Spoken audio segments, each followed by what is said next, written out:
gonna be the same. Then they're calling us to outer space, escaping gravity.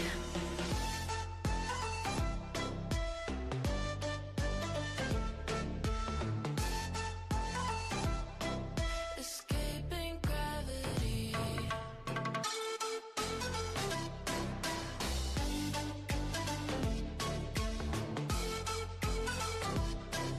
Escaping gravity.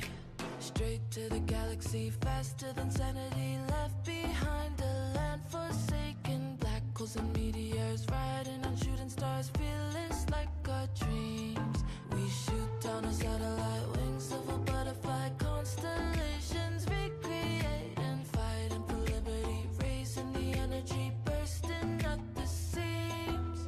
Freedom looking down a telescope. Starlight never been so beautiful. Whole world waiting for us, time to go. Escaping gravity.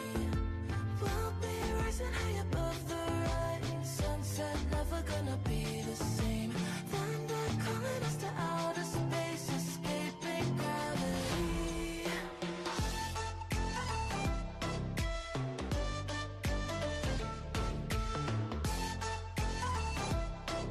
Escaping gravity.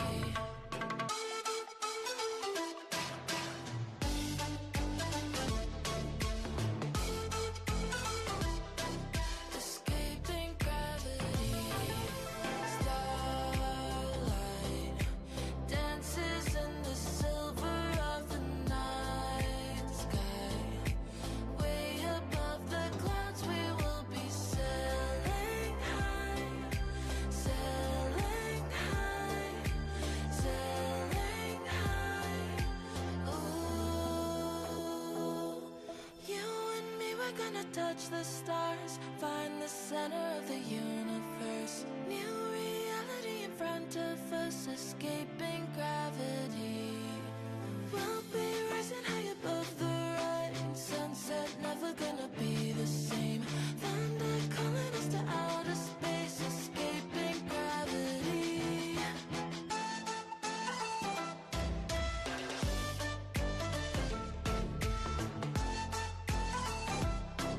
Escaping gravity.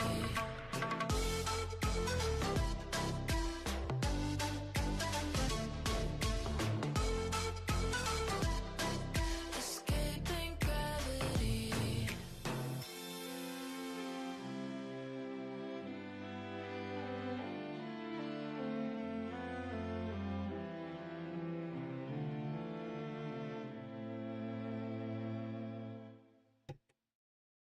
All right, let's go ahead and get things started. I need to adjust that timer somehow. Sadly, it doesn't take seconds. Either that or I need to figure out a way to get like an extra 15 seconds onto the song without dragging out any longer, because it sounds weird when I do that. But welcome in, everyone. I do know the 7 o'clock start has been an adjustment. I might actually stream tomorrow, because the stream schedule is a little bit kind of weird this week.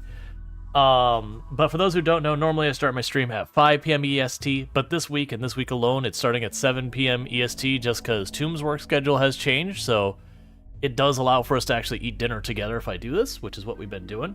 But that does mean we don't have the interruption in the middle of stream where, you know, I have to take my break and all that stuff. There's like a car latch? I don't even know what you're referring to. But in the meantime, the plan for today is pretty straightforward. We're going to be probably playing some RimWorld, and then we'll have our poll halfway through stream to see what we're doing for the second half of stream. We have been doing a lot of my time at Sandrock lately, and that's been going relatively well. I'm definitely watching the interest on Twitch, not necessarily this channel, but on Twitch, for Sandrock just go like that. I think just how long it took them to update with the early access kind of hurt them, and that like there's so many games in the same genre kind of like. Oh, sorry, Baldur's Gate 3? Gotcha. Yeah, no, I haven't had the opportunity to play through Baldur's Gate 3 much. I've only gotten through part of Act 1 because it's not a game that's done well on stream for this channel. And then off stream, finding time has been tricky. But with all that said, I don't know what we're doing for our run today in RimWorld, because for those who missed the last stream, the Adam and Eve run did come to an end. Basically, the way it went down was as things kept escalating, we went from having no casualties for like 5 or 6 streams to having 2 people die in siege raids, separate ones.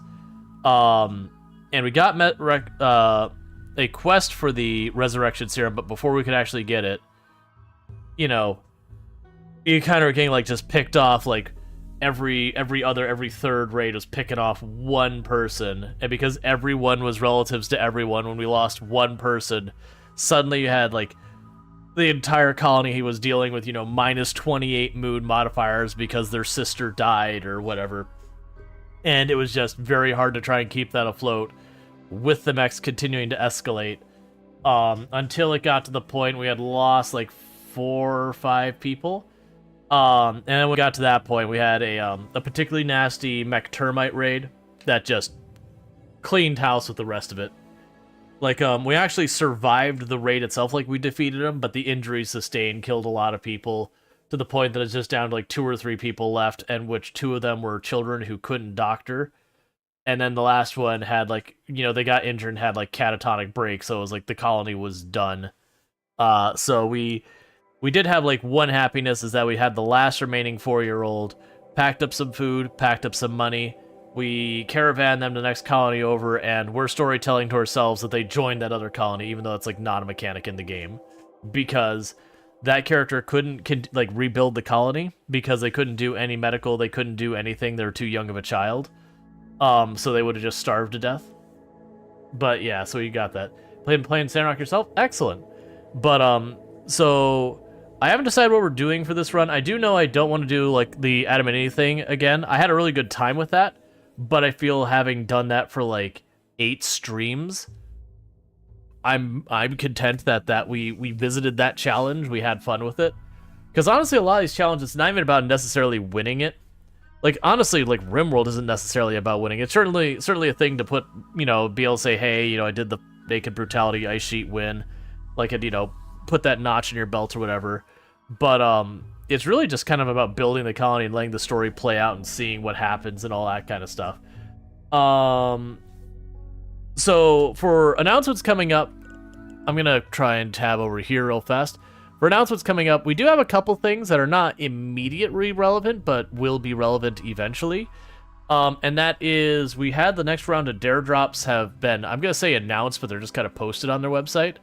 And there is a lot of, like, the next 6, like 3 that align really well with the channel. So I'm going to be signing up a whole bunch of those. So the big dates we have coming up is November 14th is the full release of Coral Island, and that is something I'm going to be doing on the channel. For those who don't know that one, that is a slice of life game like Stardew Valley, Sunhaven, Harvest Moon, Animal Crossing, that kind of thing, but tropical paradise with oil, you know, but the tourism side of it gets like decimated by an oil spill, and then, you know, you basically try and bring everything back up. But it's those kind of things. On the 17th, Farming Simulator 22 has their new DLC is dropping soon. I don't know the exact day of the drop for it. I thought it was the 14th. But on the 17th, they're starting a Dare Drop. And for those who don't know what Dare Drop is, it's a thing that I sign up as a creator and say, I would like to do this. And they'll go, okay, here's 20 challenges or whatever. And you can choose, like, depending on your average viewership, you can choose a certain number of them at a time. And you go, okay, I want these 5. And it'll be something like, okay, this one, you know, play multiplayer with someone else, make a hay bale, plant some plant. Like, it'll be just a bunch of, like, random challenges. And they'll usually have ones that are a handful. They're, like, really easy. You can knock out in just a matter of minutes. And they'll have some that'll, like, make your first million, which, you know, is a far more significant challenge. And what they'll do is, as you do these challenges, they'll give you a reward. Now, a lot of the rewards they tend to give out are, like, DLC keys that I could then give out to all of you. Sometimes they will give points to me, and those points ultimately can be exchanged for money when I have enough of them, which it's not a lot. That's not the main point. Or they'll have like other random things that, like, sometimes it'll unlock a cosmetic in the game, but they have a whole range of stuff, and I don't know what the rewards are yet. But so you got Farming Simulator 22 on that. And then on the 21st, they've got Construction Simulator, which I have not played yet. and I will be checking that out. But it's kind of the same realm of games as Farming Simulator, just the difference is instead of farming, you're building buildings, but big heavy machinery, that kind of thing. And then on December 1st is American Truck Simulator has their new DLC that I believe is going to be adding Texas to the game, or like reworking Texas or something like that. And so that one, and all three of those last ones are all dare drop things. So we'll do that. We'll do whatever challenges they've got, and we'll go on with that. Now, to be clear, when I'm announcing these, that's not saying those are the games we're going to be playing for the next 4 or 5 months. Realistically, a lot of these games are going to be for like a couple of streams, and then we'll be having, RimWorld and Project Zomboid and whatever else, whatever other trouble. Maybe we'll put in Hard Space Shipbreaker doing like a permadeath run or whatever on that. But whatever else, we'll get into those kind of things. But that's all just stuff coming up that I've got going on. If you have other games, you're like, hey, this game's coming out, you should check it out. There'll be all that kind of stuff. Yeah, no, the colony did fall. Now, as far as starting a run, I need to figure out what we're doing, is the catch. We've done a lot of Sanguiphage lately. We did a lot of Mechanator lately. We did, like, stuff around, raising family, kids kind of thing lately. I did the pollution challenge a lot in the past. Sorry, which the pollution challenge is a very fun challenge. It is a very slow challenge. Tribal versus the Empire. I mean, we've done betrayal runs that we used Tribal start. Like that we've done not super recently, but recently. The thing I ran into was you would betray the Empire and they would hardly ever show up, so it really didn't change much. It's just like 1 out of every 30-40 raids the Empire might actually show up for once and be like, oh, okay. And then it wasn't that big a deal. So that was one of the challenges we did that I actually felt like is pretty underwhelming, unfortunately. We just got regular raids mostly. Now, though it said, welcome in everyone who's been popping in here. We got Eonek in here, grabbing the first. Tolpanzer, we have Empty Tomb, we have S2D Vitez dropping in the raid. We've got Dick Butte, we've got Codename Insanity, we've got Angie, Angela Sensei. We've got Codename Insanity, we got Michigander, and we got S2D Vitez, who was playing some Project Zomboid. So if you're looking for Project Zomboid, that's where you can find it. Don't forget to drop follow and all that good stuff over there. But yeah, so Tundra Tribal Flatland, as flat as possible. Okay, so basically no mountain, which is fine. I actually, other than where I was doing like the last one we did was very mountain heavy, I actually don't do many mountain maps these days because it is kind of, well, it's really hard to get no hills. Like you could do that, but it's really hard to get a map with no hills on it. Like the game naturally wants to have hills. You have to go out of your way. Like with the modded maps, you can get the atoll, which is sand, but that's not tundra. Kick Twitch, left behind my own raid. Excellent. That sounds like Twitch thing to do. Yeah, no, I got you with that. If you're ever gonna play the same run as I do, you recommend simply more bridges mod. Yeah. No, I did like doing the water style tiles just because you had like so little resources to work with. But yeah, no, Spoonwood with we already did was how's Rim going? It's going good. We're starting a new colony. Cause the other one's dead. The mech slowly whittled the family down, and so things started to spiral real fast last stream, and then, when everyone's related to everyone, every death hits extra hard. New challenge, install 300 mods and get them to work flawlessly. That's challenge level impossible. I mean, honestly, you get to 30 mods and things already go sideways pretty fast. But, we've done on, like, I'm not sure if you were here for it, Spoonwood. We did a map on an atoll tile. So that's literally, there's almost no dirt. It's sand and water. So there was literally no stone and no metal on the entire map. Like no steel, no gold, no silver. We did that. That run actually lasted a very long time, even though everything was built out of wood because it's what we had. But that was a modded map. We had a lot of fun with that. That was actually a really good one. We even did a second round of it where we tried to do like, have you done the can't mine ideology? Yep, we've done can't mine, can't cut trees. Like, I've done most of the different ways you can play it. Like, when I come up with a random new one, you'll usually see me jump right on it because it's a new idea. Either way, so I guess the question is there any mods we want to add in that we don't already have? And I usually go very light on the mods because the number of side effects we've had from mods that were not documented has left me very sour and salty towards mods right now. Like, the cleaning area is fun, but I think I'll actually leave that alone. Defensive positions? I mean, I don't need that one. I'm talking about mods that change... Oh yeah, no, a lot of these are good. Like, no default shelf is nice. Achtung is nice. The biome transition's kind of cool. I don't even remember what you are. The Burr Few is kind of nice for being able to at a glance to see the temperature of rooms. Like, a lot of these are good mods. But we've had so many things with, like, random side effects I've gotten paranoid about, including only, like, the bare minimum I want.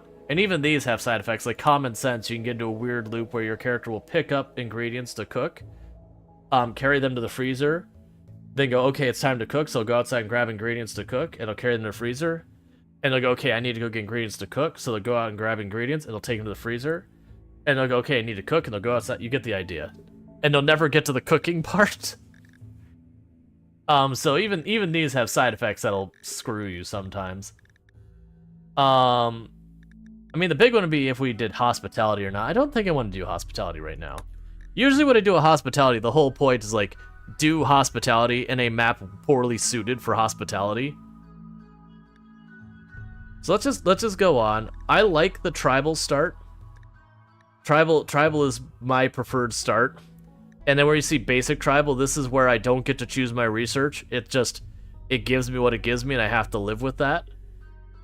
Which does limit some of the challenge options I can choose to do. Strive to survive, commitment mode. 100%.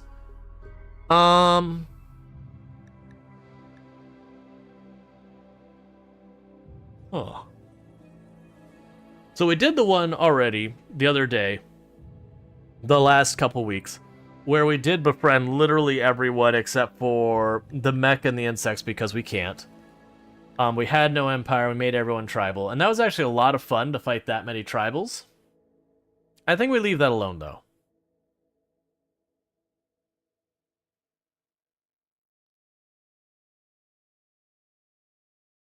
But yeah, no, I've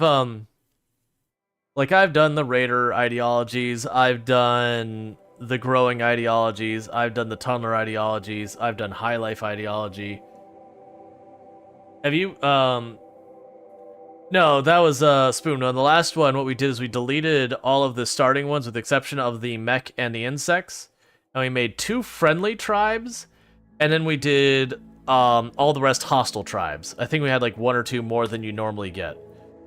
So we basically started out with even more hostile factions than you normally do, but they could be befriended.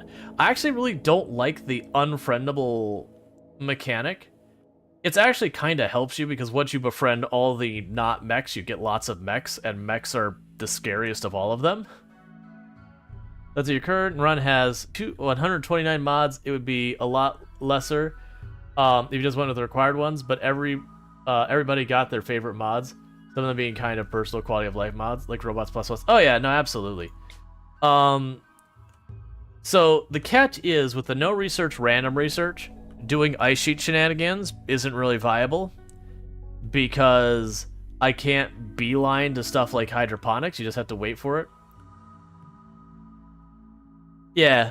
No, I mean, you get resources, Spoonwood, but the mechs just have that chance of randomly one-shotting you and just dealing with that. We never messed with the glacial shield biome, which is mostly ice. I mean, it wouldn't be any better. It's got a growing period of never, so we'd probably have the same exact problem with the soil. It'd be unusable until we get electricity. So that might as well be ice sheet for our purposes. So without random research, no research, that's very doable. But with random research, no research, it's not really doable. Just like Extreme Desert is a really fun challenge map, but the same problem is if I do no research, random research, it can be non-viable because even if you tunnel into a rock, if you have a heat wave before you manage to get the research of passive cooler, your run just dies. Boreal forest is totally doable. We could do something pollution related.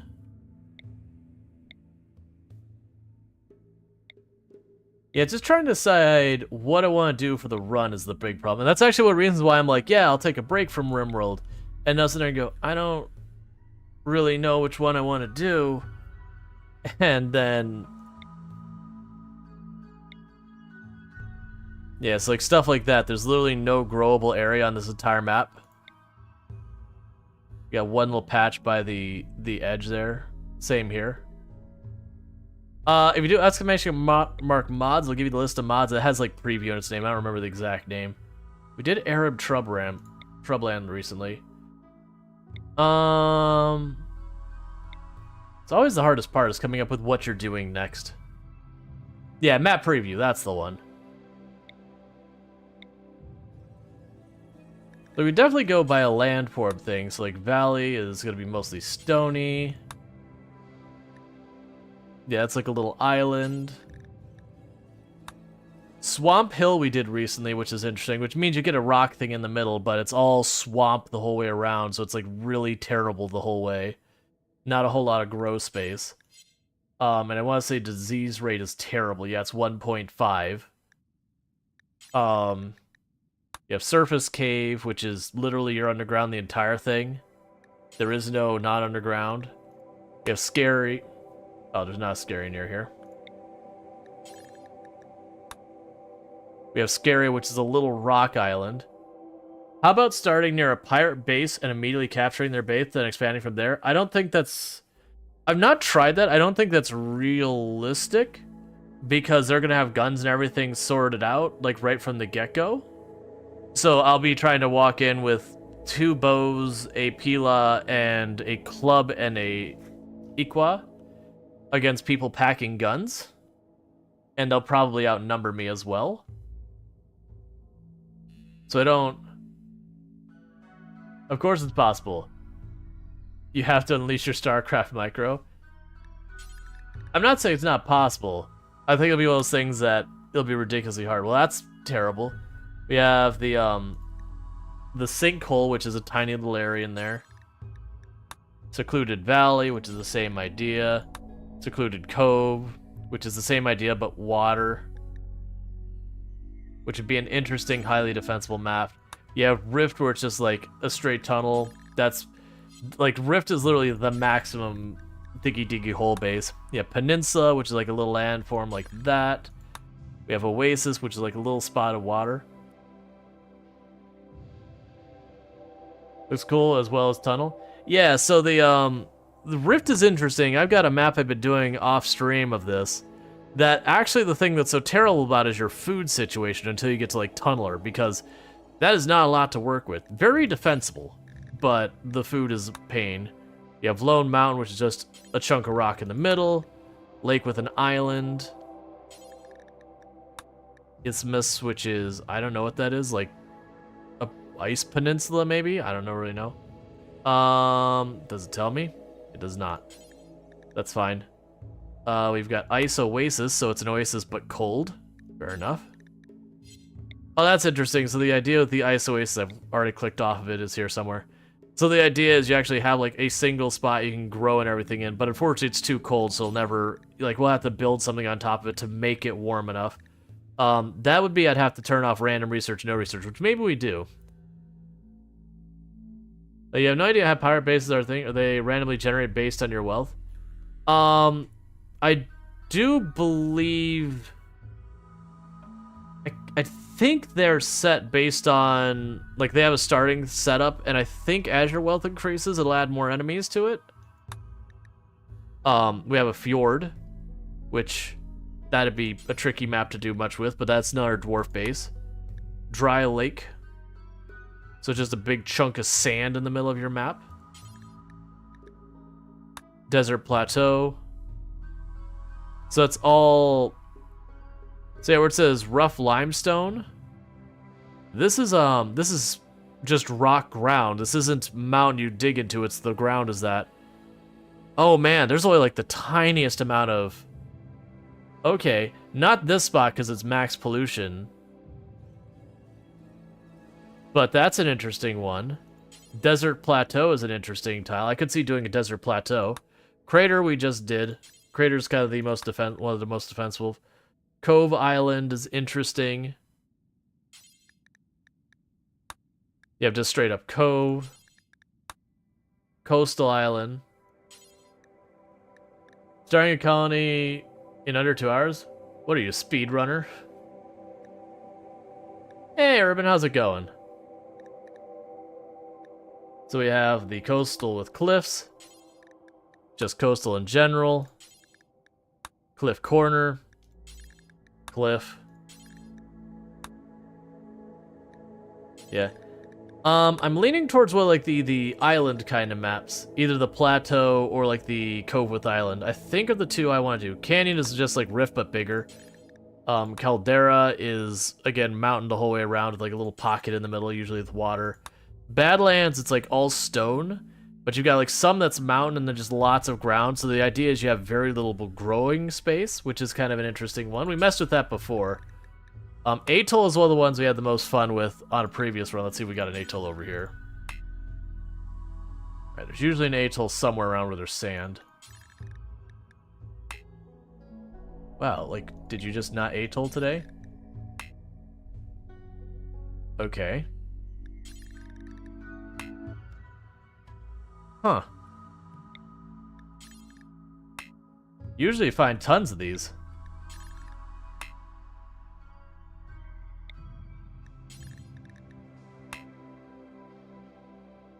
Alright, we might not worry about the atoll. Because we scoured basically the whole planet. Yeah, so this is the, where are you? Geological landforms. They create special landforms. Yeah, we just don't worry about atoll. Atoll's like a sandbar. You have archipelago, which is another interesting one. The problem with a lot of these, they like to put them on islands like that. And that makes them not... Like, the problem is you get, like, a weather-changing machine over there, and now you just live with a permanent state of weather because you can't caravan over to stop it. Yeah, and we have, like, the NE and all that. So yeah, so I think I'm leaning towards... Where are you? Desert Plateau looks interesting to me. Where we've got, like, because, again, this isn't cave you dig into, this is rock ground.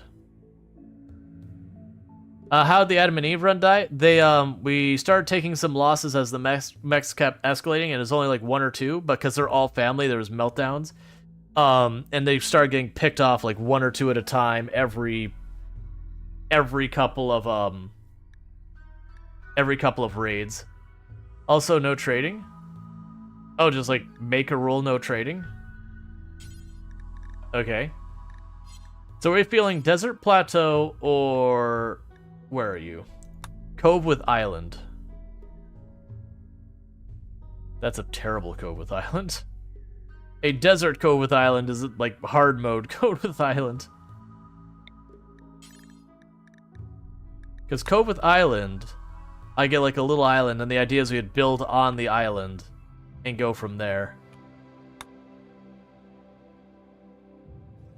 Oh, you mean island no trade opportunity? Yeah. You're not wrong. The Cove with Island looks interesting to me. Either one of those, I could see doing that. Is there any preference between the Cove with Island or the Desert Plateau? That is not how Desert Plateaus... What? Okay, well, that's definitely busted. How would that work? Because it's deep water the whole way around. Raids would literally not be able to walk on the map. And my entire grow space is that one spot there. Literally that tiny spot there is the only growable space. Do we want to try this? This seems like it's going to be a broken map. Like, every raid will be a drop raid. Everyone's saying yes. Let's see what the cursed island is. So create fluid, ideology. And for the record, we saw most of that rock. Most of it's rock ground. It's not cave digging. There's a little bit of cave to dig in, but it's mostly rock ground. Oh man, there's gonna be no trees. We're gonna be sleeping on the ground most of this, like out in the open. Okay, this is gonna be totally cursed. I'm gonna have to dedicate a small area of that to like fiber corn just to build like a couple of blocks. Honestly, I'm not even sure I want to take this. I don't think we're gonna get many additional. Well, no, we might get crash landed. Yeah, that's fine. I don't know what else to do it anyways. Where's the one where we harass people endlessly about? Frequent. Okay. I won't let you down, coach. Alright, so first, get people without existing injuries. And then we'll reevaluate to see what we can do, because the way I go with injuries is I must earn all my injuries. God, no. Good enough? Nope. I'm trying to not deal with a bunch of like super awful... Man, you're just giving me nothing but horrible stuff. You know what? A wimp, I can live with wimp. I'm trying to get people who won't just immediately throw a fit. Okay, so we're lacking in shooting, we're lacking in plants. Everything else they seem to be well covered. Alright. This might be a completely non-viable start, by the way. But I've not seen it before, so I'm wondering what it'll do. Because this also means we can't get animals on the map. But of course, we have our two little splotches of growable space, and there's a building on one of them. So we're definitely going to take the ruins and put those to use. Because I have very little to work with. Okay, so you're at 8 melee. Actually, we'll go over this. So you're going to be our melee person. So go grab your Equa. You're definitely going to be team ranged. Wait, what is that weapon? A silver spear. Alright. One of them had a possession silver spear and I didn't notice it. So the wimp are gonna give the Hela.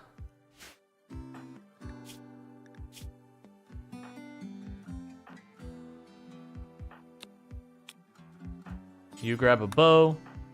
You grab a bow. You go ahead and grab a knife right now. Unlock all of this. I am curious how we're gonna make this work. Because in theory, I can't even reach this. So there's like the off chance we could have like a mech with a long range weapon land there and I'll have to just run up and just have a shootout without cover. Maybe we make this ruin into our base. It's made out of steel, which I probably want.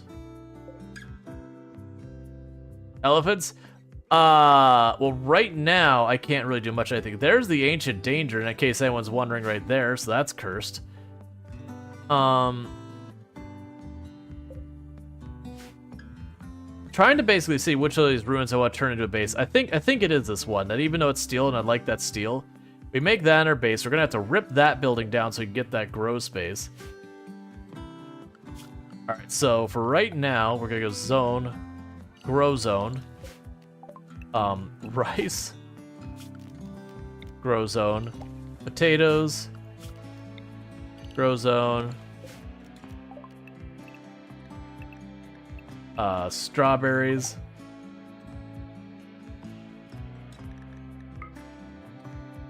Oh, it's so little usable space. This is terrible. I'm gonna go ahead and set those just grow zone potatoes as well. Actually, I'm gonna make you... What is my growing season here? I didn't look.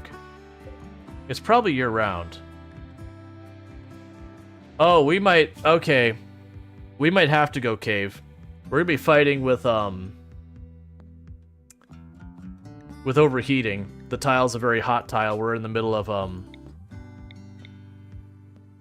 like, extreme desert level area. Okay, so that's not going to make things easy, because that's the only place we got caves down here. And that's just, like, temporarily caves. I'm gonna have to do that because of the heat. That means our poor people who are going to be growing stuff have to, like, march. Okay, so we'll start with that schedule. Put recreation here at the end of the day. We'll go to work. Manual.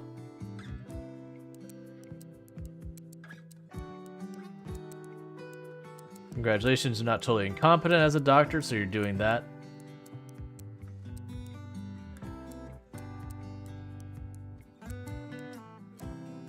You can handle. We'll have both you assigned to be able to hunt. So you're our cook and our crafter. You're our construction person. You're going to be a miner. We're going to go ahead and add you for crafting as well. Realistically, one of them is going to end up having to deal with a lot of the hunting and all that. So basically, animals and crafting, cooking and crafting, construction, cleanup duty and whatever, plants, mining, cleanup duty and whatever. Yeah, no, there's no food on this map. That's actually my big concern. There's no food, and other than this, I don't think we will get any more food anytime soon. All right, so yeah, there's not much. The big thing is that has to go. This building here absolutely must go. And the reason it needs to go is it's covering up growable space, and I need it. And we're just gonna try and do our best. All right, in the meantime, let's start naming people. So, boom, boom. First one named. We'll have...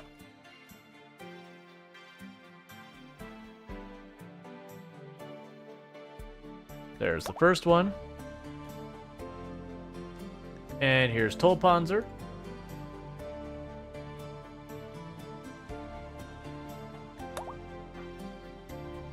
And here's Michigander. And to go who, like, what everyone is once we get through it. We have Bong Spill.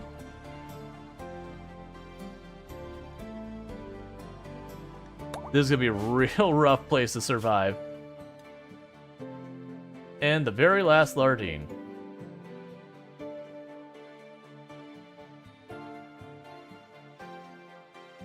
Okay, so looking at who's doing what here in the colony. We have Dick Butte, who is an undergrounder who's going to be dealing with our cooking, our crafting, and is our main doctor. We have Tolpanzer here. You build stuff. That's what you do. You're an undergrounder night owl. So let's get your schedule sorted out. Because you're a night owl. So 11 to 18 is your sleep schedule.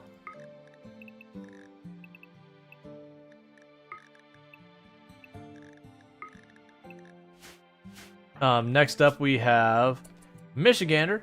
You're going to be mining, and you're kind and beautiful in an undergrounder. We have Bongspill, who is also a night owl.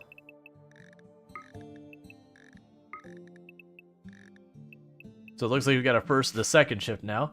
You're going to be dealing with crafting and animals. And then we got the very last Lardine, who is a wimp, but you are a mining person and our researcher. So that's what we've got. Alright, so revealed the area up here, which is fine. Because I do need to have them remove the floor as fast as we can have it happen. In the meantime, what can we have some of these other ones work on? So that's a steel structure. I said I wasn't sure about what I wanted to do with it. Now that we know for a fact, I'm going to be having to deal with down there for right now. And the whole reason, if you didn't catch why I was like, wait a second, no, I have to go on the mountain, is the temperature range on this tile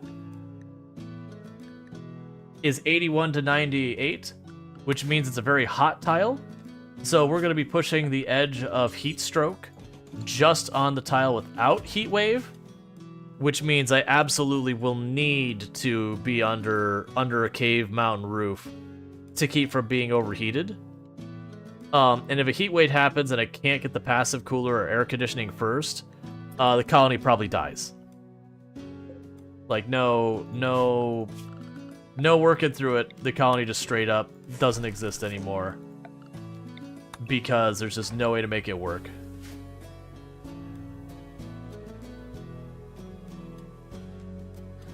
Oh, you should grab the Equa.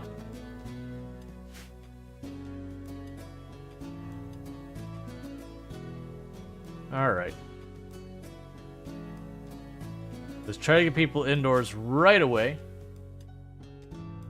So far as being able to retreat to indoors before heat stroke becomes too bad.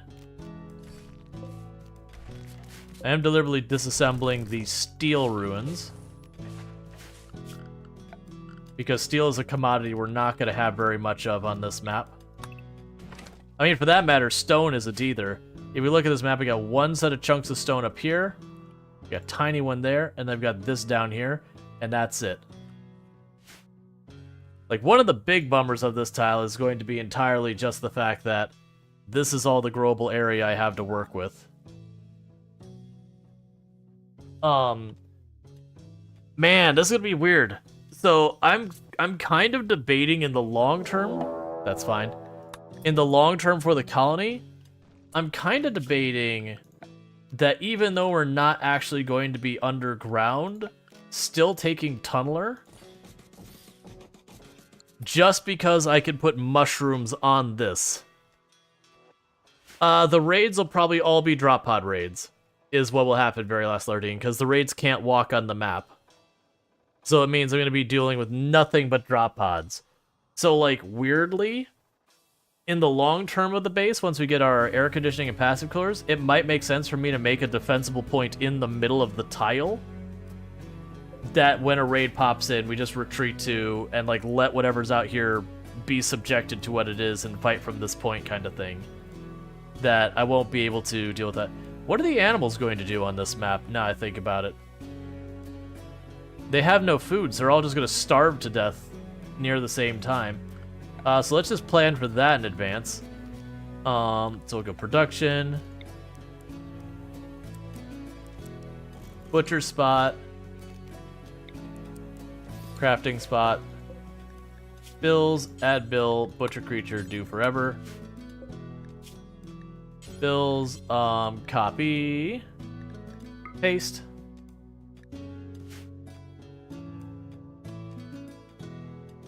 You might want to put the food inside because they might go straight for it.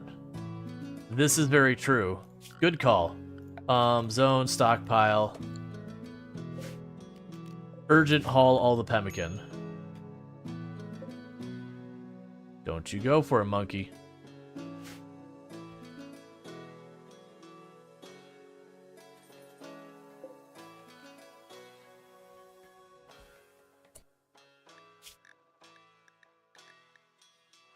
Clear.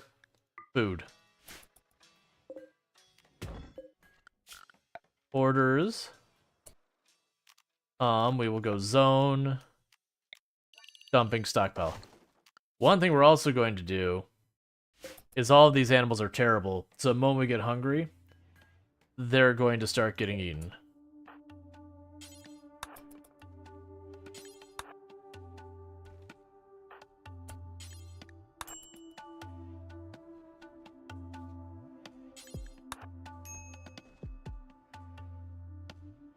Bring all this inside before it's too late.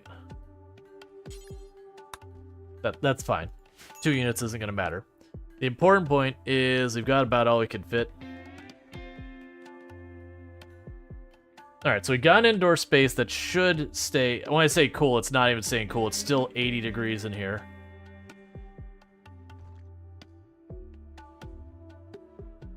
We have to be very careful about heat on this map.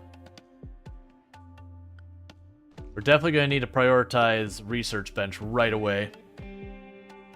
Luckily, we do have someone who can be a dedicated researcher.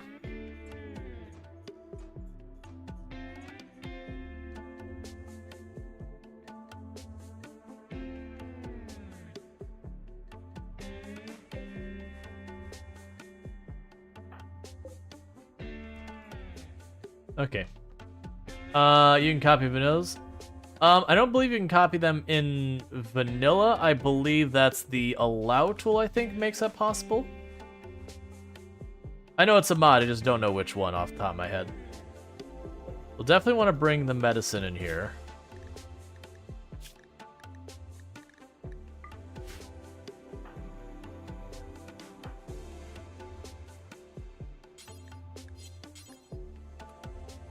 Oh, here. Raw resources.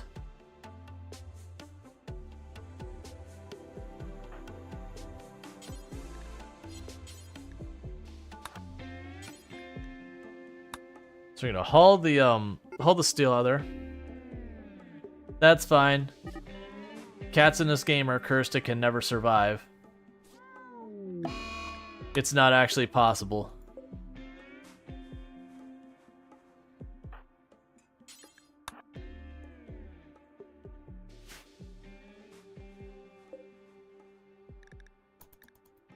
So, you're not gonna finish that, are you, Fox? Who's my cook?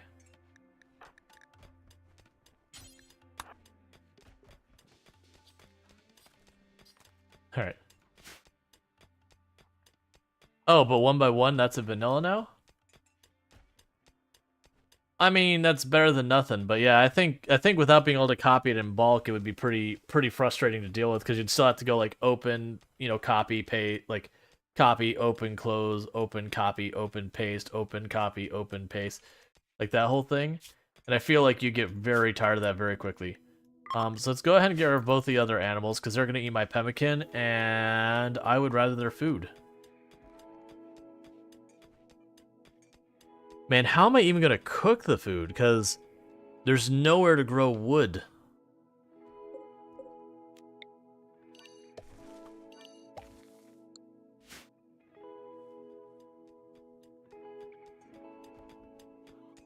Yeah, that's the only reason, like, I don't think I'd ever go back to doing, like, a true vanilla run. Is just 100% entirely those, like, handful of things that are just, like, really frustrating like that. Like, that's, when I got raided that actually did damage to my base, that was always, like, my personal big frustration, was if they destroyed the tailoring bench more than anything else. I hate when they destroyed the tailoring bench playing, like, actual vanilla.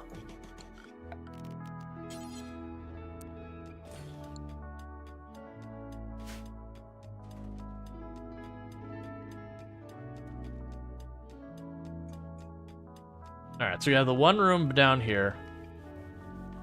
I might build 2 research benches. Like, it's that urgent that we get passive cooler going.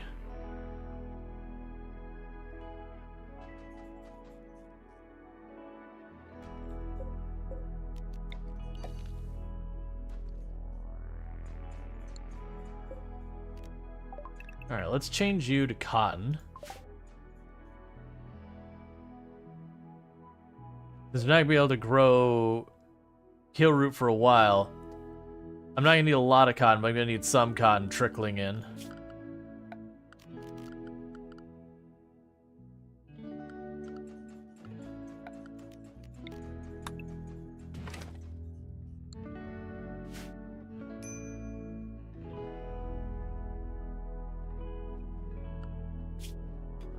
Okay.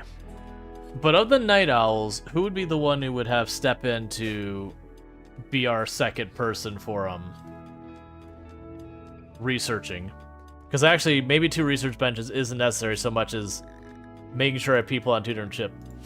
What land does that have for? What land is that you have for growing? Oh, we have, this is like stony soil over here. It's poor quality. Like, this is poor quality. This is okay quality. And that's it.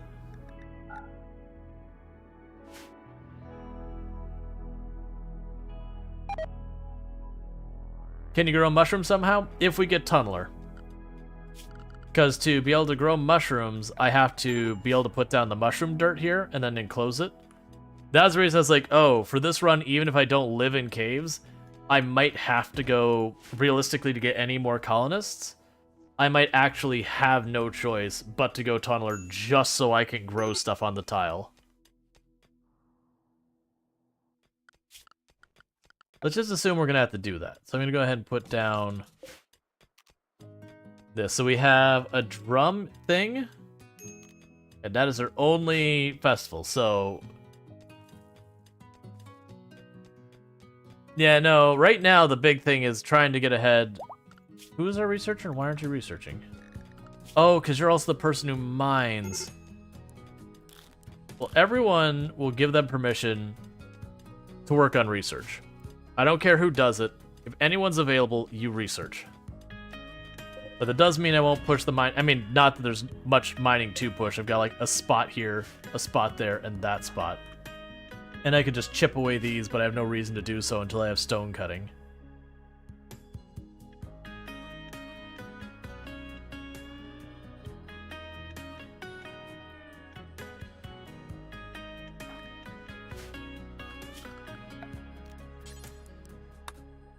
Let's do it.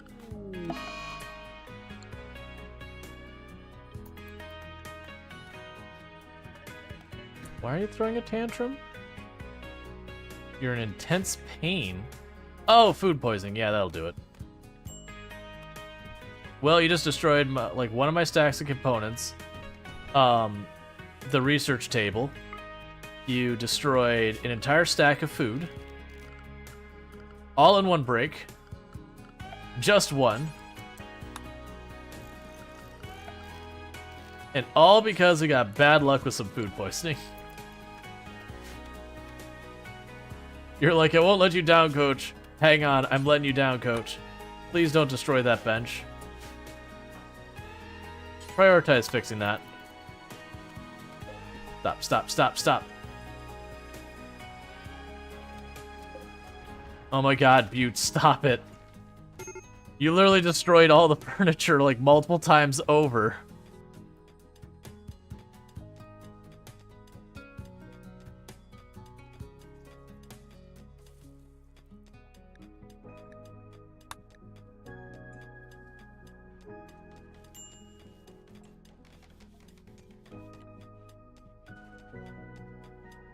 Okay.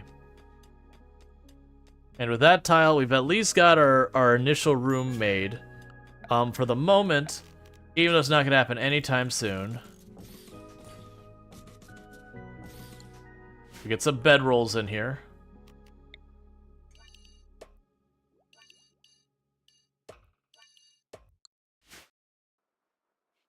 Well, we're physically out of food entirely and starving. So start hunting the gazelle on the map.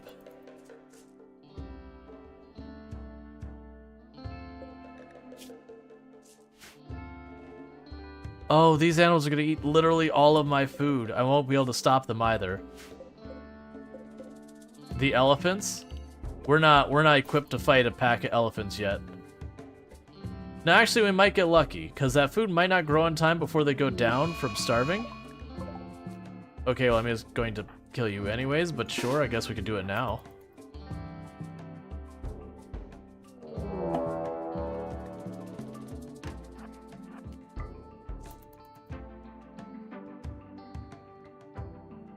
This is annoying.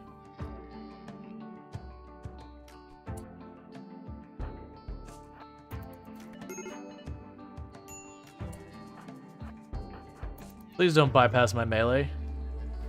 They're here for a reason. Alright, so just some bruises. That works out. Who is our cook? Butte.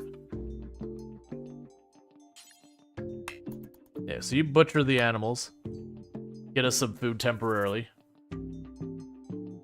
Oh yeah, no, the animals, if this doesn't grow fast enough for them to eat it, then they'll just starve. And then we will be on our own to try and survive on no food. Honestly, keep butchering to deal with starvation. Then tend.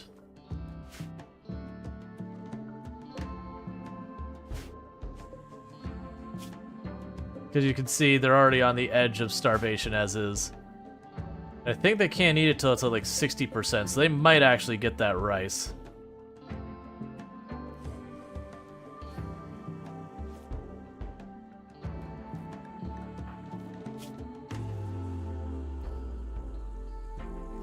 Oh, meanwhile, defaults, do this, yep.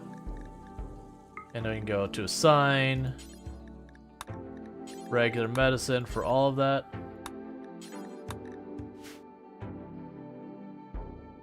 Okay.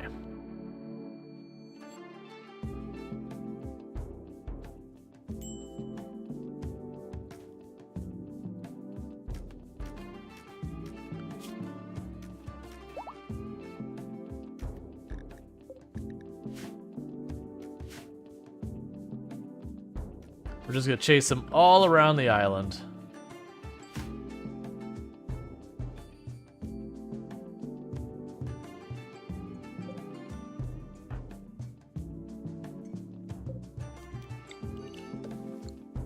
Okay, that's literally all the growable space in the map. Ideally, what I want to do is I want to get this bootstrapped up to potatoes, and then I want to switch it over to corn, because corn gives you the most mileage out of all of it. But there's not a whole lot I can do about that. I'm going to need you to actually hit and kill something, Bong Spill.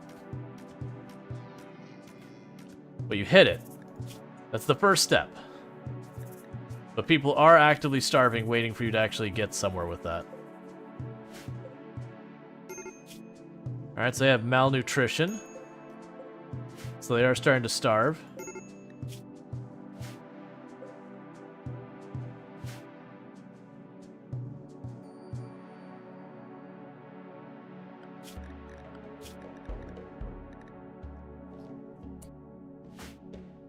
Don't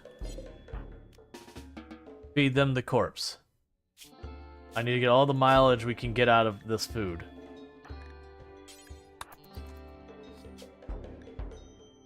What do you want to name the faction? Can we tame the elephants? No, I would need food to tame them. You have to feed them, and I have literally no food. We're gonna kill the elephants and eat them to try and carry over until the food starts growing. So I need a name for the colony and a name for the faction. I mean, something like Hell Island. Oh god, why are we here? Hey, Kirliz. How's it going? We're not dead yet. Yeah.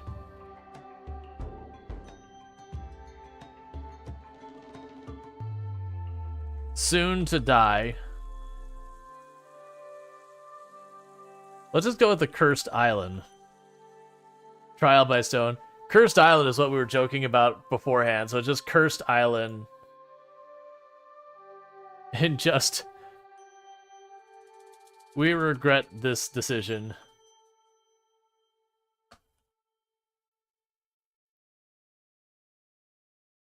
Yeah, because we're still on the same situation. If we get attacked... Your last colony was a stream of housewives. You love RimWorld. Oh no. Cursed Island just, oh god, why?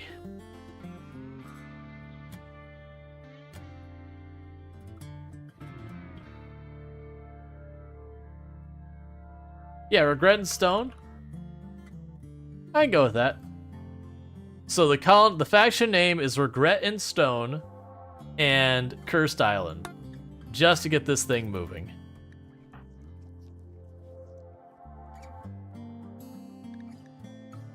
People are still starving. Because they can't even, like, pull up berries or anything.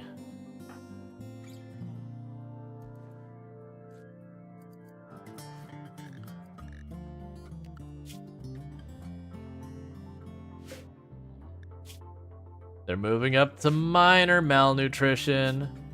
We're about to get a lot of elephant meat on the menu. Because I think it's severe, they collapse. Okay, let's... Oh, you're set to strawberries? Well, I mean, it's too late. They're already committed. Those strawberries are not ideal at all, but...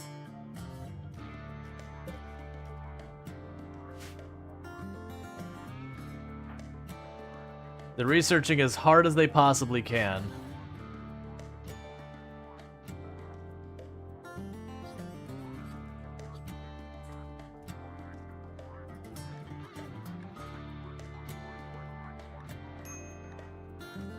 Alright, Toll has been starving. You grab that food.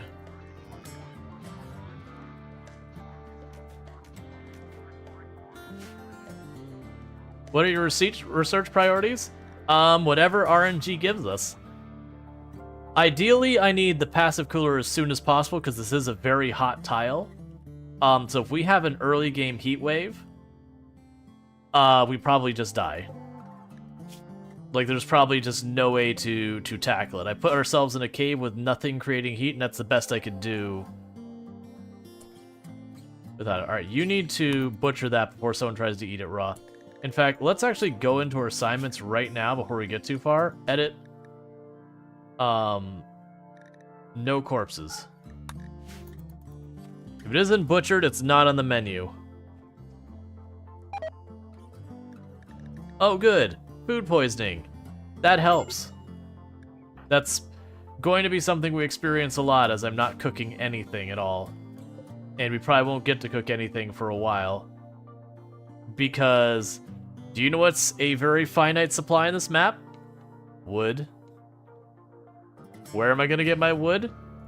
The same two places I get my food. Where else? That is a conclusive list. Doesn't a passive cooler require wood? Uh-huh.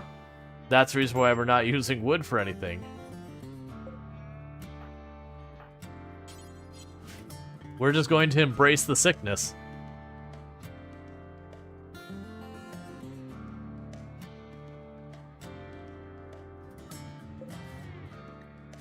Did you eat some of my rice? You monster.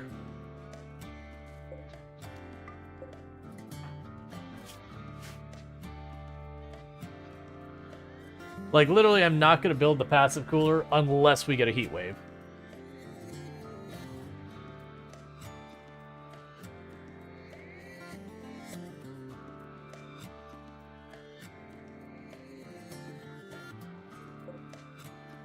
Alright, anytime now, animals are going to start collapsing due to malnutrition. That ostrich is one I'm probably going to have to kill myself. I wonder if I still have to enclose this, or if this would count as enclosed for purposes of a pen. Enoch says, speaking of embracing the sickness, I'm going to bed, take care. I hope you feel better. I know you've been dealing with some for a while now, so I do hope you, get past whatever's been beating you up. Yeah. First elephant down, go get it. Go get it. This is the payout we've been waiting for.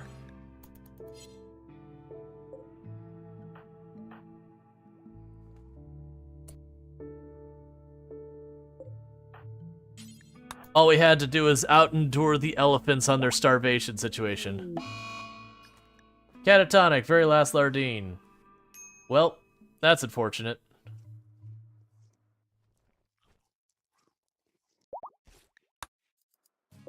And everyone is fed.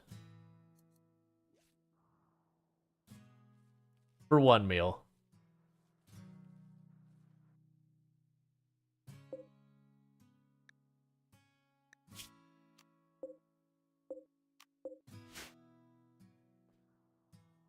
There's the next two. And then we have the ostrich, is the only one remaining. Once we get everything planted, and we've got a gap in the processing everything else,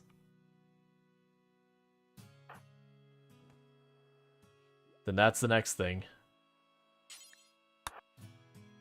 Alright, butcher the next two elephants. And that's all the food we get for a while.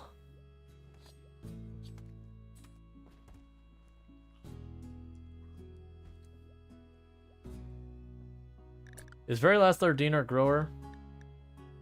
They are not. They're our mining person and a researcher. I can live with that. The important thing is they're not our grower.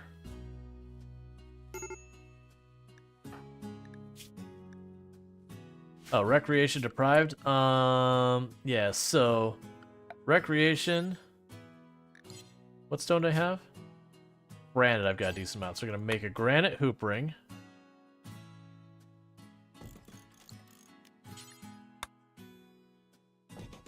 And that made out of granite.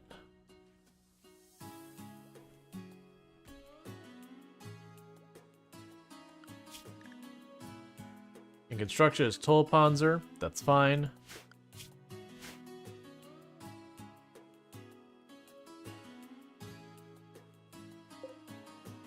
Stop eating my crops.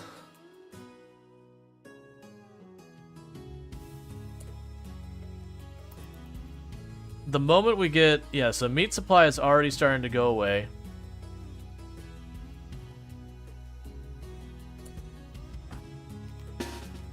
Let's deal with the ostrich. I can't have anything eating any of my food on the map.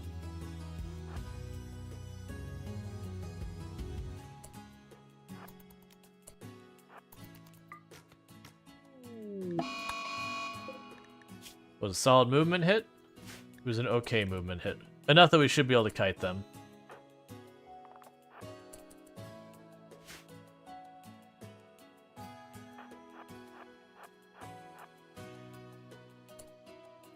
Alright, you switch targets, which is the whole plan.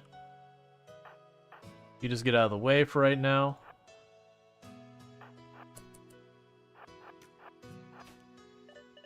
I was not expecting you to still be fast enough to catch up, which is definitely not the plan. So it's just a fight out. When it got cut down to 80%, I figured that was slow enough that we'd be able to just do it. Okay. So you took a couple of hits. Doesn't look like any potential permanent injuries. We'll need to get that taken care of right away.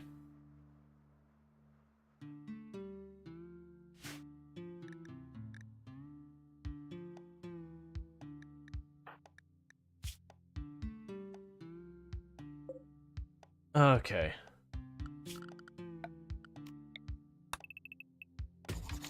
Start having our construction person work on smoothing that out to remove some of these penalties.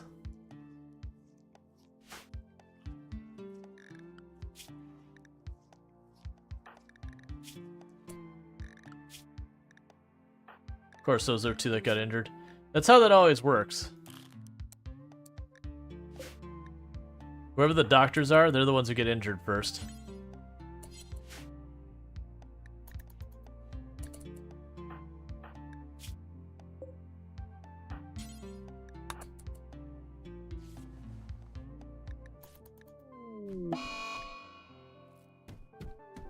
Stop breaking stuff, please.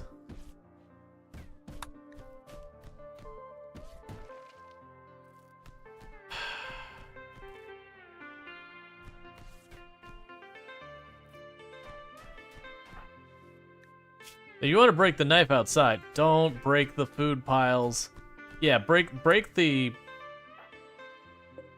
Like, break the tusks, that's fine.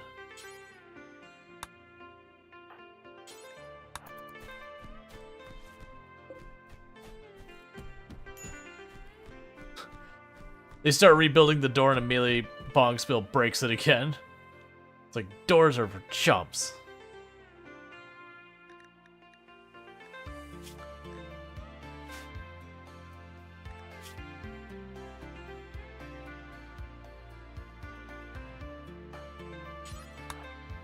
So butcher that before it rots. And we officially have no more animals on the map to speak of. I wonder what it's going to do with some of the earlier events, because like there's the scripted event at the very beginning of like the Manhunter pack. Like they did a Manhunter pack or like a one-person raid and all that. I'm curious how it handles that.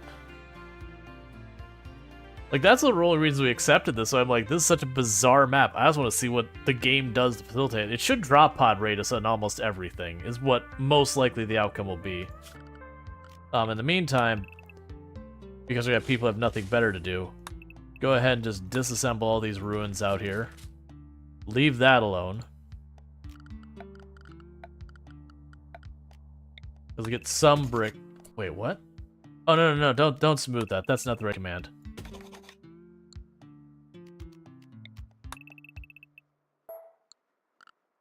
Okay. I actually just, like, smooth the world. I'm like, maybe eventually, but right now, I want remove floor.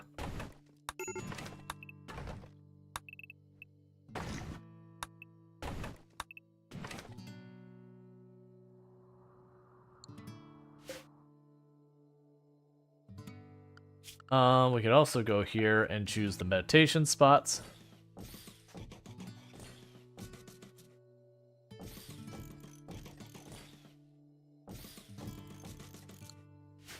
I don't know if we'll actually do the psychic powers this time. Does it give wood? I think so. No, it's just cut plant. It's not chopped down tree or whatever.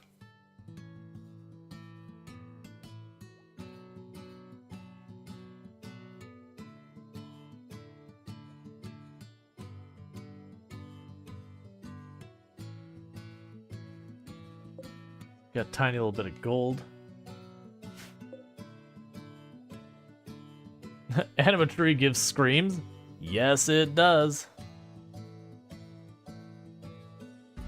There'll be no trade caravans at all during the run.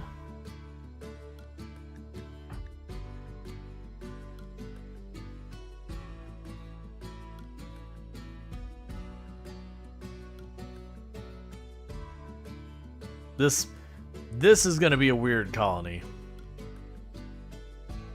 Assuming we manage to get far enough that we start getting food production.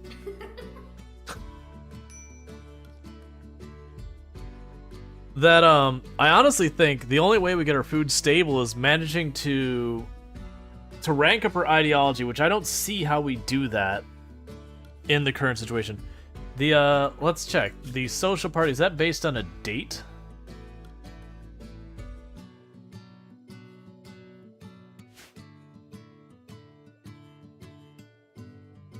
Yeah, no, so social party, we're going to have to just literally...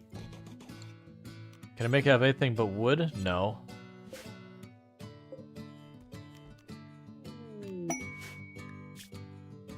Alright. I'll bite. How are you gonna get on my map? Who is our highest social? Sure. I'll bite. How does this work? Bong spill. Yeah, I'll save your person. Bong spill, take the title. So where are you?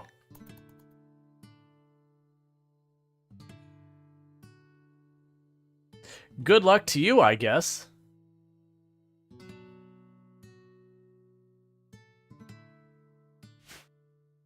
Colin is down already? What happened? We're still going.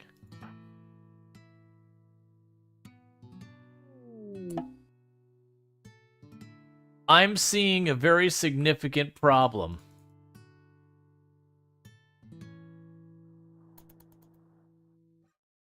Well, we're about to take a reputation hit when Vama dies on our map.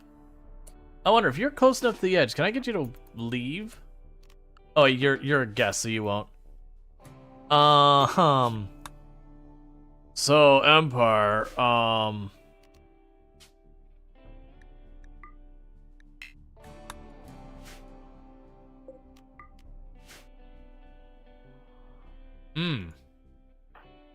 that is a problem.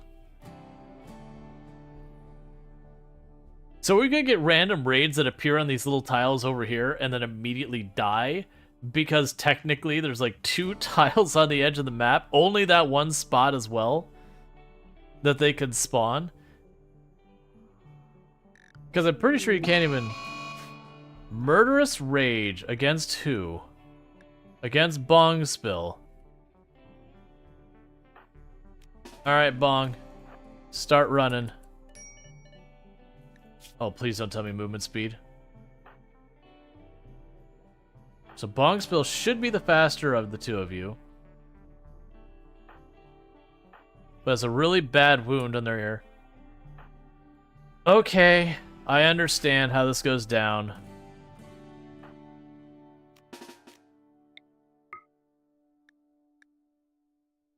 I really don't want to make you shoot at Tolpanzer, but I think you're gonna have to.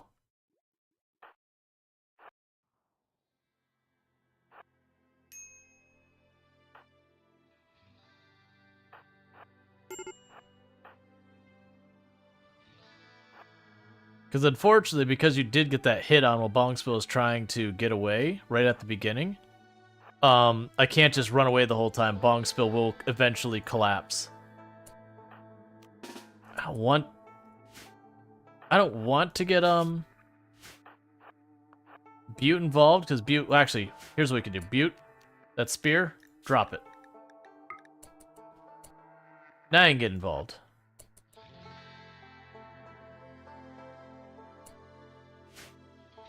Okay, you two start punching.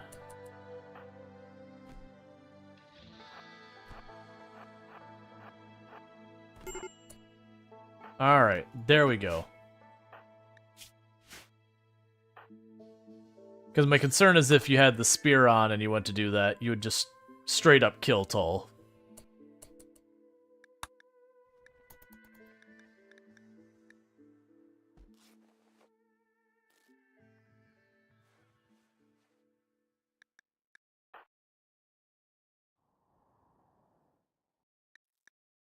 Well.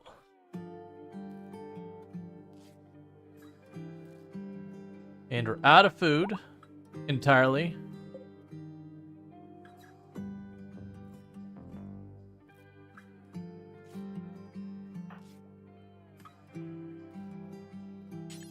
Go grab your equal in case something does manage to go and drop in here. Honestly, don't disassemble those yet because I can't use the components or the steel quite yet, so they're better off just staying as Rex. Alright, so you got a little bit of rice in you. Okay, I think we can wait out the last 10%. Yep, that sucks to be you. Can you build over deep water? I don't believe so. I don't think moisture pumps work either. Fail. Quest failed.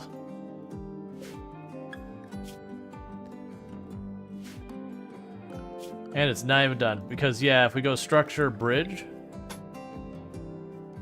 No dice. So I think literally this is the map we have and it will not change. I have a way to, like, make it bigger or whatever. Because I don't think the moisture pump... The moisture pump will work on this, which might give me a little teeny tiny bit more growable area. But, that's late game.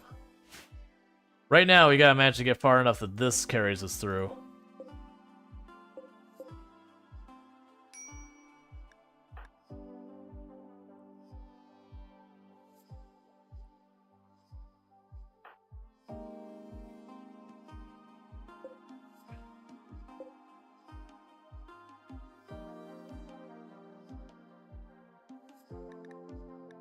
Yeah, it's gonna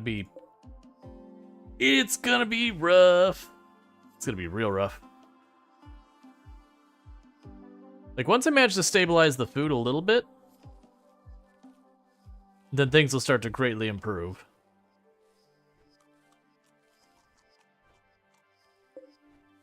So don't allow sowing. Let Michigander finish. We want to switch this out for something else because berries are not... Stop fighting each other for 2 seconds.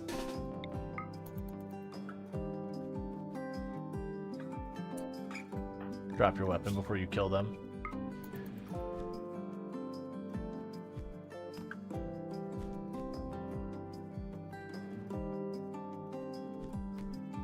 Come on.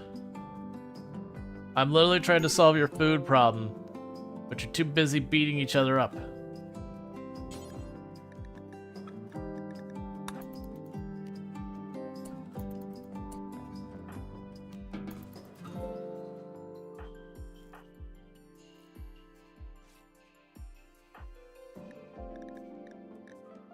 All right.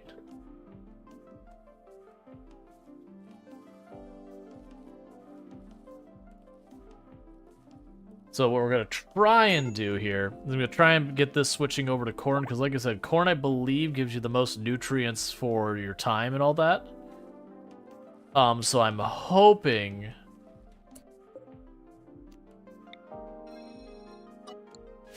I can slowly flip everything over to that, because giving every little bit we can out of our food here is going to be everything.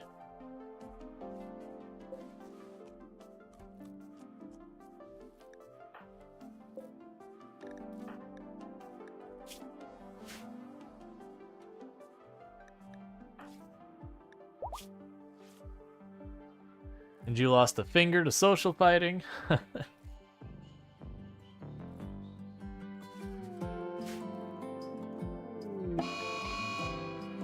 That might be the run right there. Because we don't have passive cooler technology. And that's with us basically running 2 research benches right from the beginning. We're just getting our first research, so... Oh, one thing that does need to happen. Who is our construction person? Cole, build the door.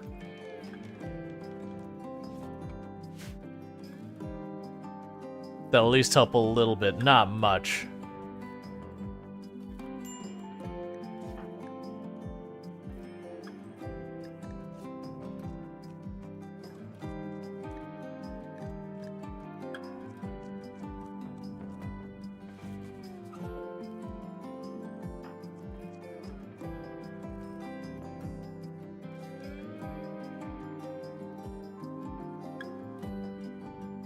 Michigan's gonna try their best to keep the crops moving in the meantime.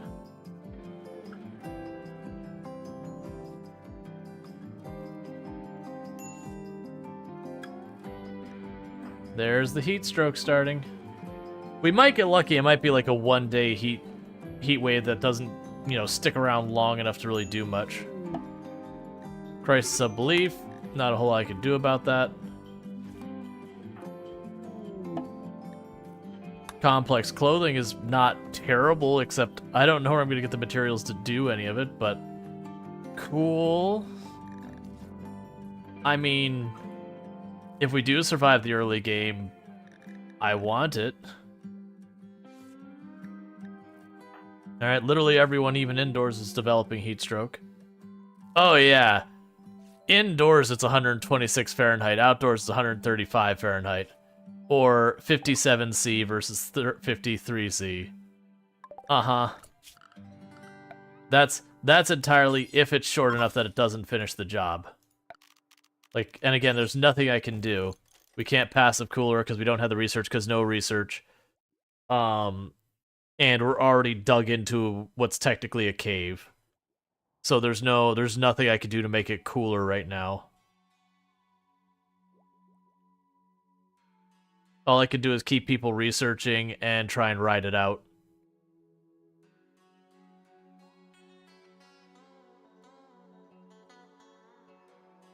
That is the one and only problem with the no research, random research, and hot tiles, is you can have non-viable starts.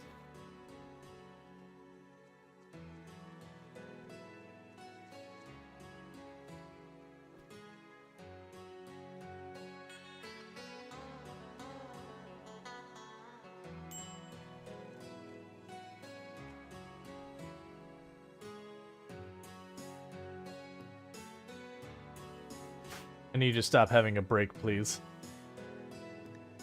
Yep, you're up to serious heat stroke. Pretty soon people are going to go down.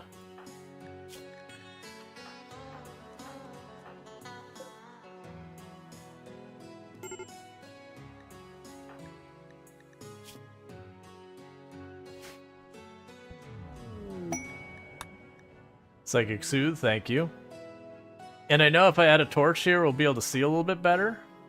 But I'm not going to do it because that'll add more heat to the room that's already 43 degrees Celsius inside there.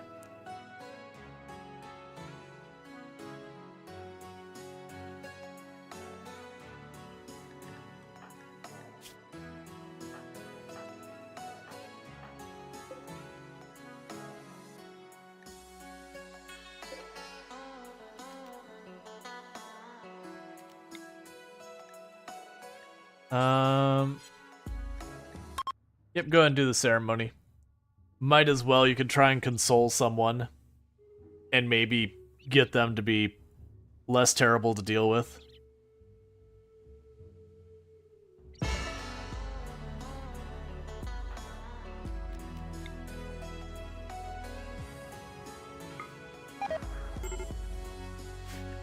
Medical emergency because of extreme heat stroke. Which again, I can't do anything to counter. We have no choice but to just ride it out. Sometimes it lasts not quite long enough to cause you a problem. You can actually wait it out and it goes okay.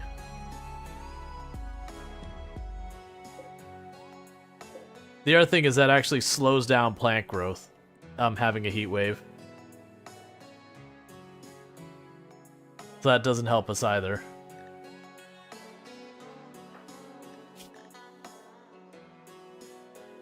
Okay, it did dip back down for a little bit there. No, it didn't. I'm looking at the wrong person. 75.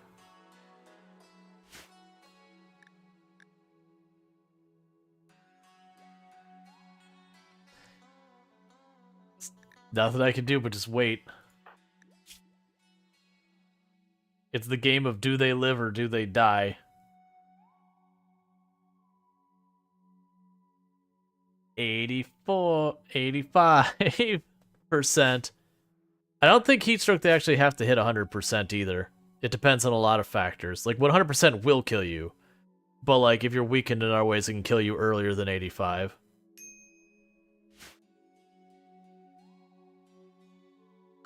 Yeah, it's not gonna go. It's honestly, even if it ends now, we still might not survive it because it takes a little bit for it to cool off. Come on, go away, Heat Wave.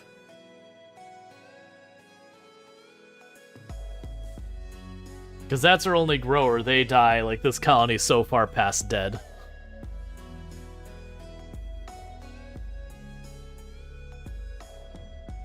Shame you can't make him swim for a while. Nope, water's not real in this game. You can't go in the water. That's madness. Madness, I say. Go in the water. Well, that's unfortunate.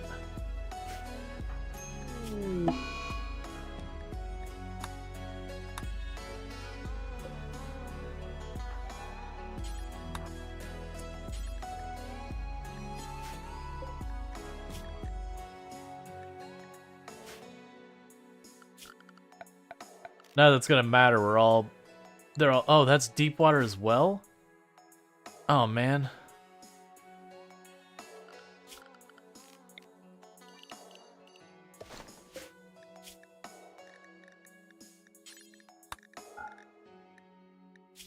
And human corpses. And yes, I know we'd be able to cannibalize them, but I'm gonna go with not gonna do it. There you are. Wait. Why won't you haul them away? We'll never do hauling. That's why. I just don't want them to rot right next to them. Because technically, if I can get someone out here to pull up the plants, that'll be enough to keep people alive right now. So who is our new growing person? Congratulations, you're terrible at it, and it's your job now. I don't think it'll matter, though. Heatstroke keeps getting worse and worse on the people still here. And they're getting to the point where they're starting to start going down, too. And half our people are injured and not recovering because of stuff. We're just gonna have to take you off of bed rest.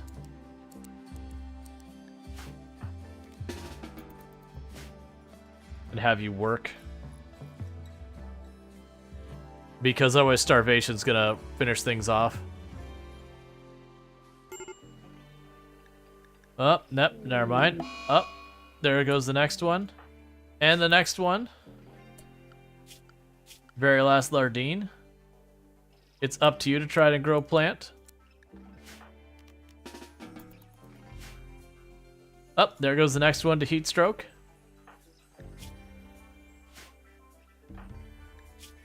Do you got this, buddy? Nope. You're down too, and it's now just Tulpanzer, and wait for it, and they're all down. Everyone's down. Colony is dead. All right. Let's just go ahead and... Yeah, no, if we were to do something like that, I need to not do random research, no research, because then I could have gone right for the passive cooler from the get-go, and we would have survived that, and honestly would have done okay. I can try turning those off. I really liked the no research, random research. One, because I just don't even have to think about it. But yeah, so, we can turn those off, because if we're gonna do a map like that, then, I have no choice but to... Like, either I have to turn them off, or we have to just go with the RNG that we get lucky, and our first research or two is the passive cooler, and we don't get a heat wave until then.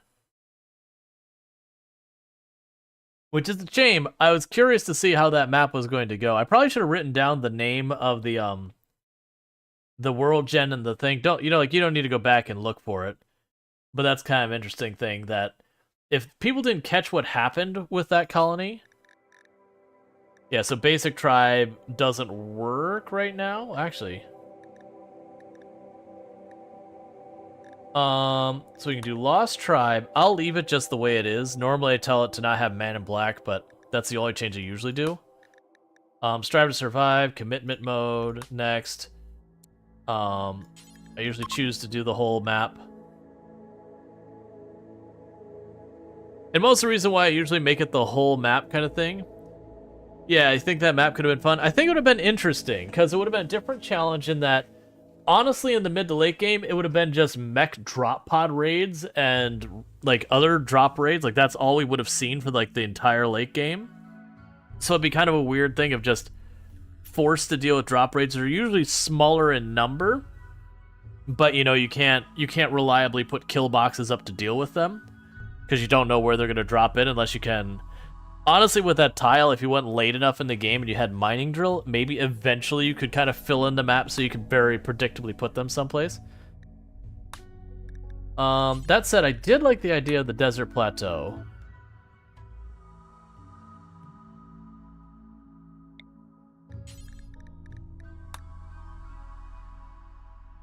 The problem we're going to run into, which is the no research, random research, why we got rid of that, is we're going to have to passive cooler it.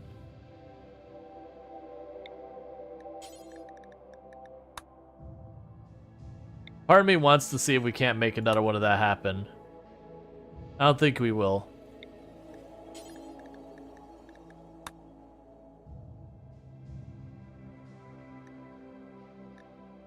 Oh, that's actually a relatively... Oh, it's massively in pollution. I was going to say, that's actually a desert plateau that's in...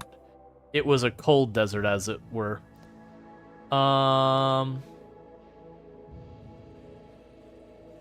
Yeah, it's a desert that doesn't even have a full year growing season. It's got a growing season that's about 2/3 of the year.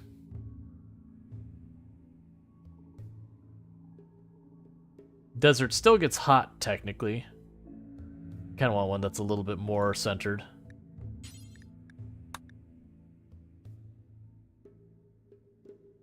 Like, just to kind of do something different.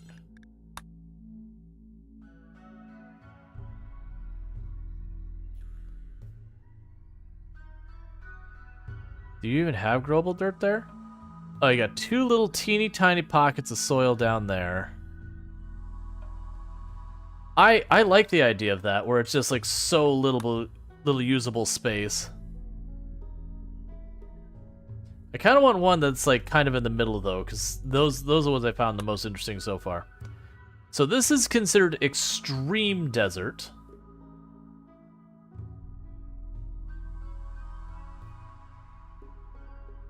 And this does not have soil, so I physically can't grow anything on it. So let's try and move over farther.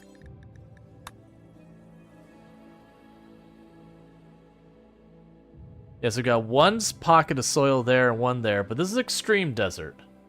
So that last tile I think we were on was right in the range of extreme. I'm surprised that in an extreme desert we still don't have a full year grow season.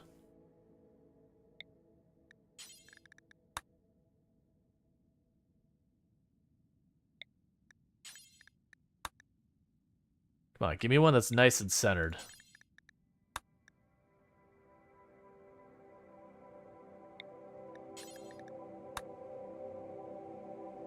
Okay. 2/3 of the year growing season. We have kind of this nice centered map. I've got one chunk of soil here and another spot there. A couple little teeny tiny specks up here. I think that is a mineable area and that is a mineable area, but the rest isn't. So I'll check this one out. I kind of, like, it's such a bummer. Do we want to go back and see if we can't find that key real fast? Is someone able to find that, like, super duper fast for me? Or, okay, that's weird, the number of water on that map. To get the one that was, like, fully water the whole way around. Like, it might have ended up being lame, but it also, because it's just, like, such a wild, different map. Like, I'm kind of, like, hoping whatever glitch caused it to happen that way, that we could recreate it. Trying to think of the best way I can... Actually, here's a question. I might be able to do this. We can go to options. So we can load up Regret of Stone. That's fine, we can load it anyways.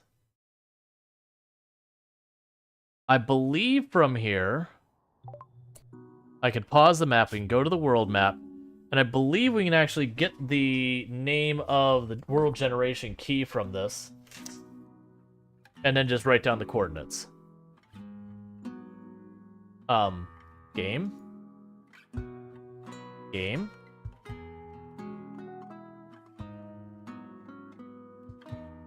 Okay, well we'll just alt tab that, or alt F4 that away.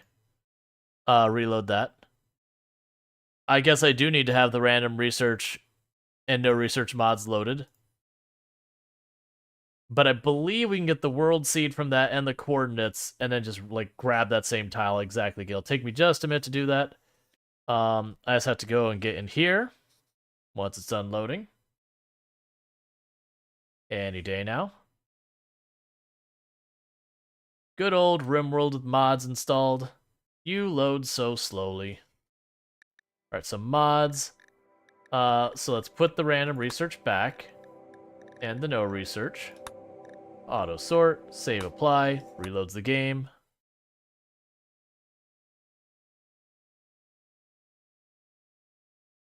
Wait for it.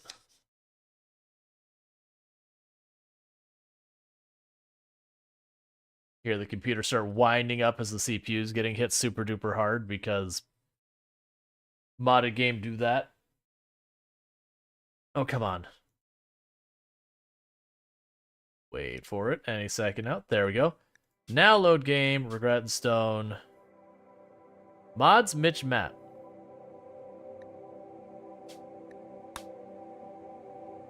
It's fine. It's making me restart again anyways, but I want to make sure it's going to load correctly.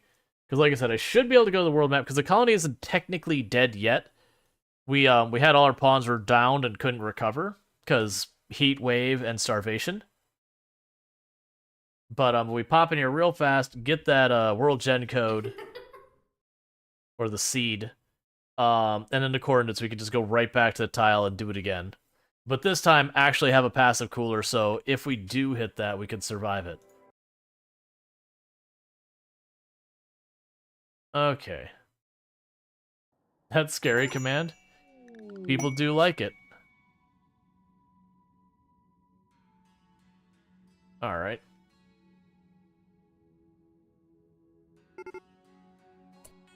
Okay.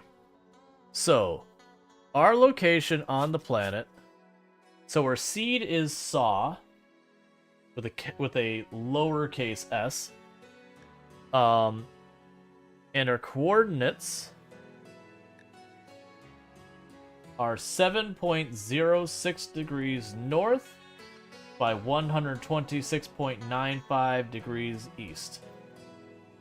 Now one of the things that might actually be a problem that I didn't think about is I do know with, like, you know, the whole thing where I talk about random mods not, like, doing what you expect them to do kind of thing. I do know what mods you have loaded can affect the world gen, even if it's unrelated to world gen. Not always, but it can. So you can have a thing that adds, like, a new gun to the game, and just because of how it shuffles the way the world works, when it does its randomization, it'll mess with your world gen. I didn't look into how that all works, but I know that was the thing that people warned, that's like, hey, if you're going to try and go and, like, generate a tile that someone else has and you want to get the same tile, then a lot of times you have to have the exact same mods they do. Okay, so new colony, Lost Tribe, next.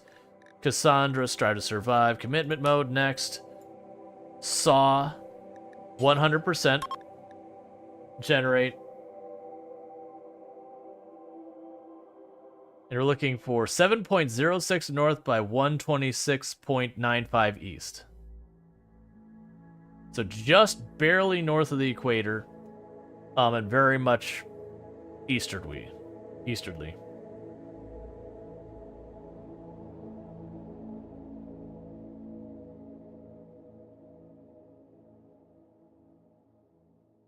Because I do think if it does end up that I have to have the no research, random research mods installed, that'll be a non-starter.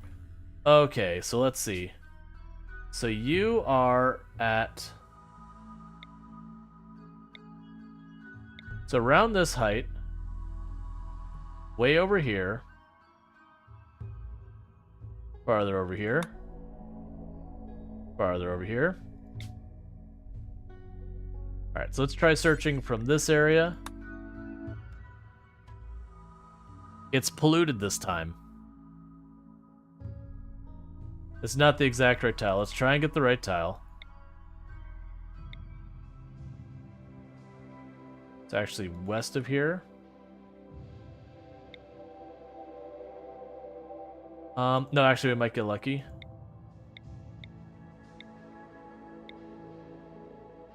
That'd be the one. Yep, that's the one. Okay. Custom ideology. What we might do is, since we know... Oh, actually, you can't start with Tunneler. Okay, I was gonna say we could start with Tunneler because with Tunneler I would get to be able to, do the mushrooms. Alright, so round 2. Let's see. How do you have an island in the middle of the continent? Oh, it's wizards. I thought that was self-explanatory. Delicate sickly. Yes. Absolutely. Delicate sickly will absolutely be what we'll do. Oh, good. Someone addicted right in the start. Night Owl Gourmand. Oh, that pawn is useful but gourmand with no source of food.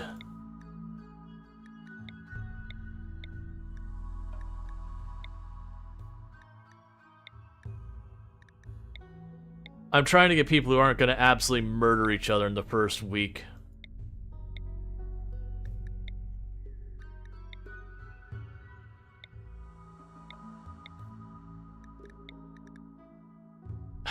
I mean, so like gourmand is nice because it makes them really good at cooking, but they need to eat like 1.5 as much. So I think this is the one time where it's like, no, I think gourmand's a deal breaker for us. Sure. Okay, so cooking is something we're going to be completely lacking, which I can honestly be fine with. In medical we're lacking, but everything else we're doing okay with. We don't have anything that's going to be a huge problem. We got 2 joggers, which is nice. What difficulty? Oh, I usually play on Strive to Survive. I find when I go more difficult than Strive to Survive, it ends up being a big, big headache. Hey, Ed Head Gaming, how's it going? Alright, so we'll try this again. Only this time, if we look at our research, I start with passive cooler. So if we have that same thing, then we could deal with it. So it literally is the exact same map, and we're going to have the exact same procedure. It's cool to see that it does put the Ancient Danger in the same spot, because I never remember like what is in the World Gen and not. So with all that, just like last time, we're going to go up here, and very first thing, tear that down. I'm going to say tear that down. I'm going to say zone. This whole zone. Your rice to get us started. Zone. This whole zone. You can be potatoes to start. And just, I don't really care what you are yet. Okay. And wildlife. So we have the exact same wildlife to start with. Did it give us the same animals? No, it gave us different animals. That's totally fine. Alright, so let's check our pawns and see what we've got for what. You're probably going to be one of our shooters.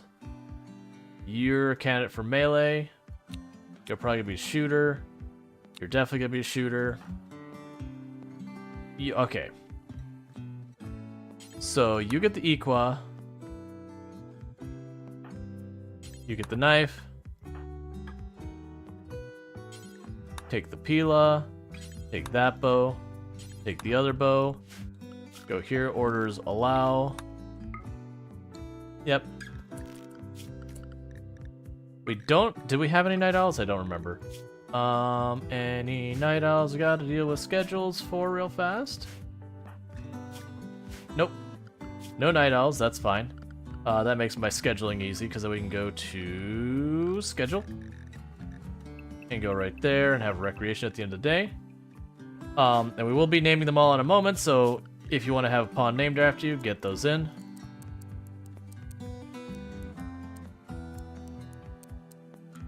You're gonna also be a doctor, because when you don't have people who are particularly competent at being a doctor, you take what you can get. Take you off of that. We've got childcare there.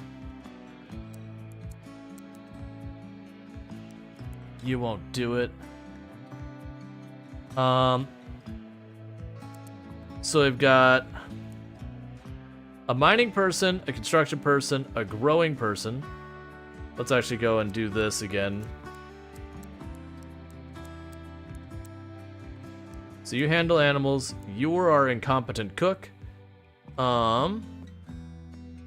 You grow stuff, you construct, you mine. I don't care about you doing art. You are a researcher. And honestly, I think that's reasonable. Okay, so let's start getting all that stuff. So we've already got you mining that. We've got this pulled up, so we can go ahead and unpause. And we'll go draw for the first person. This will be Vitez. Named. And we'll get our next one in here. Anjiru Sensei. Hey, Bentley, how's it going? Yeah, get our next one in here.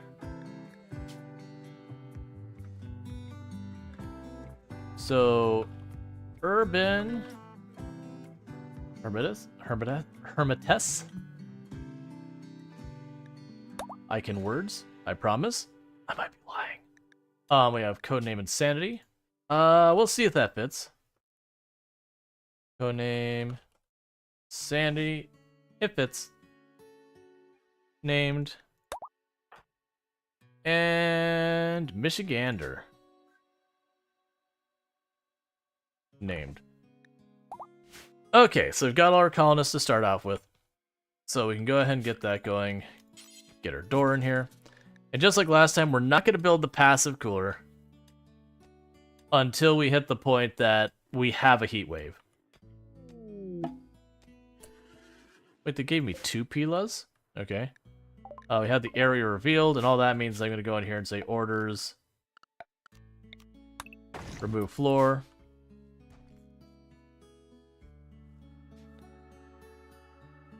Just plant everything you can. And once we get this area cleaned up, then just like last time, I'm going to say knock it all down. Ancient mech. I don't think we had an ancient mech in the last tile. Or I just completely... No, I don't think we did. Oh, cancel those. I'm getting ahead of myself. I'm like, yes, take those apart. It's like, no, actually, in this particular case, don't. Alright. So we'll do production, crafting, butcher creature, do forever, crafting, bills, clone, paste in the one that gives us just the range of stuff.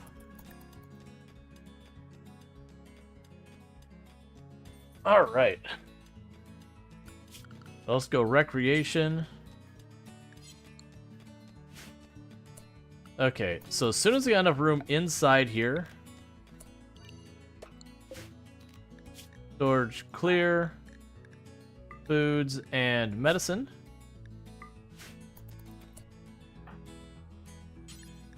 You're going for a walk, you're stopping. You're making a war master, you're stopping.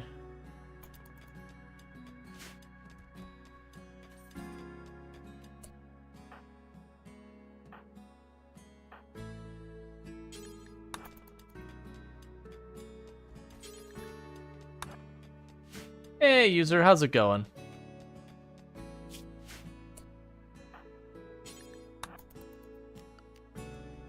There, so we got all the food that potentially will get eaten by the animals. Put that away immediately.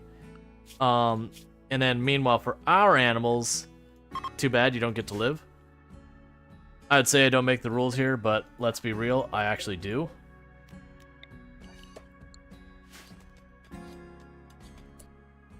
And then we'll go here to stockpiles and say like this. And add raw materials to it. So that way they carry the steel out here as well as the chunks and all that nonsense. Alright.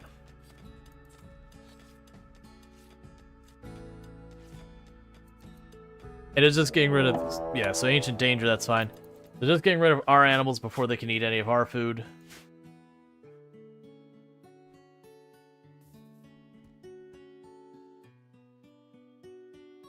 Okay, everything's planted. We can plant right now. I didn't get sleeping spots for people yet.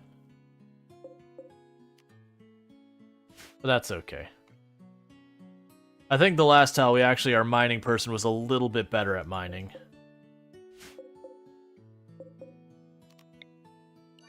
I don't remember if they had industrious or whatever, but they seem to get a little bit more mileage out of it. That's it. Floors, remove floor. Okay.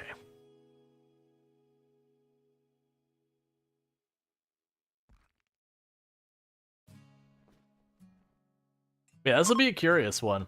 We'll give it the same names as last time. So, okay. So it does seem to be giving us some of the events in similar timing, but like different locations. It should deviate very quickly though. Because I do know, even if you choose the exact same seed as someone else, you won't get the same random events. There's just a lot of stuff that goes into determining the RNG, and you just can't realistically quantify to make it exactly the same without doing a lot of stuff.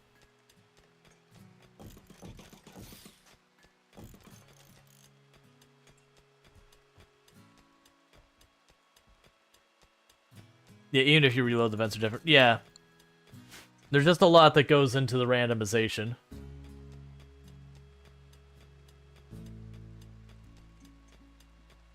Well, in a colony like this, because I don't know... When it comes to getting new pawns, we're going to be very limited on what our options are. Like, we'll have drop pod stuff happen. That'll be a way we get new pawns. There is the possibility they'll have, like, drop raids. That'll be a source of new pawns, but a lot of the normal sources of new pawns, like certain events, they won't be able to do. Because what we found out is any event will cause the pawns to appear up here, which cannot reach this area. Which means, if I do the thing where it's like, oh no, someone is running from wolves and they need help. Are you going to help them? And I say yes, they're just going to appear here and then starve to death. So there's no point in me accepting them. I'll be accepting them to watch them die.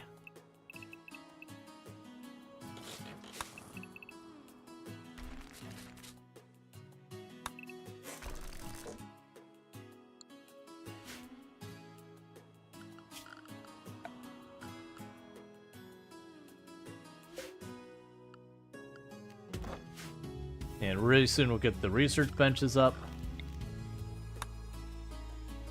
Oh, not that one we need.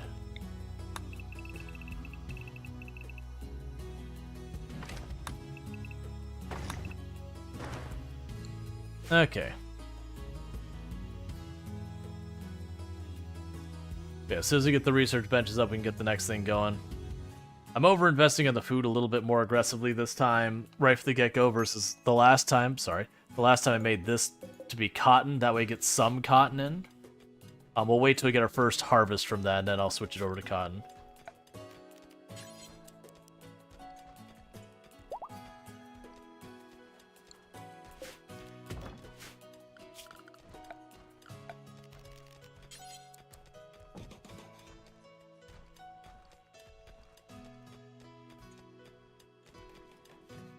Alright.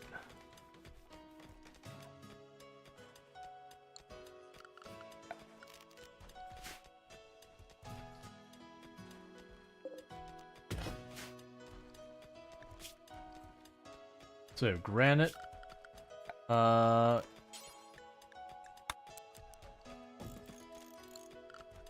Furniture.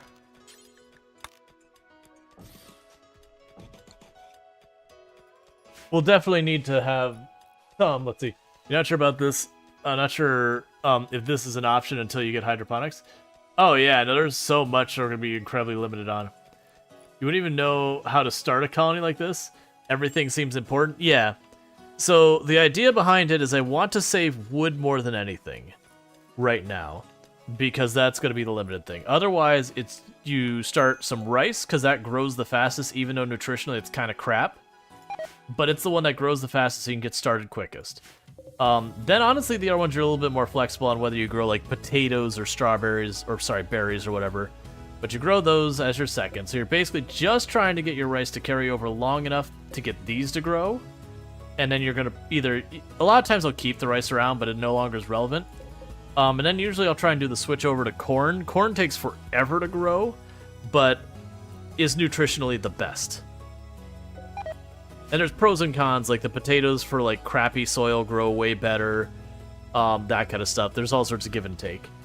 But what I will need to do is we'll need to switch some of these over to being like cotton. We'll definitely want to get herbal medicine in here to deal with like malaria and all that kind of stuff, to have some hope of it. Because I want to say this group we had a lack of doctors. Yeah, so that'll hurt us in the long run. Even naked brutality seems easier than tribal on this map. So there's curiosities, like it's got a lot of the same problems you run into with naked brutality. Well, not so much like naked brutality in itself isn't a problem beyond just not having many pawns. Please stop social fighting. Please stop breaking each other's limbs and toes and all that.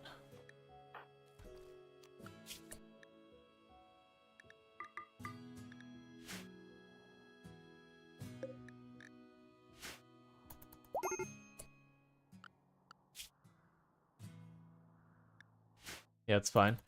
So you're bandaging up the two people. I need you to not massively hurt each other. Were you able to do both aiming and all that? Well, I mean, we have the Psychic Pila. You go ahead and hunt as well. Oh, no, wait, never mind. That's fine. You won't worry about hunting, but the other ones will. You'll deal with Maryland. I like it. Lessons learned for the 15th. Yeah, no, it's all those things. Like, your bottleneck right now is food. And it's going to be that for a long time. Yes. Well, that's the thing. If I can pivot into Tunneler, even if we're not dwarfing, even if we're, like, building on this, because this is rock ground, I can build the mushroom stuff on it. The thing is I have to make it an indoor period. Like an indoor area as well.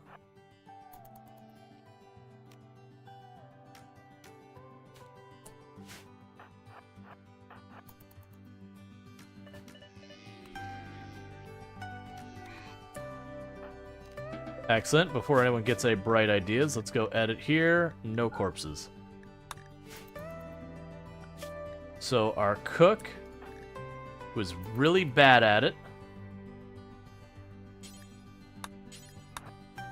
Is gonna cook.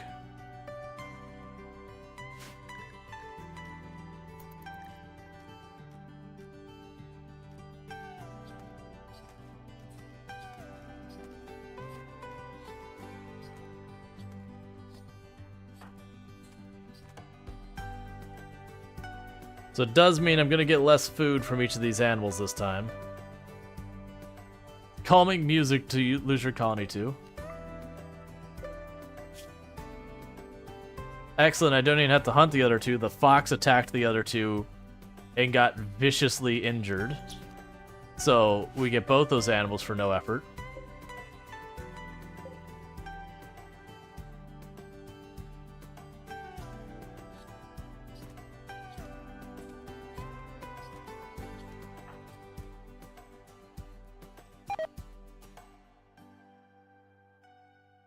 Alright, come on. The biggest thing is going to be getting some way I can cook the food, because I can build a fire, but that's the wood we get. The 393, that's it. Unless I give up some of this space for fiber corn, which I probably will in the long run, once I feel like we're getting enough raw food. But I'm never going to get a reasonable amount. So can we just do our best?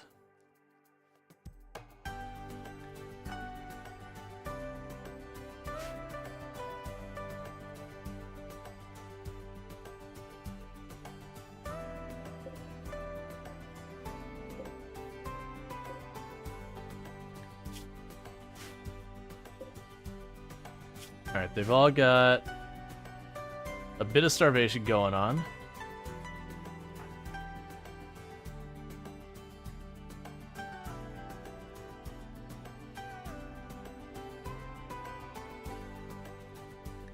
And food poisoning. Always food poisoning. Alright, so if you're idle, go ahead and just start hauling stone or something. Literally, I don't even care what you do, as long as it's reasonably productive. Because not like I need more growers.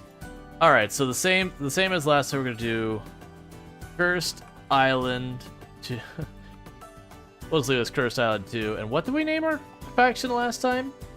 It was something like something at stone. Or in stone. Not rest in stone.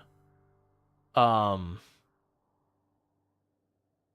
cursed in stone. Not doomed in stone. It's something along those lines. See if I can't find it real fast. As someone's gonna respond real fast, like, it was this, and it'll be like, I'm sorry, I'm scrolling, I can't see it. Yeah, so that's what we're saying. Not trial by stone. Where are you? Regret in stone. There we go. That's the one. Regret in stone. Yes, it's definitely the first time we've had this colony on this map by this name, and there definitely wasn't another run immediately before this. Those are certainly not things that just occurred.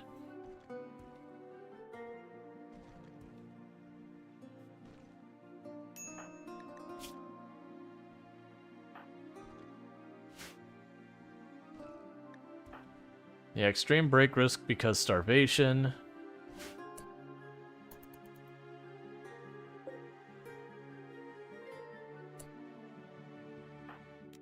Gather people real fast.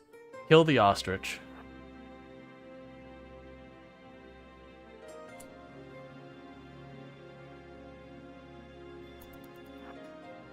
Nope, not really. We've actually had people bring that up, and then we pull up pictures like, oh, it's other than white dude with facial hair and glasses. It's kind of where the similarities end.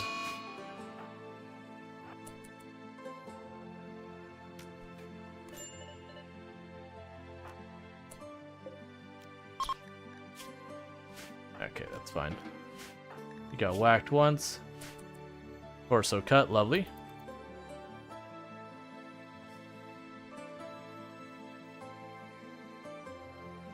I've had people say I look like a lot of people. And once in a while, so I'll be like, oh yeah, no, that one I can see. But then there's a lot of ones where it's like, no, not really. Like, it's one of those things if you're going based on memory. Ah, catatonic.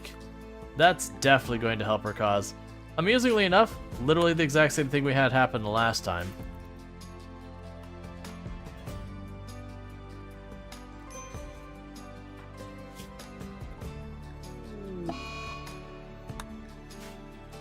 That's fine. So yeah, so you're our cook, which that's fine. The important thing right now is that our doctor stays on task. A lot of the other stuff we could just, or not our doctor, our farmer stays in task. You know, a little bit like Rual Storge? I don't know who this Rual Storge is. Sounds like a nerd.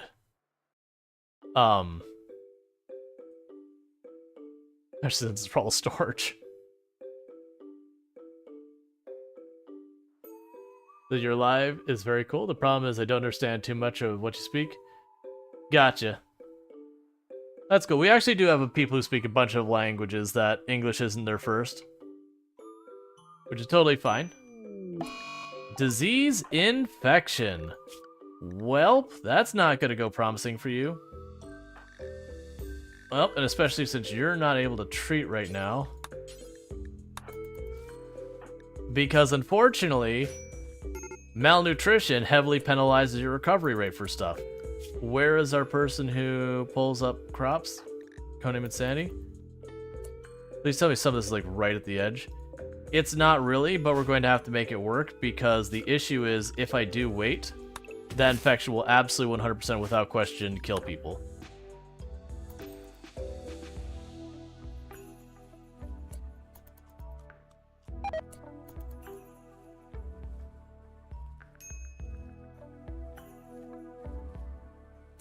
Okay, so who's treating... Who is the doctor here? Michigander? Who's having a break right now?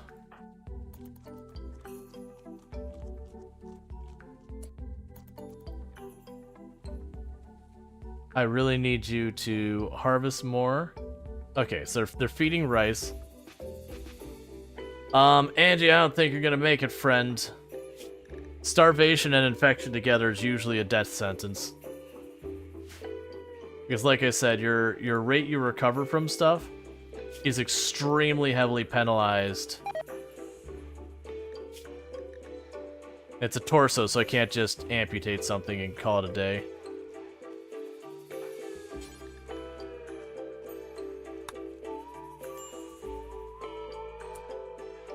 Alright, so we're gonna... So you're already feeding them. Do you know the game Lethal Company is good to play game friends? Gotcha, yeah, I've heard about it. I haven't really looked into it too much. I do very little multiplayer on the stream. It's not something that never happens, but it doesn't happen often. And that just comes as, you know, being a full-time creator, that kind of stuff. I have to be very careful about what I have on the channel.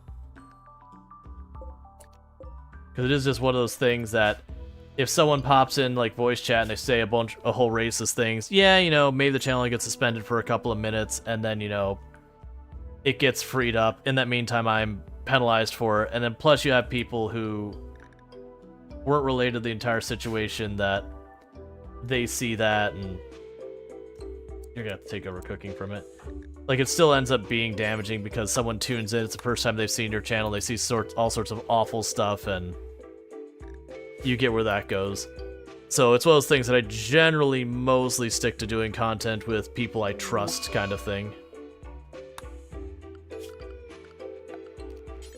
It's just the unfortunate reality. If you're a full-time creator, you have to play very safe.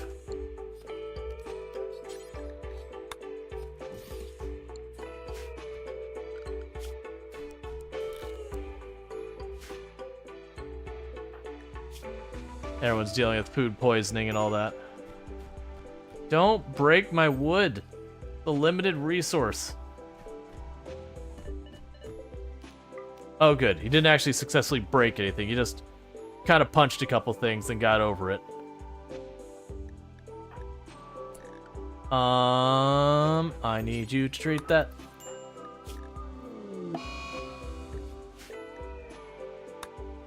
Look. I keep assigning people to do things and you keep having breaks. I need you to stop.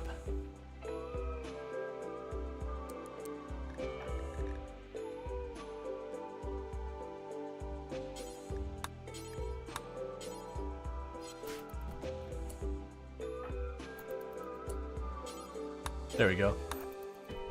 Because we need the food to roll in for a little while. You learn from the best about hating trees. I know.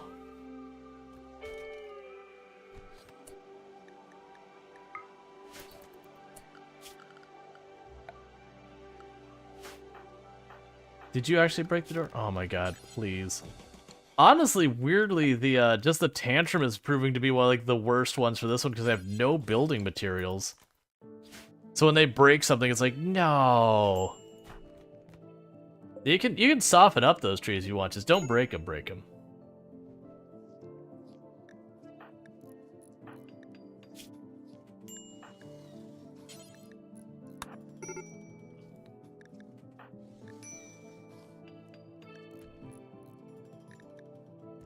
Alright.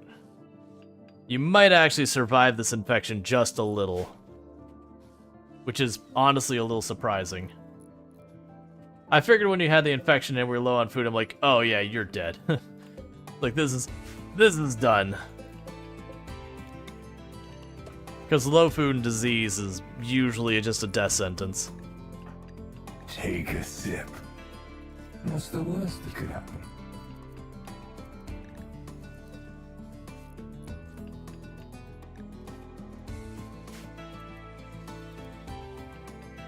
Alright. How are we doing with time? That's only 9-something. Okay. Because as a reminder, usually what we do is about halfway through stream, we will switch games. That's still not for like another 2 hours, so You don't need to worry about that. That's for a while off. Alright, so we get the first rice up. We have so long at potatoes. I pulled those earlier and we're going to pay for that. Isn't there one more elephant? There's the other elephant corpse. We'll definitely want that.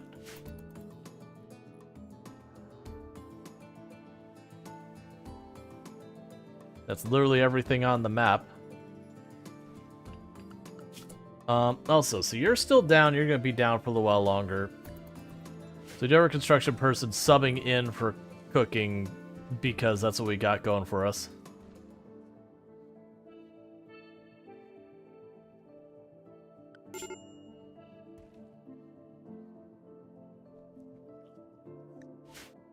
Major break risk on you because awful barracks.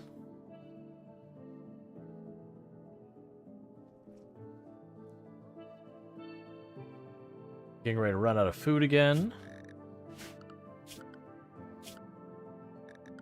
Oh, right. We should go here and say industrial. If you get glittered, please don't waste on normal stuff. But yeah, you really hate when colonists have tantrums and decide to destroy a specific thing. Especially when it's a really important thing you had, like a nuclear reactor, kill a colony. Oh yeah, like my whole thing is like, I personally feel like one thing they need to do about that is it should be one of those things that when it comes to a tantrum that they can't, like where you have a stack of components, I think they stack up to 50, and if they have a fit, they destroy the entire stack of 50 in seconds. I think it should be something that they begin destroying the stack one by one kind of thing. So they'll still go through the whole thing, but just not have it so, you know, it goes up, goes tink, tink, tink, and the whole stack is gone. You're like, okay, how effective were they that they managed to destroy entire, like, stack and, like, nothing made it through? Come on. It almost feels like with the tantrum, they should have, like, different severities of it as well. Like, and then the extreme severity of it is they target something of value versus just break random crap nearby. And maybe they do, and I just not observed it.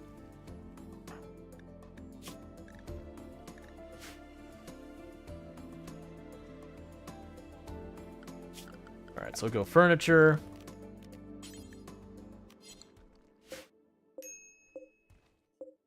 We've got some plain leather laying around here. And some elephant hide. You require 40.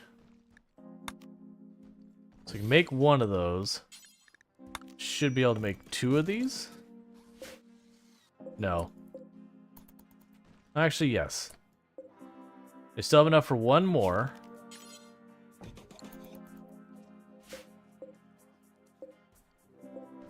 And then none of the other ones do have enough for an additional bed. So we'll just leave it alone.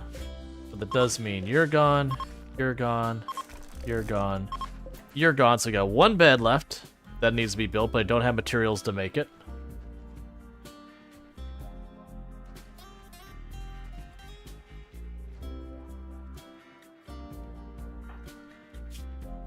I really look forward to when you're not knocked down,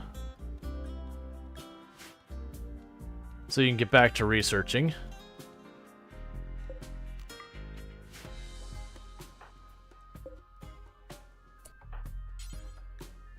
Oh, here's another thing.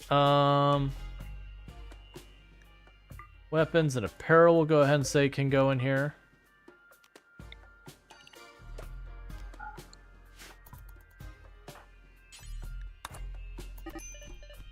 Did you seriously get right back up before you're even healed and social fought again? Come on.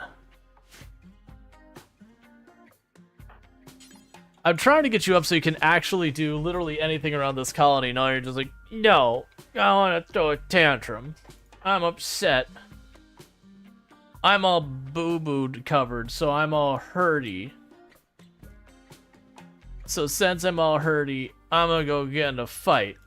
It'll definitely improve my overall circumstances.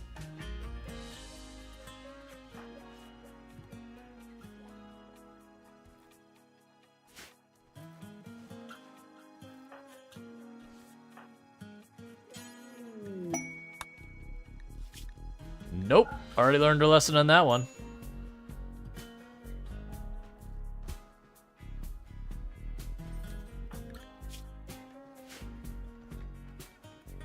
Alright, so they're still doing all that up there. Just like last time, we're going to queue that up to be smoothed.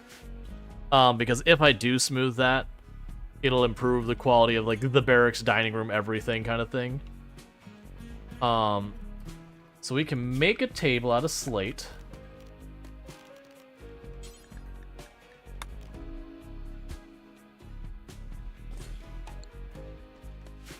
No, not slate. Sandstone.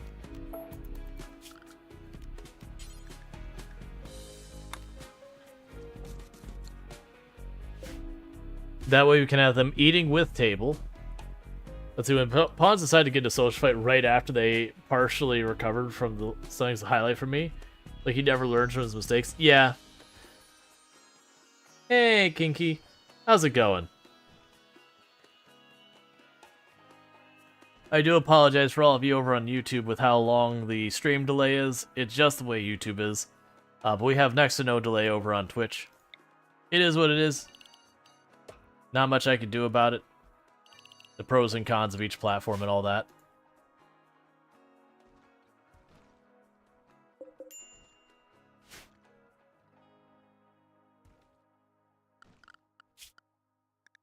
The worst thing is our researcher, who's the one who's just getting into fight after fight after fight after fight. The only thing that'd be worse is they kept knocking down our grower. Yeah, those are only at 70%. I'm probably gonna have to pull up the rice early again. Because they're just about ready to start running out of food.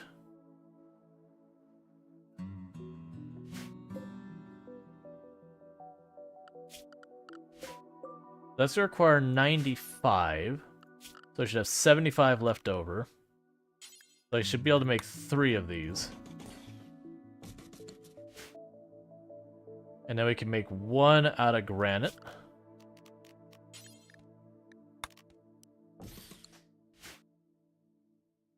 Oh, talk about YouTube? The last time you're listening to music, they offered you 1080p with a better bitrate. Oh, for listening to music? Yeah, I don't think it understands the context that you're listening to music, though. Alright,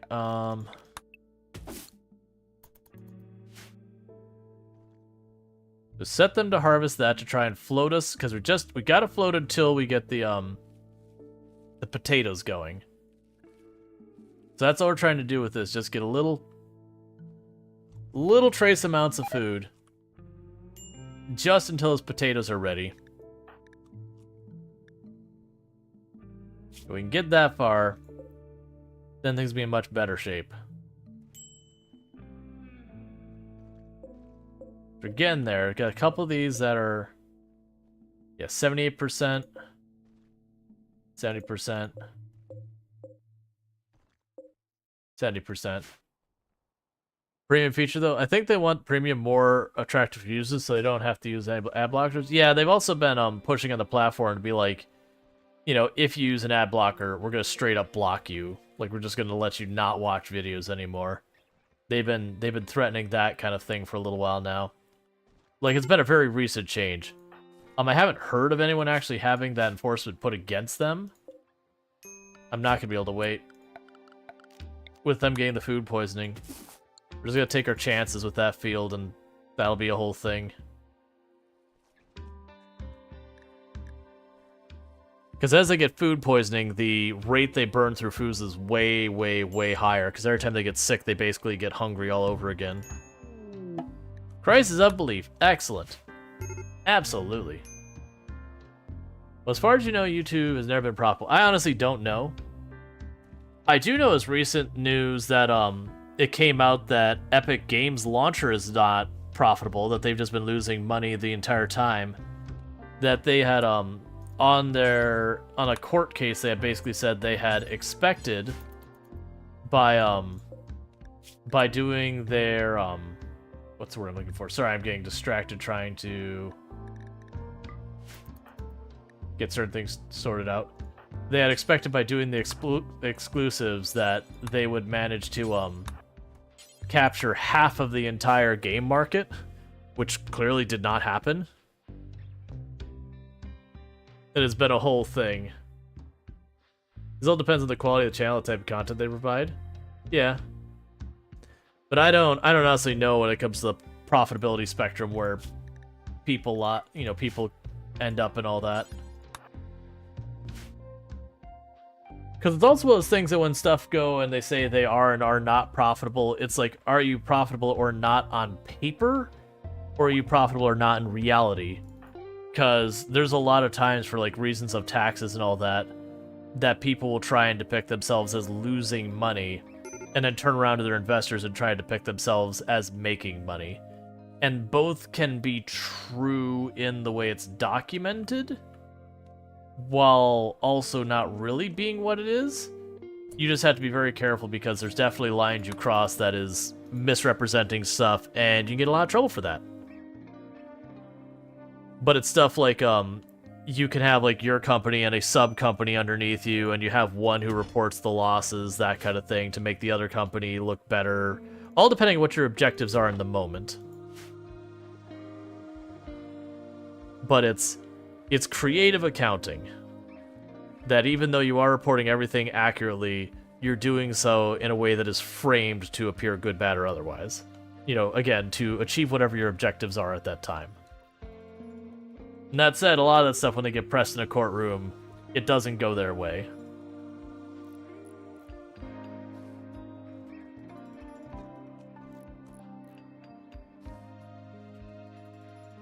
It's just a matter of managing to be enough of an outlier that you've upset the wrong people, that they decide to, you know, make an example of you.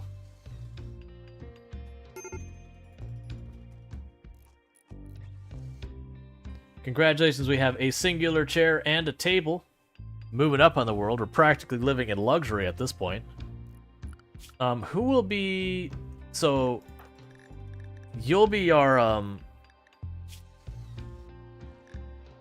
social leader.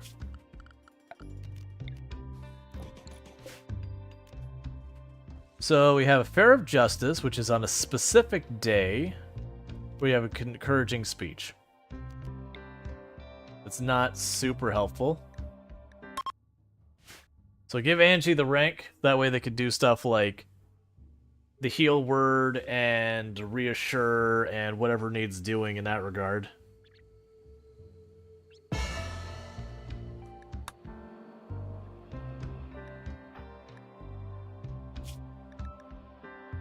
Oh my god, you're finally healed.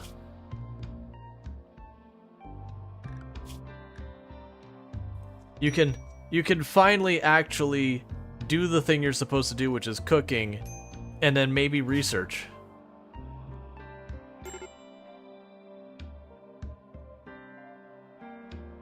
I probably shouldn't have set everything to Hall.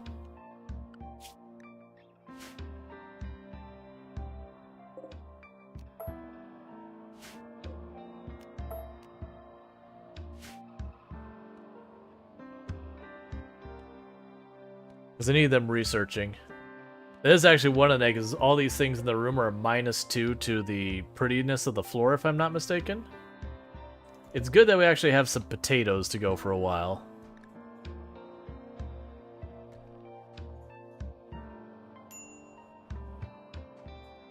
Alright.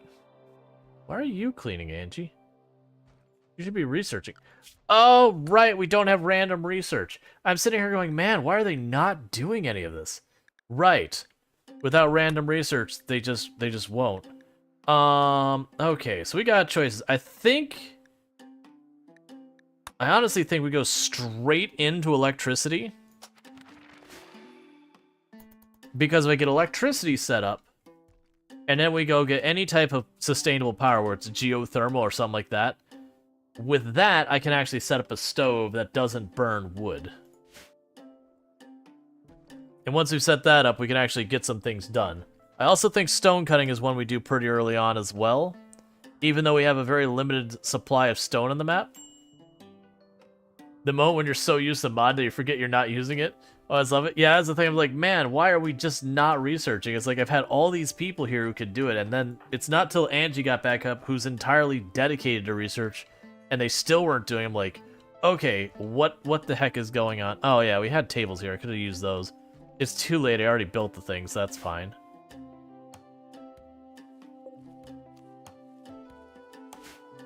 Okay, so the rice got fully grown, so we're gonna get full stacks of rice. This is nearly fully grown. So I think we're at least stable for now with our food.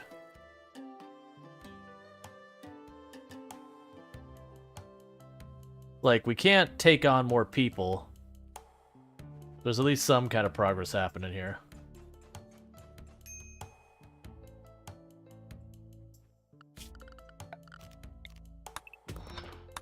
Go ahead and mine those out of existence. None of them are going to serve any meaningful purpose. They're just too small to matter.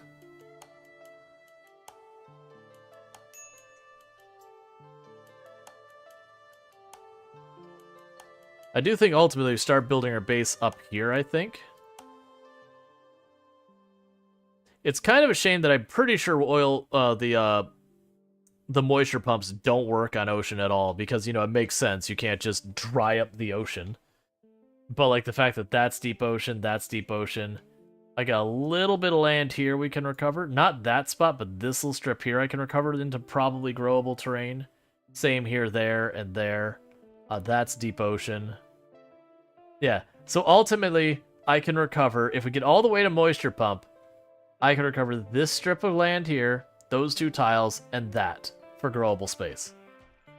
In case anyone's keeping notes. Yeah, the regular water when I pull it up should be growable, but deep ocean I don't believe you can do anything with. I think deep ocean's forever.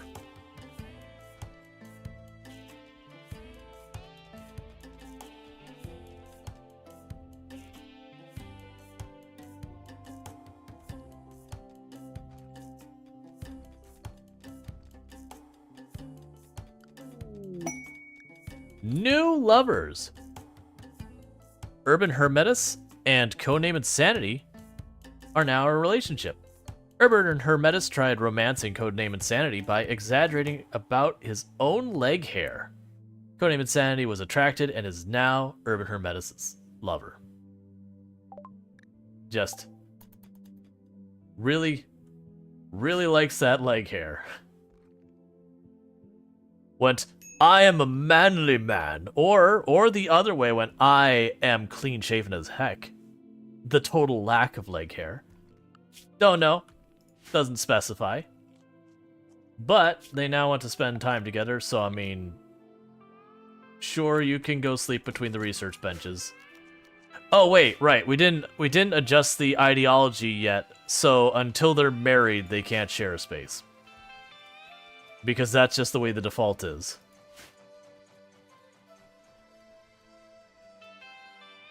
It's just the entire map is being stripped of everything. Make sure we go here and we'll say remove roof. And the reason I'm doing that is just in the off chance that as we start mining that they knock down the little bits of roof so it doesn't collapse on people.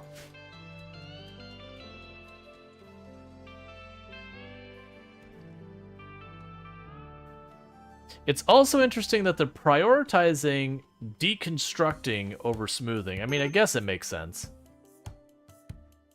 It's fine.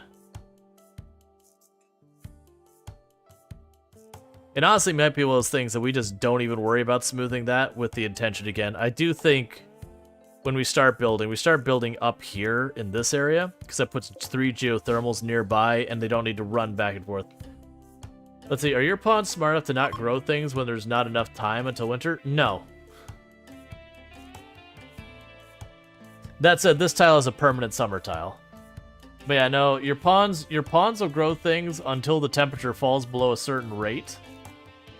But like, for example, it's like a particularly warm year or whatever, they'll keep growing till it gets too cold. And that temperature is already where it's at 0% grow rate. but just barely.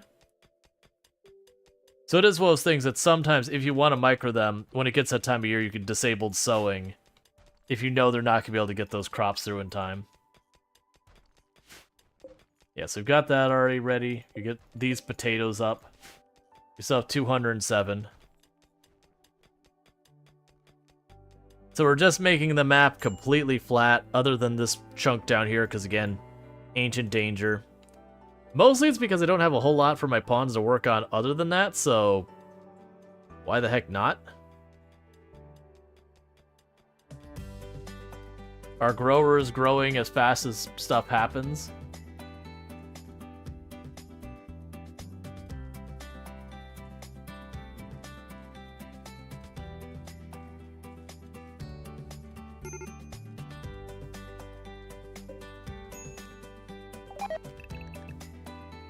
Oh, right.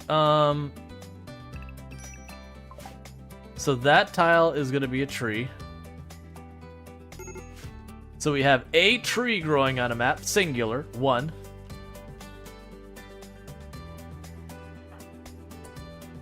Oh, everyone's getting heat strokes, so we're going to have to do this, which I've been hoping not to do, but it is what it is.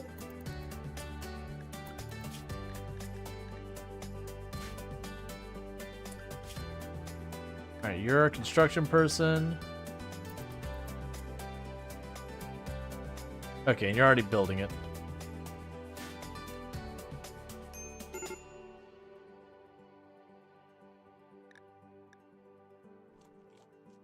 Man, it's honestly hot enough, I might need 2 of them. Which is not great. We'll see. It's bringing the temperature down gradually. We'll see how low it actually manages to get it.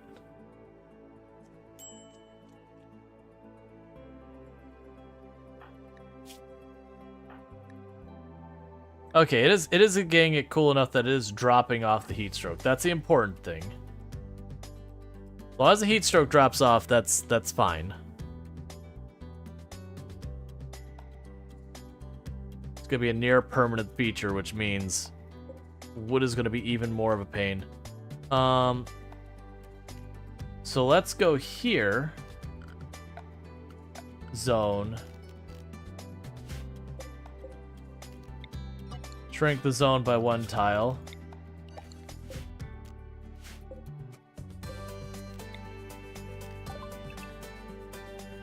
Make that a tree as well.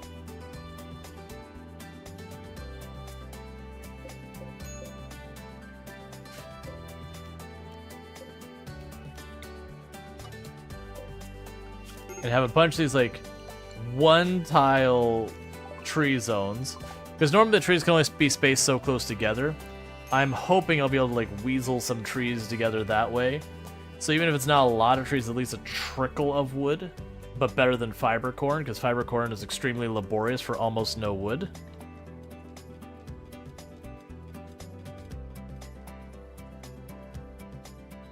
Okay.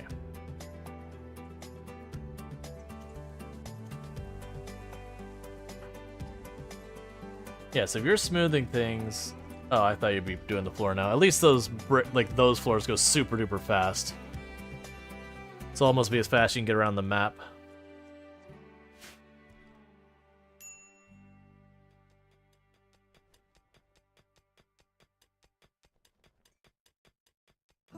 And you have people hauling constantly. We've got research happening constantly. We did jump straight to electrical, and we do have a lack of competent researcher. We're just making do with what we can. Get rid of that sleeping spot in that one. So I'll sleep down here. So our mood breaks are starting to stabilize a little bit, which is good.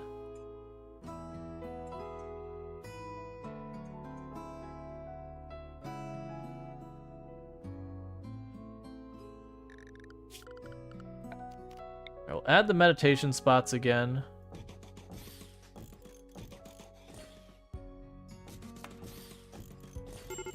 Even though I don't think I'll worry about getting the psychic powers or anything like that.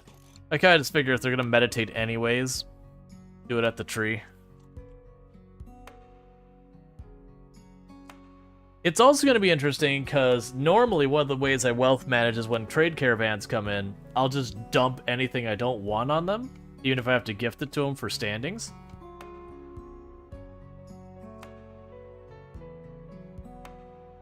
In this case, it's not going to really do anything for me.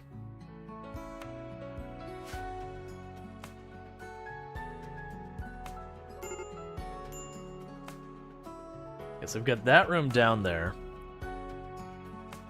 Trying to think how we're going to end up tackling, like, bedrooms and all that kind of nonsense. One added bonus is this tile, almost nothing is flammable. We got, like, the fields themselves are flammable, and that's basically it. So all the normal, like, fire dangers just aren't going to exist.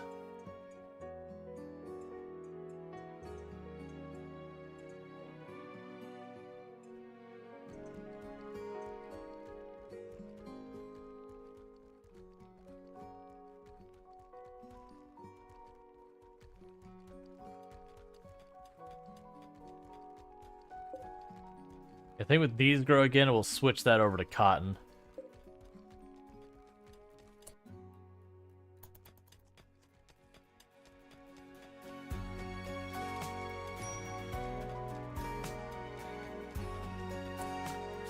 Make sure I have that set. Remove roof. Okay.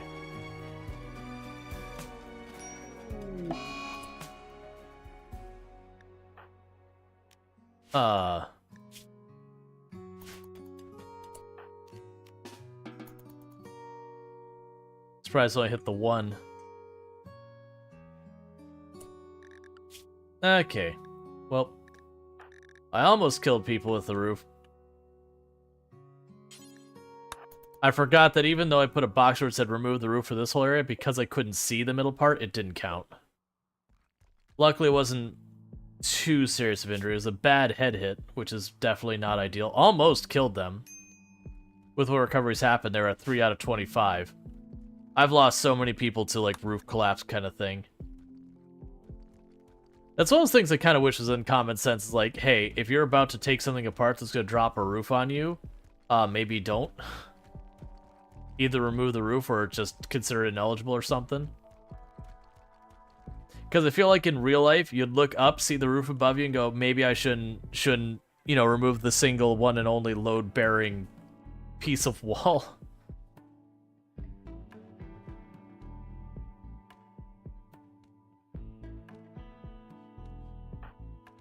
The one I honestly used to do it the most with is the, Are you still awake? You are. Make you heal faster.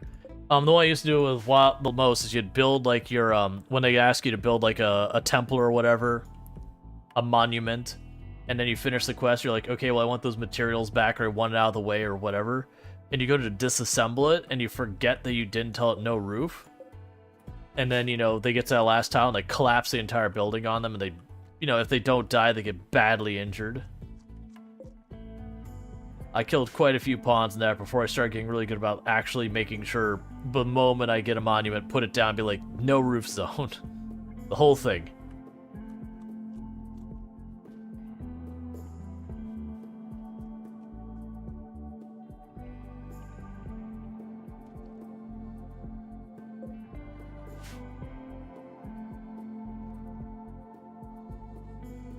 Alright, they've almost finished taking apart literally everything, and then they'll be just smoothing floors and all that. What's kind of interesting is the idea that I could technically smooth every single tile on this thing, and just make it like one really smooth, gorgeous... It's all slate. It's only slate. There's only slate. Oh, wait. Oh, good, you gave me face masks. Excellent. We'll be alright for flu season. No pants, no shirts, but we'll have our masks.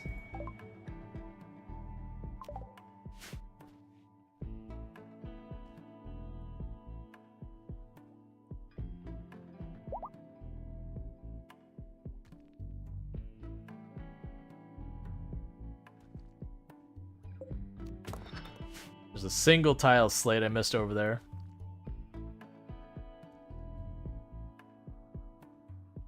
Just the fact that we're literally going to have a completely cleared out tile, that there's going to be, like, not a single structure or, like, natural thing really to speak of other than just the one chunk of rock down here. On the plus side, we've got 6 geothermals on here. I'll probably never have the materials to use, but, you know, it's fine.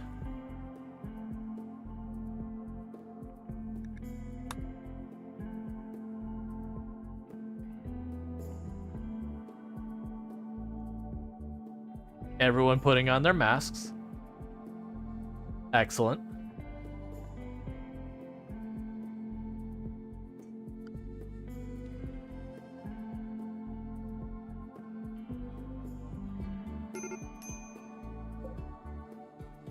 Alright, food is getting dangerously low.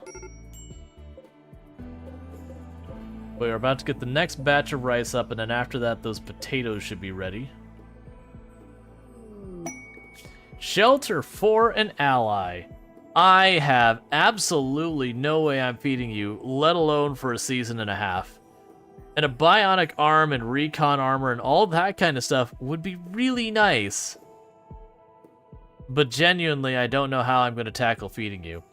We're going to let that sit for a couple days and see if by some miracle we end up with like a little extra food. Because if we do, then, you know, we can take care of that. But I'm having a feeling we're going to be riding the, well, that'll go great. Oh, good. I don't even think they got... Did you even get an insult in before that ran out?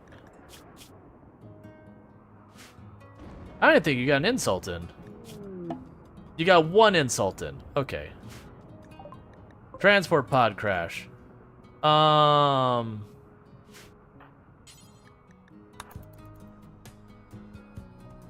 Sorry, friend. I can't feed you. Actually, look at your stats. Oh yeah, and you're terrible.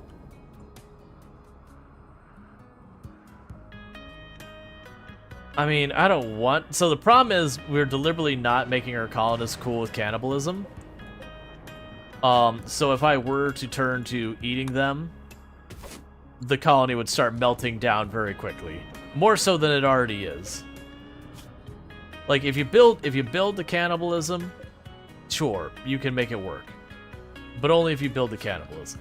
And we have not. Otherwise, it is a real juggle trying to make that not absolutely melt people down. Corpses, human-like. Don't worry, Paul, I'm getting a spot ready for you. Cannibalism always feels like cheating. I wouldn't go that far. Like, cannibalism can certainly be... Like, if you're just set up from, like, the very beginning, it can make it easier, but it kind of depends on the type of run you're doing. Like, for example, if you're doing a run where food is desperate, like, you know, a Naked Brutality ice sheet, then yeah, cannibalism's gonna happen because that's the only way you're getting to the point where you're past that.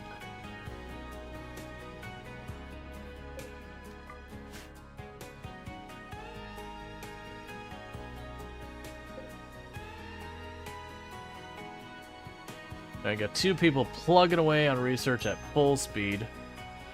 You're starting to smooth the floor to make the place not as much as a mood penalty.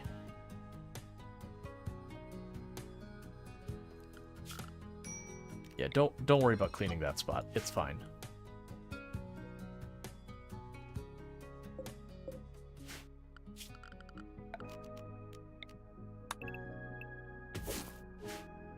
You have to pull up a little bit more early. Like that'll be the juggle for now, is just desperately trying to keep our food situation above water.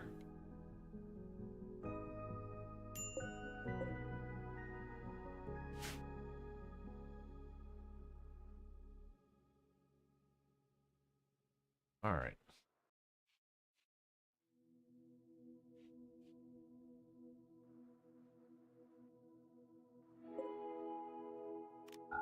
Try turning that off from being restocked. I think we've cooled down enough that that's not a problem.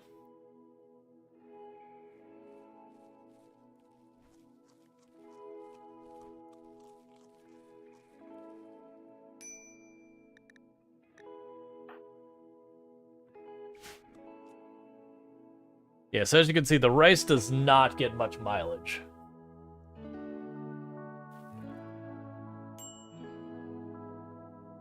That much of the field gave us about 1 meal for each person.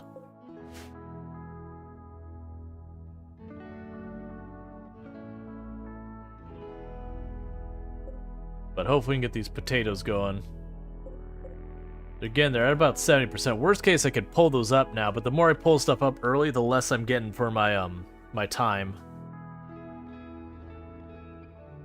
That's part of the reason I'm trying to just absolutely plug for electricity.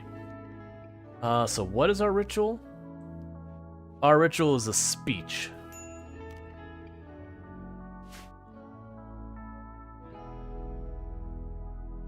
Because I think the next move is, oh my god, please.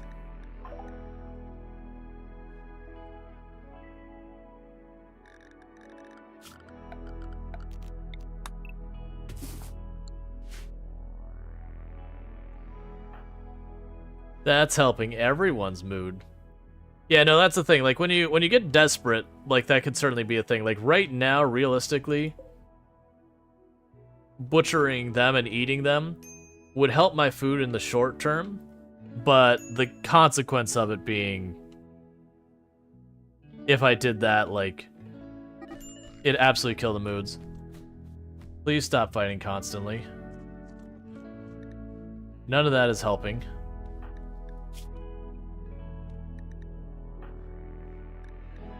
Why are you biting each other's fingers off?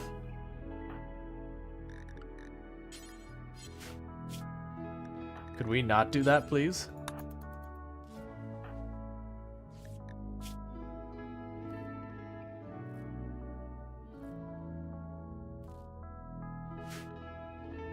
All that makes you less capable of tending to things.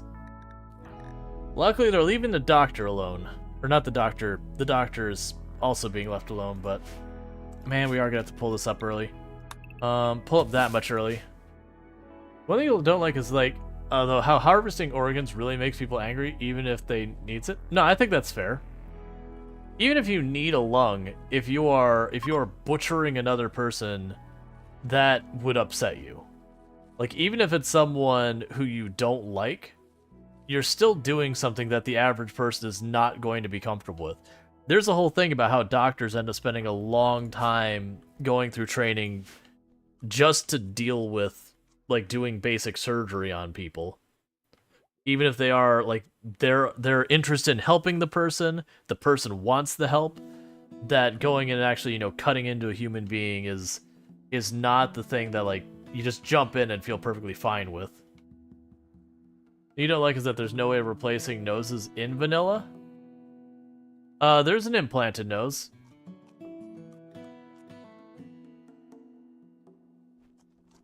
There's like a beauty nose thing you can get. It's like an implant that you have to get. It's not like a replacement nose in itself.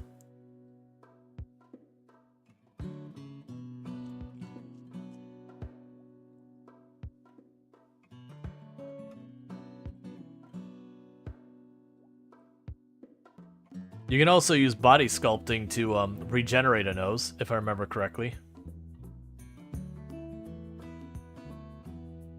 Like, honestly, these days in RimWorld, there's very little you cannot fix on a pawn in just fairly direct means. Now, at some of them, you have to be, like, you used to have to be very, very creative. Like, when someone got dementia, the way you would fix it back in the day is you'd cut off their head, and then, like, you'd pull their skull out of their head, and then you'd have to try and fight them to knock their head off. And then you could resurrection serum them. Or I think, Luciferum.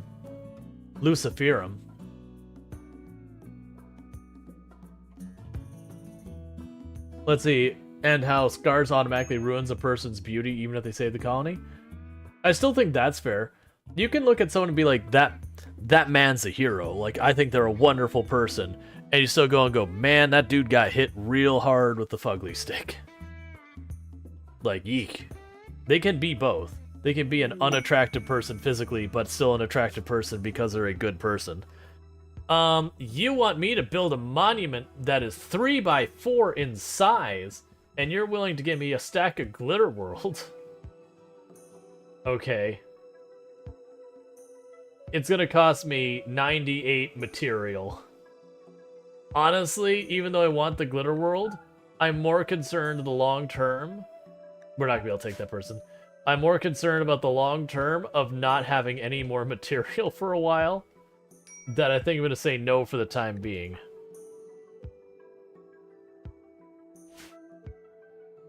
Oh, this food situation is not my favorite.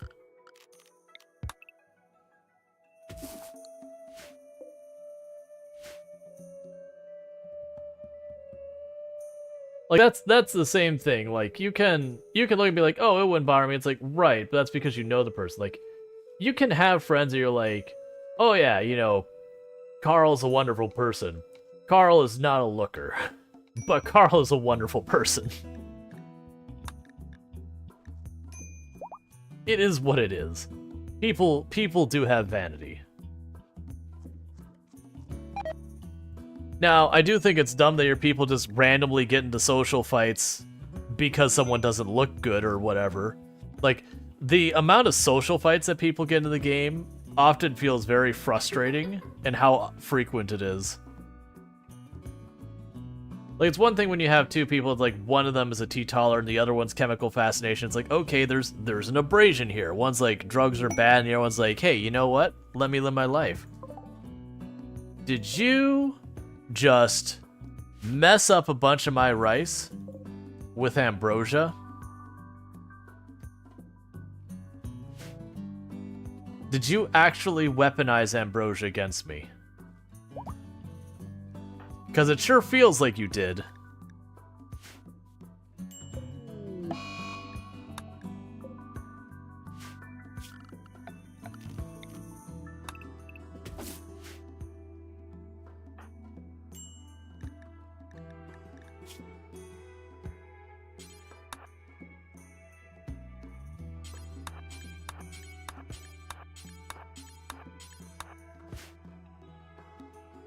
Also, dogs eating drug is a mechanic.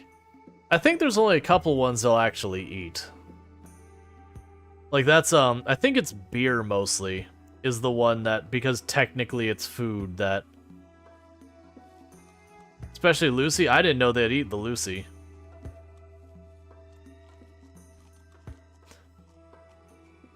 Can you still do that? I remember it was the thing that people used to do back in the day in RimWorld, was you would, you give, like, Lucy to a, Thrumbo.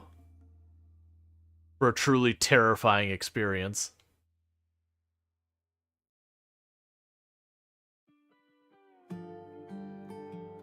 Trying to remember how that went. I don't think you could just, like, right-click on it. There was a way you could, like, administer Lucifer, like, you had to, like, knock down the Thrumbo or something. I can't remember. It's been a long time. It's a terrible idea. For those who aren't reading between the lines, Luciferum in the game, if you don't get enough of it, your people just absolutely become violent and awful. They're completely undealable with when they're on Luciferum if they start not getting their dosage. Now if that person also happens to be this giant animal with a horn they can gore you with, who is basically like wearing armor, you play Vanilla, keeping the Vanilla? That's on me. Putting lots of words together and trying to figure out where that came from.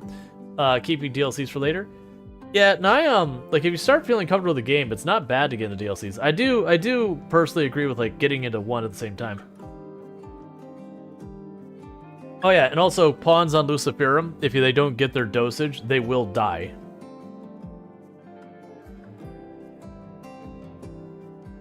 It used to be, back in the day, the only ways to get rid of scars were Luciferum, or having the scar, or I think Resurrection, would also get rid of scars. Maybe Healing Mech Serum? I can't remember. I think it did. Healing Mech Serum is always one of those ones that's always tricky to go, does it heal this with Healing Mech Serum? I don't know. Maybe. Maybe not. Only one way to find out. Alright, so we're about to get these grown. Cool. So we are starting to get them where they're hitting 100%. That's the reason I'm only taking like little chunks up when I'm pulling them up early, is just trying to float it. Like, we really do need to be making these into meals to get the mileage out of. But like, we're already burned through about 50 of the wood out of our very limited wood supply. And I did manage to plant a tree, but I think these other ones aren't going to work. We'll see.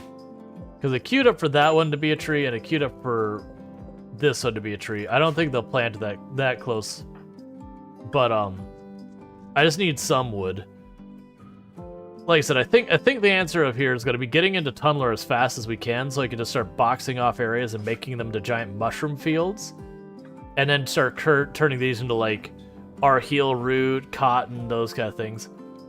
As you're watching Twitch mostly for RimWorld, just trying to get the most fun of the game myself this time? Yeah, that's totally fine. I mean, there's people who just genuinely don't like the DLC, and that's good enough reason not to play them. What I am going to do here is going to take just a minute to pause the game and use the restroom real fast, and I'll be right back. So thank you so much for tuning in. I'll be back here in just a moment.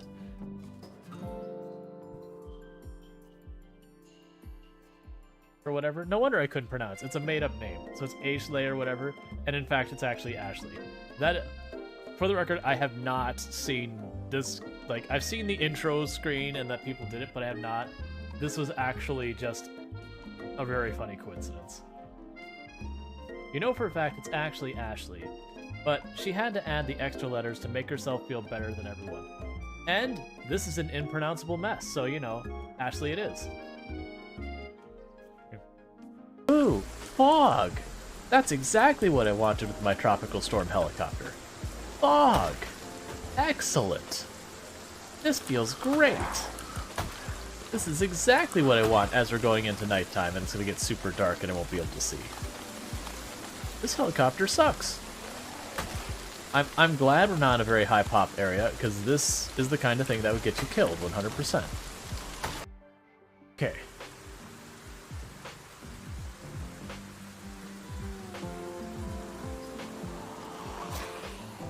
Stop. Why is it pitch black?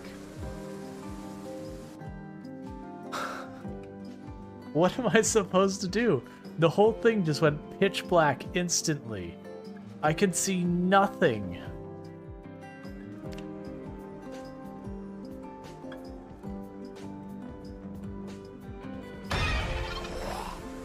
Oh, that scared the crap out of me. But yeah, you saw instinctively there when I didn't know where the zombie was because I got completely caught off guard. I immediately hit sprint. Alright, let's get back to it. Back in the old clips when I used to use push to talk, wasn't on camera, the noise cancellation wasn't right, I didn't have the noise gate on it, so you could hear me just going clack, clack, clack, clack, clack, clack, clack, clack, clack, clack, clack, every time I moved around. The stream is moderately better than that. There has been some small but negligible improvements over the years. Come a long way. I still remember there was a point that I was like, oh hey, like I'm looking at potentially getting a new keyboard because I started getting self-conscious about like just how loud the clicking was when I was listening to recordings and how I wasn't really able to get rid of it. I was like, yeah, I think I'm gonna get a different keyboard, that way like the clicking is nowhere near as bad. Because to me it's like, oh, that's got to be a huge detractor if you're just listening to someone the whole time you're saying click, click, click, click, click, click, click, click, click, click, click. And there's a couple people who's like, no, please don't get rid of it. I like the clacks. I still think, in my opinion, though, it's better without it. Let's see. The times when you started streaming were the best. Let's see. The times when you started streaming the best when you didn't know about most of the stuff, like mics being set up correctly. Which bitrate stream on, kind of is these times. Oh, I mean, yeah. Like, there's a fun to the scuff. Or, like, it not being, like, super duper, like, you know, professional. Like, some people turn the clicking into an ASMR thing. It can be. Which is basically what it's saying is, like, for some people, it's like, yeah, but the clicking kind of helps them, like, relax. And I'm like, okay. But I think it was one of those things that if we were to like grab, you know, for every 100 viewers, that maybe like 10, 15 of them were like, yeah, the clicking is really nice. You'd have a whole bunch of those like, I don't really care one way or the other. And then you have some who are like, yeah, the clicking is actually very distracting. It's tricky stuff. I know I've been saying this a lot, that I need to sit down and I want to get the audience involved. And I mean like the larger audience, not just who's on at any given moment on stream. And I do want to sit down and be like, okay, what are people things that people see as like absolutely core to the channel? Like, because I know what I personally feel is core to the channel, but it'd be kind of fun to get other people's view and be like, what do you feel is absolutely core to the channel? That this channel missing that doesn't make sense, kind of thing. And then go one over, go, what are the things that I currently do on the channel that feel like they really add a lot to the channel? What are things that people believe I could add to the channel that would, again, support those handful of things that we say, these are the most important stuff about the channel? And then of the things I'm currently doing on the channel, what are things that actually get in the way of, distract from, take away from the stuff that we kind of see as like the main value of the channel? Because I feel like sitting down there and doing that would kind of help be good about like some of those things that may seem like fun. You're like, yeah, but this is kind of actually not great. And people are gonna have different opinions on this is and isn't, but it'd be interesting to get that feedback. And you know, if they start seeing patterns where like a lot of people seem to agree that this thing is a negative of the channel, maybe we stop doing it. Or you know, people really like something and they wish we did more of it, so maybe we try and make more of it happen, yada yada yada. Alright, so we've got our research going down here. They're plugging away as best they can. The crops are starting to stabilize. We've got basically all the bricks we're going to get until we get stone cutting, and then once this is tapped out, we got a little bit more. I'm really trying to not have to keep the passive cooler on too much. I think we have to. It's just like the juggle with the passive cooler.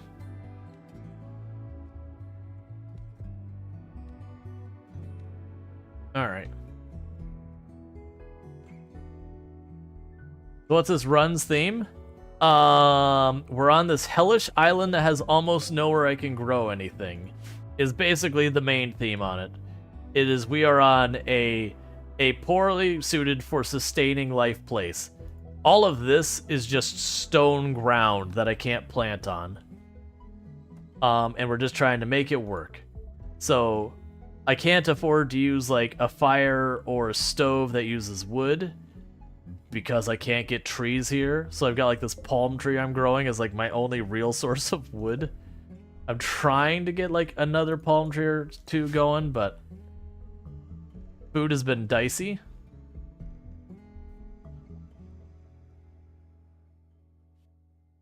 So we're just trying to do our best. How we gotta stretch. But for the moment, we're just trying to get our food stabilized and trying to get research happening. I'm beelining straight to electricity. So I'm going to try and get electricity. I'm going to try and get stone cutting. And then I think the next one I'm going to try and get is probably geothermal. And then the reason I'm talking about going that path, and then probably AC after that. And the reason I'm thinking about going that route is if we get all those things, I should be able to set up, you know, the geothermal, set up an AC to try and keep the temperature under control so I'm not having to burn wood, and then set up stoves that run on electricity. And with that, I should be able to stabilize my food and the temperature in a renewable way. Now, the downside is we may run into a problem that I don't actually end up with a source of components to speak of. You need to get some turtles. And any reason you leave, helper can't, like... And any reason you leave the learning helper thing on? Can't unsee it? Oh, I changed my settings a while back. Man, where was that? Was it gameplay? Get rid of that. I had a bunch of that stuff turned off, and then, like, ages ago, just... Stuff got reset and all that. It's one of those things that if I ever had to like reset up the computer and reinstall RimWorld or whatever, it just brings it all back. Alright, come on. Get that electricity learned. I think the order of operations I am going to go is electricity, stone cutting, and then geothermal. Alright, so this will be done soon.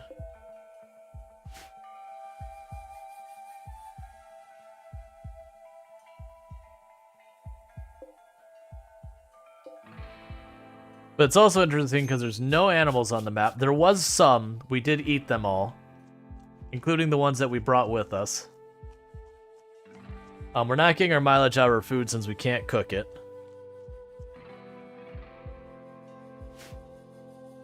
We're just doing our best until we get our research sorted. Because they also can't afford to use either chem fuel or wood fuel. We could build the wind turbine and set up the oven, but it only worked part-time, and it had to unlock batteries. I do think I want to just literally beeline for geothermal to make it stable immediately. And then, like I said, I think my plan is going to be start building up here, hook up the geothermal to either that one or that one, you know, pipe it in, get a kitchen set up, all that stuff. It's also surprising how small the game is in terms of disk storage compared to the amount of content it has to offer. Yeah.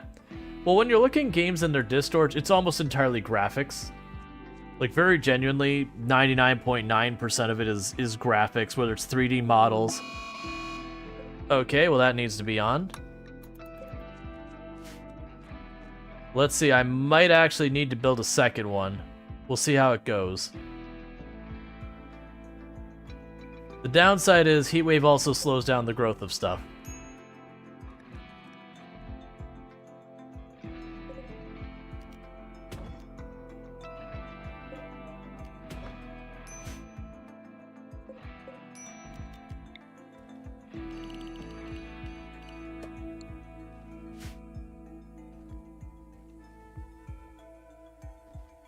Oh man, it's 141. 61 C outside.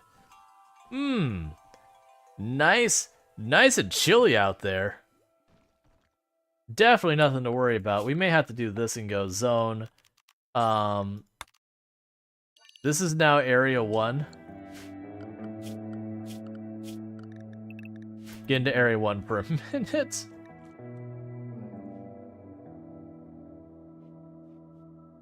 Because that is too hot. Okay, so we've got electricity. Now if we go straight for geothermal, it's 6,400. I do think I drop back real fast and I get stone cutting going on because I'm going to need stone cutting, geothermal, and electricity to do what I want. And the stone cutting should go quickly, and then plus, once I get that built, I could just have our crafting person just start destroying all the rock on the map to make bricks for us to build our base.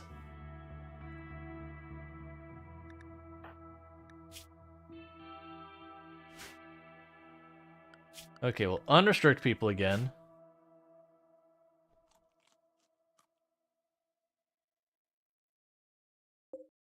Yeah, we're at 57%. Yeah, food is very quickly running out.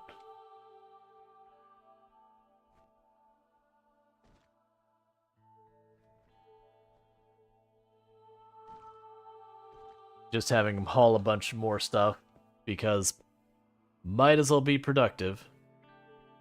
The worst part is we're probably gonna end up moving.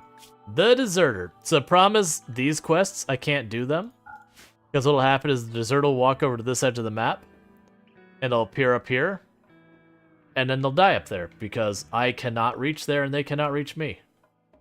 We tested that with the one where it's like the Empire person being chased by the rabbit. He just spawned up here in that tiny little speck and then died.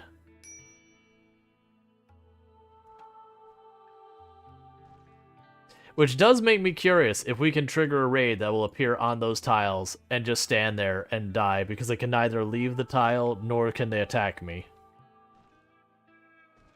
That's the whole reason we chose this tile. Is like, I don't know how I handle stuff. Let's see what happens. So this may be like a pacifist, peaceful run that we've just... The way we survived is we went to the least hospitable place in the entire map and went, you know what? We live here now.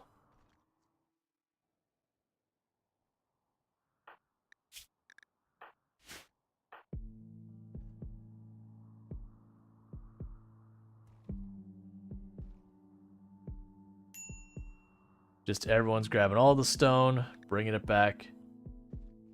Down to 3. Okay, so we're about to have some rice that's fully grown. So I think we can just ride out today. We'll get that rice. That rice should carry us until this is grown, which should carry us until that is grown. And then hopefully after all that, we'll kind of have our cycle of having crops up. We are going to be very susceptible to things like blight killing our... Like, if we have this gets blighted, we starve to death.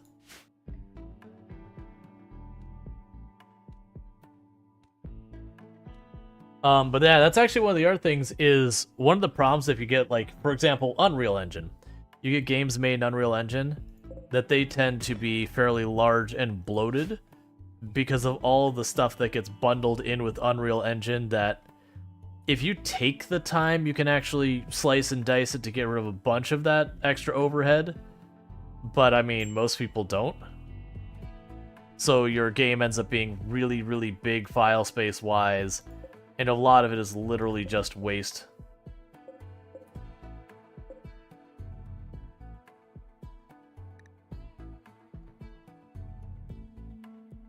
Versus when you use something like Mono Game, for example, it just doesn't have all that overhead. The marriage is on. Urban Hermitus and Codename Insanity have agreed to get married and are now engaged. Okay. Even though your chance of having a good thing here is basically 0, do it anyways, because you might get an ideology point. So good luck. I expect this to go badly, but if I get 1 ideology point, congratulations, that's 1 more ideology point between getting my food in a much better place. It's terrible. We got 2 points. Yes.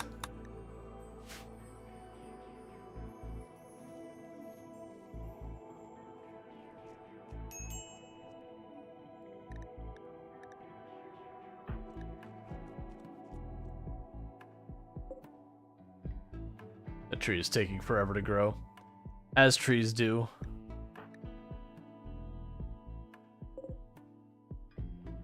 That wood count just keeps going down. I'm gonna need more than 1 tree. I have places for like 3 trees to plant. I can't give up more grow space. And when the heat wave goes, I can take this and shut it back off. And hopefully that'll be enough.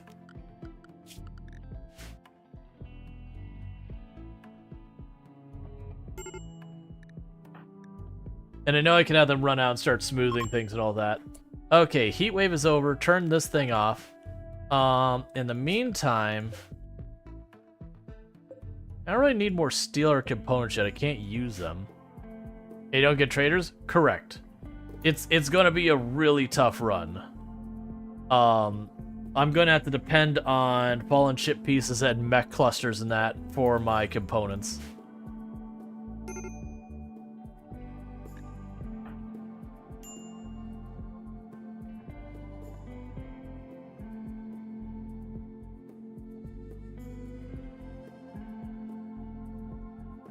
Alright, so I almost got stone cutting. That'll get us a bunch of work done.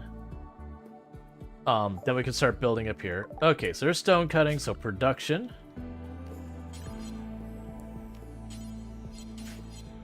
So you got granite blocks, what I have the most of.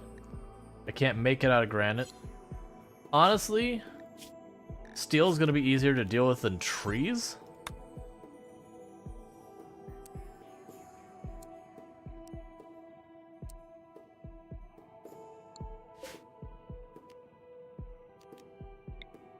If I build a copy here, will you copy the patterns over? You don't.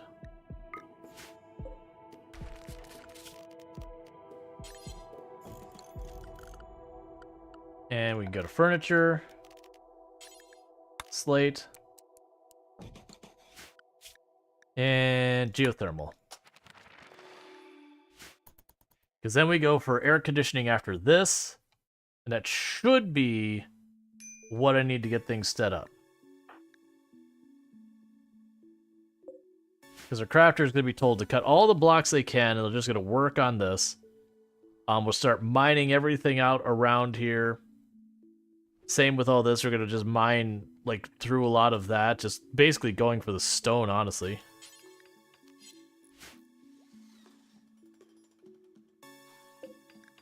Bills, make any stone forever. Cool, and that's going to be what Michigander works on.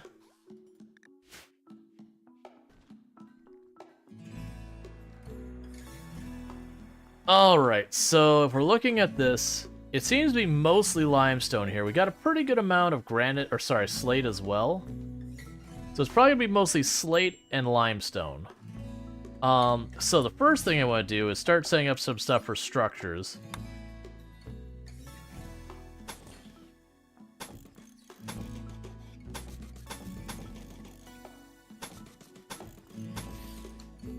Actually, the plan for it to be down here. The first thing I'm going to set up is where a freezer is going to be.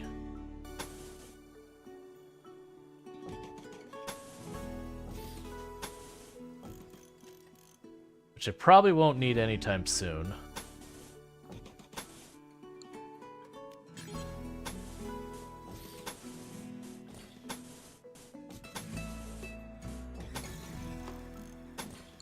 Alright, so that'll be our freezer. We'll take a block away from there, there, and there. That'll actually be where the ACs go. And then these are just so you can actually reach those corner blocks. Let's not worry about putting the wood doors in yet. Because I might desperately need those first.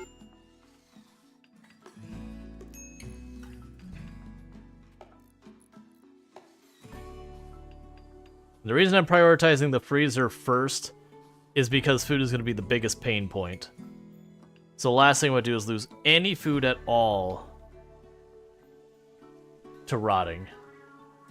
But once I get that built, I want to get the kitchen up here. I honestly don't even think I need to worry about the butchering station. We're going to have like next to no animals on this map ever. So I think the next move will be to just simply like just get this set up. Actually, don't even put those there, because that's where the ACs are going to go. I don't want to make the door stone because it goes way too slow, and that'll be the highest traffic door in the whole place.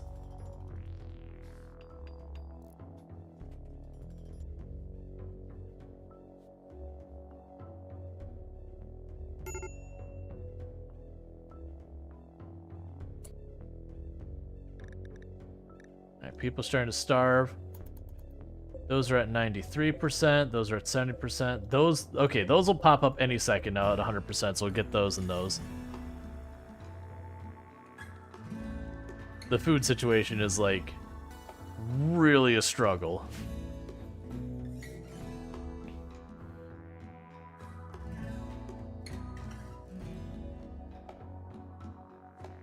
Oh, we turned that off.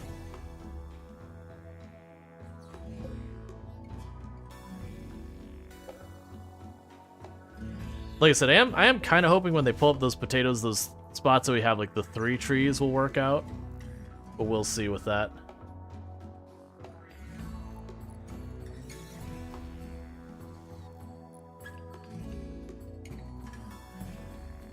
And we're not in a huge rush with building this up here, because it's going to take a long time for our researchers to get the research done. Also to get it moving.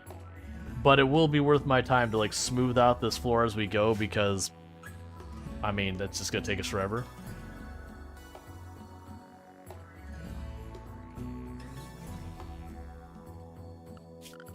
Yeah, because then we'll go here, we'll put an electric stove, like, here. That'll just be the entryway, goes in, pops in, that's your freezer. We'll have a door here. This will probably be like where the dining / rec room is. This will probably be one that will use a barracks, at least in the short term. More than likely what I'm going to end up needing to do is I'm going to need to get a drill pretty early on. And almost beeline straight for fabrication. Because without fabrication, it's going, like, the component situation is going to be terrible. I don't even know how we're going to do that, though, because I'm going to need... We do have some gold on the map, but probably not enough.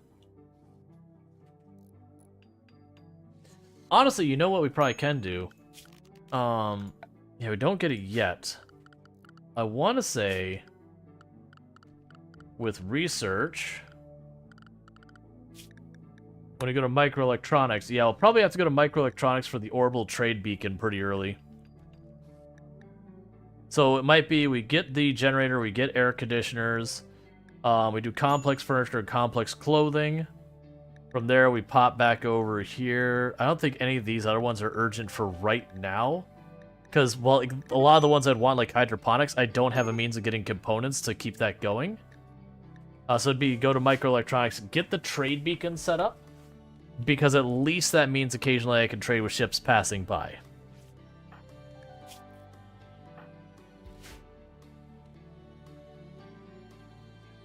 Did you actually hit my growing person? Don't do that.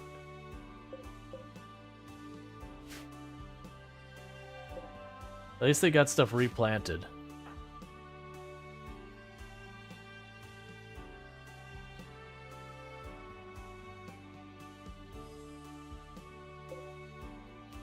Yes, it doesn't seem to let me plant that there.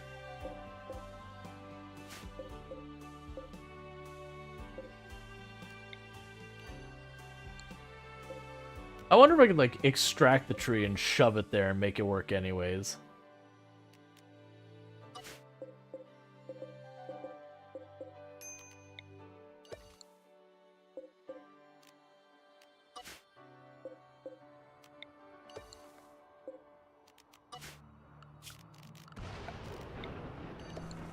Yeah, so it won't be remotely adequate, but we'll put a fiber corn so we can, like, trace amounts of wood on occasion.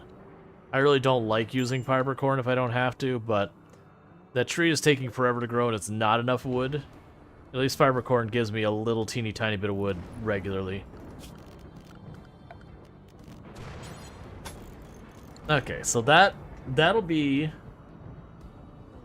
You can? Yeah. Alright. Hey, buddy, do you have clothes? Hey. You're gonna be losing those clothes, friend. One peaceful prisoner. I mean, I don't have food? I appreciate the consideration, but we don't have this food and we're not cannibals and all that, so that doesn't help us. Because if we do cannibalism, everyone just melts down and kills each other. So we're not gonna cannibalism.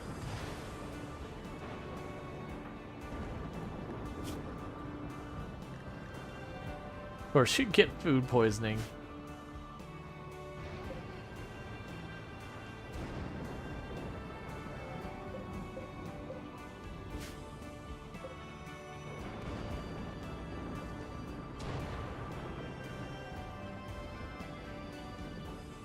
All right.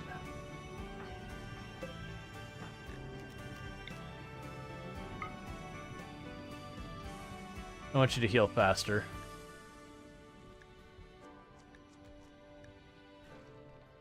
Yeah.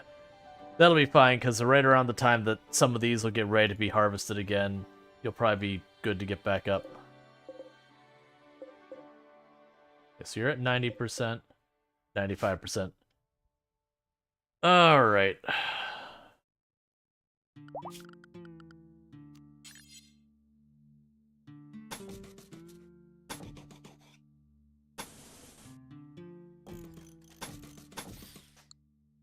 Okay, and that'll be the room that we have for our kitchen. Like I said, it'll be a pass-through room because we'll put back here. We'll put a break room, whatever. Because we are slowly making the limestone happen. We're also going to queue up real fast floors smooth those floors. You don't need the last 2 tiles. The ACs will be there. Actually, the ACs will be here. You actually cancel those 2 as well. So the ACs will be here. Those will end up being barricades, and then we'll put another wall out here. And that's just so stuff doesn't attack the ACs and they can't drop pod in on top of the ACs.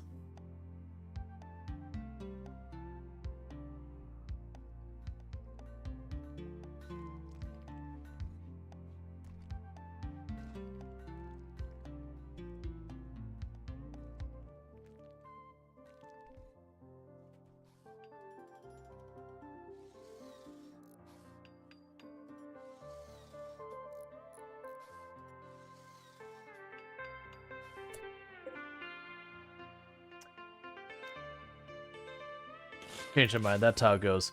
We'll put the break room up here.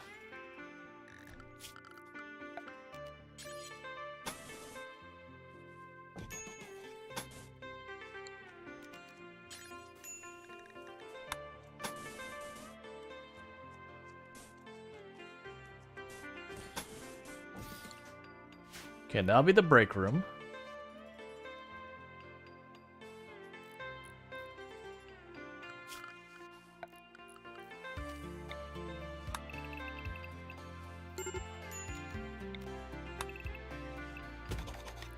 It is interesting that almost the entire place is going to use the same material for the floor. Did you social fight again? Why do you not want to research? Why do you want to be this way? What is your deal that you're endlessly fighting?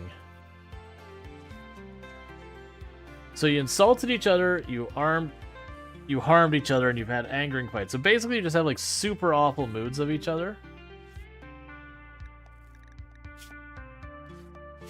Okay.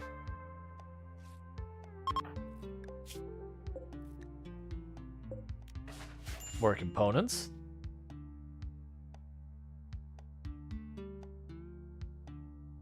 Honestly, a lot of these interior doors I could probably also make out of stone. It's just like these doors I want to actually keep closed. So those are going to be wood since they will open and close. But a lot of these other ones will probably... Well, actually, the exterior doors are probably going to need to be wood. So I can close them and have people walk through them and all that. Let's go ahead and... Do I cancel that top? Because I need a place to put an AC for... Like, this will be the freezer. But an AC for the normal area. Yeah, we'll probably get rid of that tile. That'll be an AC.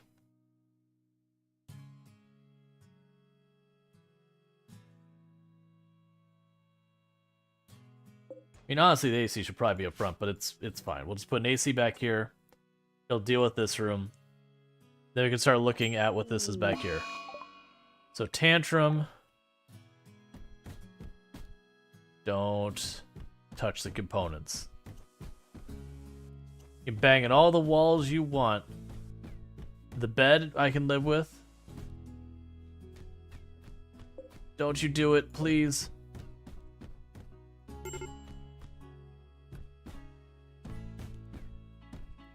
Okay. Components are still alive for now. Let's not wait until we have everything lined up. Let's just go ahead and burn some of those components right now. So I'll put that there, because that'll burn a couple of the components.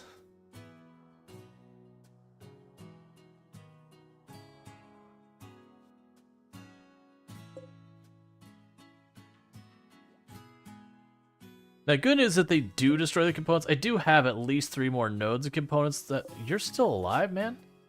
You're taking a long time to starve to death.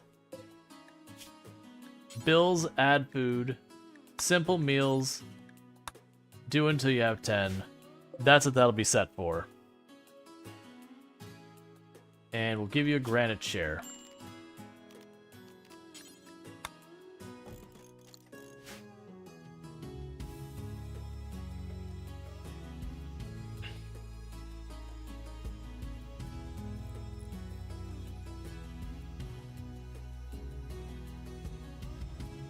Alright, we're just waiting on that research.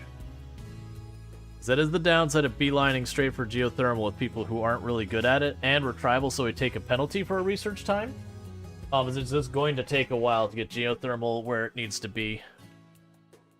But once we get that, we'll just immediately start running the cable over here. We'll get the ACs online. We'll get the stove online. Yeah, trying to get that sorted out.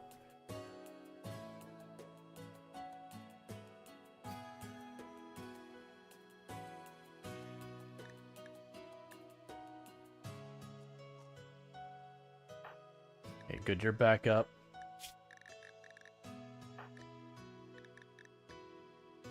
At the rate Angie is going, it's just a matter of time before they die in a social fight. Because they're queuing up social fights fast and they can recover from them. So that's going to ultimately just get them killed.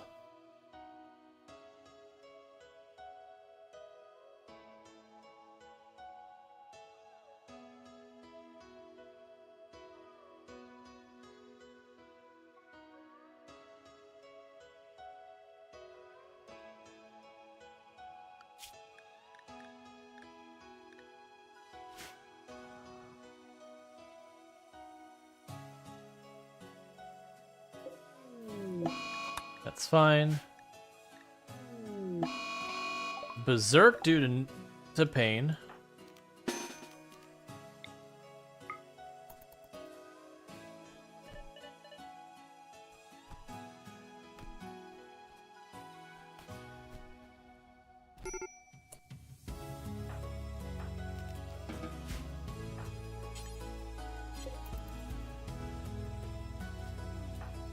Okay. And you almost died there from a head cut. And you got pretty badly cut in your leg. Excellent. Yeah, so you ate raw food, you're hungry, you've been in the heat, it's terrible stare. Underground or outdoors? Outdoors. Denied joining to someone. Impressive barracks. Disturbed sleep. So we're still trying to struggle to keep those mood bonuses there.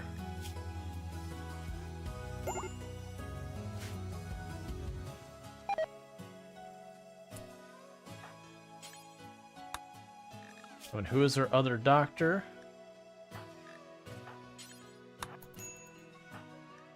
Just so many people are roughed up from social fighting.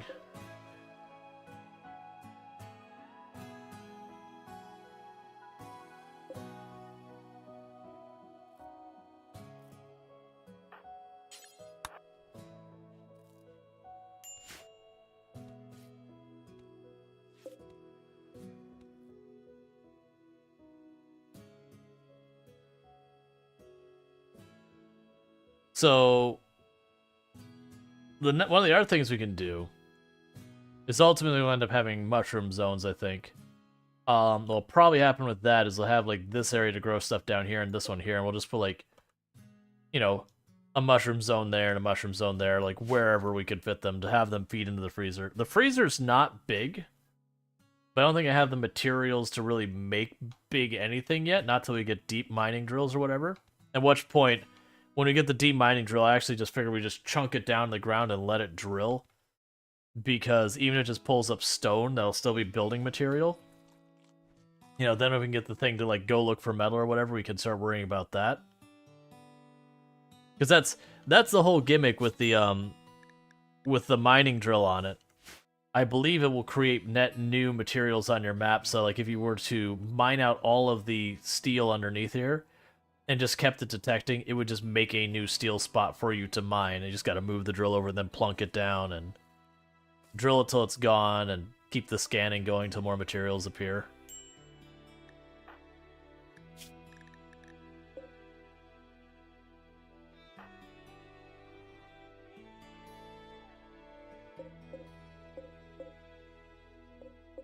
$86, $89. Oh, this food is struggle.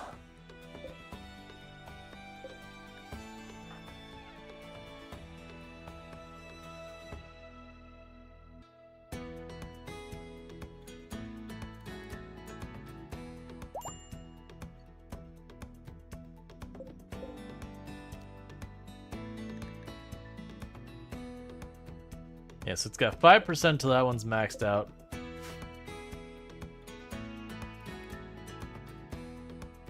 Like, it's gonna be really hard to make any other things happening. Like, the fact that I can't trade or hunt anything at all to, like, augment my food is just so diabolically nasty. Like, in a lot of ways, it's weird, because when you're doing Ice Sheet, you know, you can't grow anything. Not till later in your run. And so you think this would be easier than an Ice Sheet, but in a lot of ways it's kind of harder with this many people. Like, if I let all die down to 1, it'd actually be way easier, because then one person could handle that. But the fact that I can't even get, like, roaming animals or whatever to show up on the map is kind of rough. Because that was one of the things you do in Ice Sheet, is you'd have, like, the roaming group of animals. As long as it wasn't, like, a pack of polar bears, whatever, you'd run your people out, or person out usually, and pick off 1 or 2 while they're passing through. And since it's an ice tile, you could just, you know, put it under a roof and it'd stay frozen forever, so you can get to it when you feel like it, or when you need it. But this is just juggling those 2 tiny little fields forever with 5 people.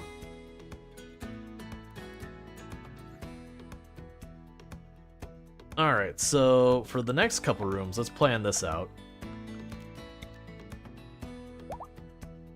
So I'll build a barracks.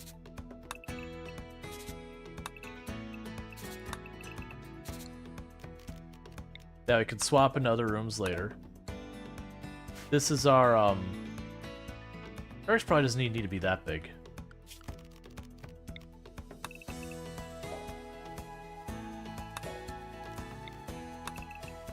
Yeah, so we can make that a barracks.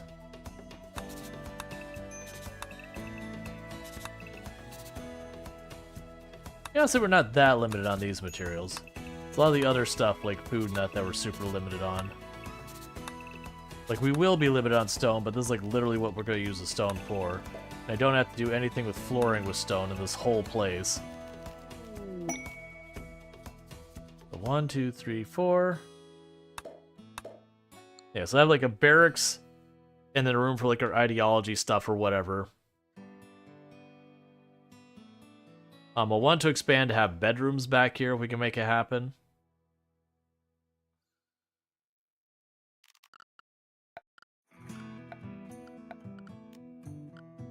Yeah, I have 5 people. It shouldn't be too hard, especially since 2 of them are getting married.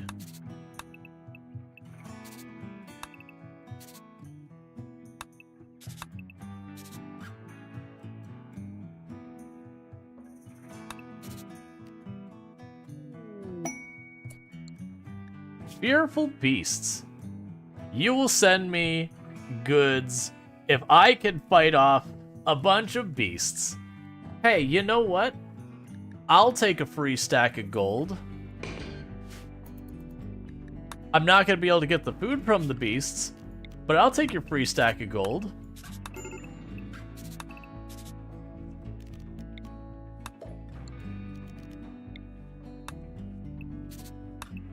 And the reason that's going to happen is they're going to show up in that one shallow spot by the edge of the map.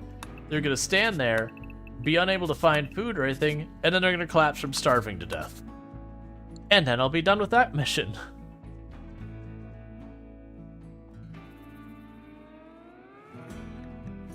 Alright, so we're getting the potatoes pulled up again.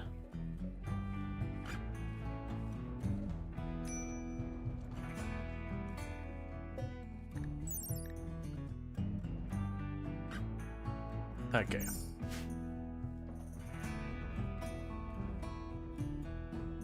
Would jump packs reach the spots? Not even close. Jump packs, like if I got here, would probably go to around there. I don't think there's a way I can realistically... Well, actually, I don't know the range on the psychic skip ability. Even then, I don't think it'd be worth it. Like, getting out there isn't going to be practical.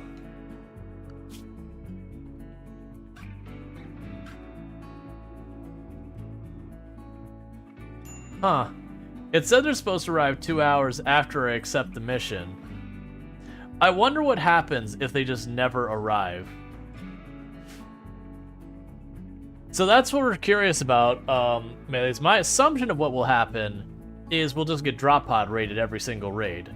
Because it was a thing you used to be able to do on the game, is if you had a limited edge of the map, you could literally fill up the entire outside perimeter with chunks, and you'd still get raided. It's just instead of walking on the map, they would all be drop pod and mech clusters and that kind of raid. That because they weren't eligible to do the air raids, they'll just do what they can. But this is the first time I've had a map like this. Normally you don't have deep water the whole way around you. Because the weirdest thing about it is, I'm landlocked. But, you know. Sure. So far, the only time we've been attacked is when we're taking quests that cause attacks. And we only had that once, they just stood over there and died. So... Oh, the quest expires? Yeah, I can't feed you. That's the problem. I'm down to try stuff, but I can't feed you.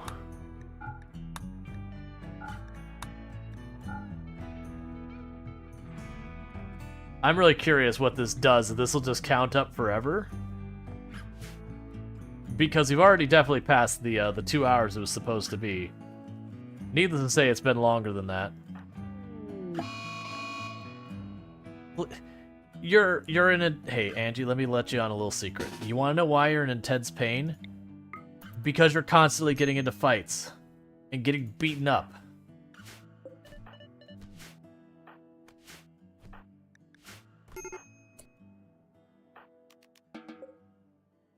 That's why you're forever in pain.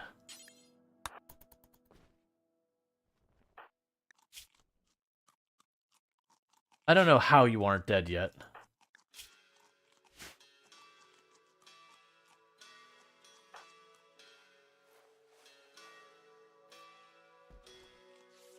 Like, your character, I think you've only been up working in the colony for like a day since the very beginning. And you've been nothing but, not even before you get out of bed, you're right back into a fight. And it's been mostly for intense pain. Which, you know, no crap. I mean, eventually you'll lose your limbs and they'll stop being able to get hurt, I guess. More realistically, with how many hits of those are going to your torso, like, there's a good chance you just straight up die in one of these fights.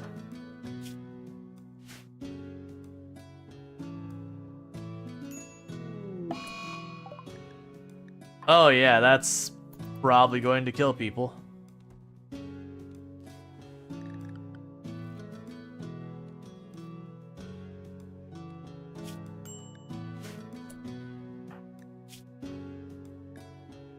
So your plague has been treated. Why are you the way you are? Go to bed. When you have plague is not the time for hoopering. And I know I can mark the bed as medical, and oh my god, please. Fine, I'm marking your bed as medical. Go to bed.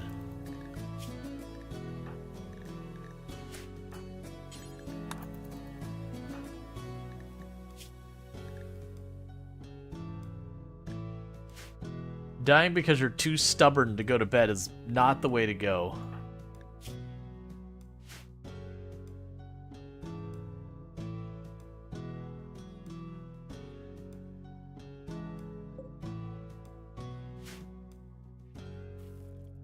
Okay.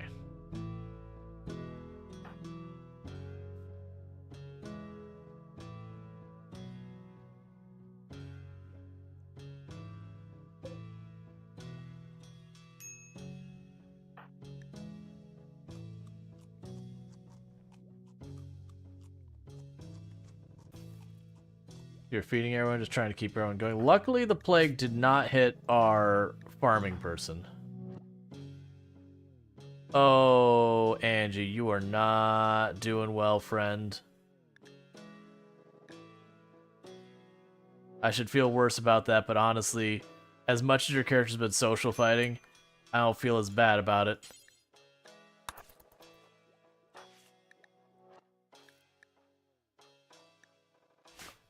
Yeah, I don't think you're gonna make it, Angie. I have a bad feeling that plague is gonna be the end to you. Even Michigander's like on the fence, but you're just, because of all your injuries and everything, you're just not doing well. So what am I gonna lose when you die? Oh, my researcher. Perfect. Just what I need. To lose my primary researcher. Excellent. Yeah, you're 10% behind and losing ground, so... You know. Rip. Because unfortunately... Actually, wait, we might be able to make this work. Alright. Who is the next highest social that's not you? Vitez? Alright, so we're gonna change you to being the moral guide. Be fast about it. And then you're gonna go preach to them the word heal thing. I think it puts it on cooldown, though. It does not.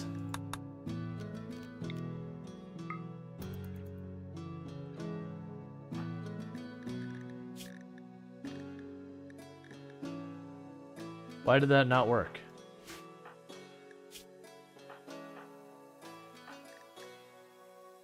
Did that cancel? Canceled. Because you went to sleep. Oh, because you blacked out from plague. Never mind, we were a second too slow. I tried. I tried to save you. But it's just too late. The pain and injury was too much. I'm hoping you'll come back to for just a second. Because the combination of all these injuries and the plague.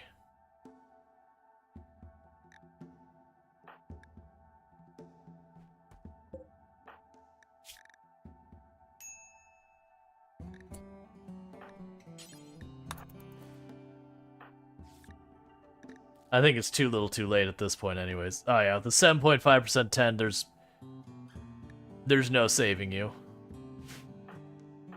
In that case...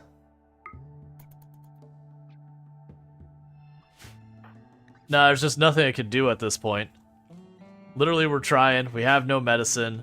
I couldn't, like, I went to pre-chill you, and mid-pre-chill you collapsed, so it wouldn't let me follow through with it. And now you're, like, almost 20% behind, so you're just not gonna make it. There's just no play I can do to save you. That is the unfortunate reality of early game plague. No medicine is no medicine. Oh, hey, don't worry about it. Don't want those clothes to go bad, you know. That's useful materials there. Yeah, the big loss there is you were our cook, which you never got opportunity to cook, and you're a researcher. So this is going to be down a person, and it's also going to mean that people are going to be upset. Actually... Oh, you were a sibling? Well... That's unfortunate. Well, moving on. Not a whole lot I could do about that.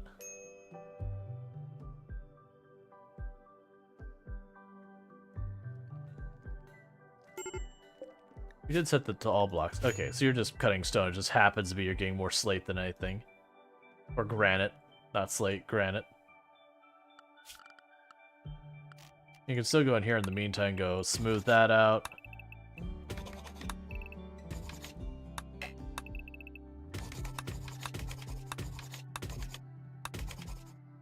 Because I will build those walls, but I want to wait for the limestone. And so versus my construction people not doing anything, get them working on that. Yeah, it is unfortunate that you were the other person of the colony and we can't really make that happen.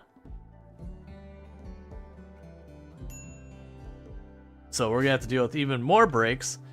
On the plus side, Angie isn't gonna be killing everyone constantly anymore. Because truly, it was frustrating dealing with the fact that every 2 seconds you were beating up somebody.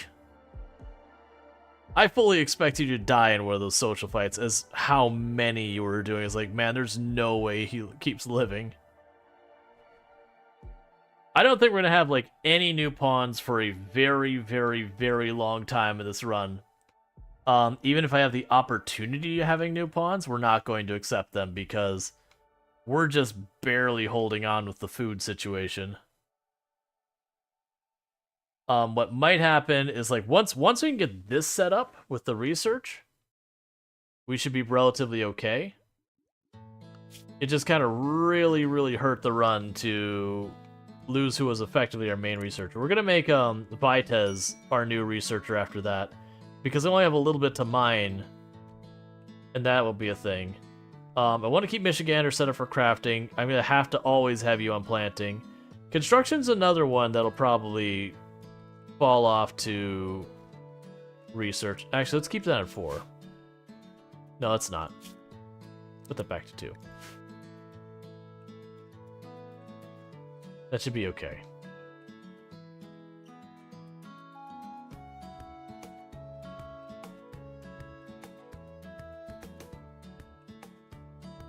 This whole building is gonna be like weirdly uniform when it's done.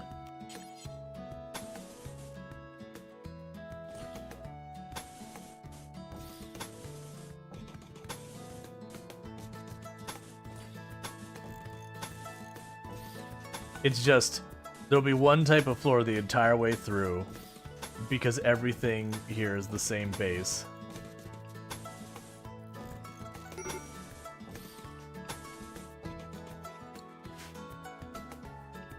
And I don't have the materials to build out of our stuff, so I'm going to use that.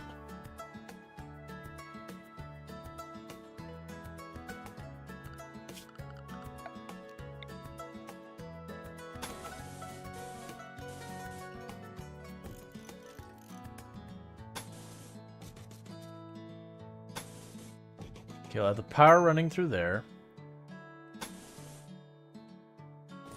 That should be close enough to hook up the geothermal when it's ready.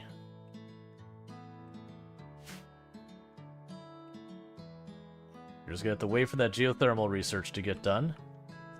There's not a whole lot I can do to speed it up.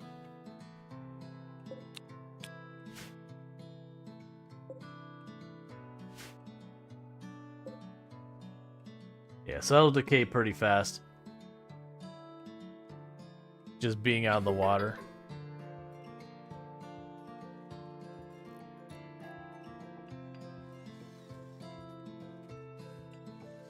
Just, in so many ways, this is like a surprisingly... So it's weird. I think this is going to be a struggle the entire time until we get our ideology reformed.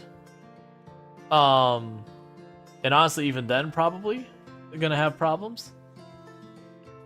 And I feel like what's going to happen is going to be like no attacks for the longest time until we're eligible for like the mech clusters. And then everything is going to just escalate to 11. Because, you know, Cassandra's gonna be like, you haven't lost anyone or suffered a single injury in a long time. Well, guess we gotta throw the largest raid I can come up with. I have a feeling it's gonna be real spicy.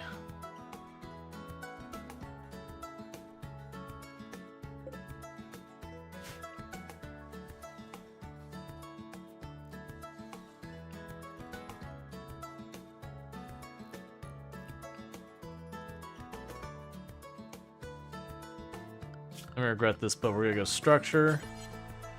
There's the 2 doors there, and there's an exterior door, there's an exterior door. So that's all the wood we're going to use.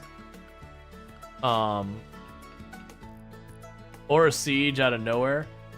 Yeah, well, I mean, the other thing that's gonna potentially kill us, they go like right there, and they'd be like, you're getting attacked from afar. It's a toxifier raid. And all my plants sign and go, well, rip.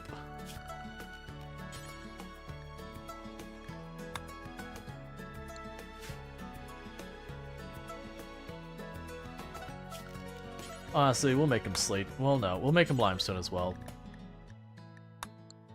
But not yet, because I don't have any spare limestone. Yeah, I gotta build this whole area out of there, because that's gonna be the 4 bedrooms. We'll have... This will be like the dining room. We'll have like probably like a production room. One of these two will be a production room. We still need a storage room, so honestly one of these might end up being storage. Yeah, I'll probably do like storage, production. We'll have like the rec room, dining room, 4 bedrooms, and we'll worry about like building more after that. The interesting thing is there's like little reason to build a kill box. Honestly, I take that back. With how little usable space on here is, I could genuinely just make this little box here. And then you could have a kill box, because it'd be only if they dropped it on there. Also, realistically, one of the things we could potentially do is once we get like the tunneling stuff, you know, just plunk in a fungus mine over here, plunk in a, well, not mine, you know, plunk in like fungus farming in the back or wherever when we get tunneler, and almost have a completely self-enclosed base that doesn't really need any outside anything. And then again, we can potentially then set up a kill box. We could put like keel root and whatever on these, keel root, cotton, a couple different materials that I can't grow indoors without hydroponics.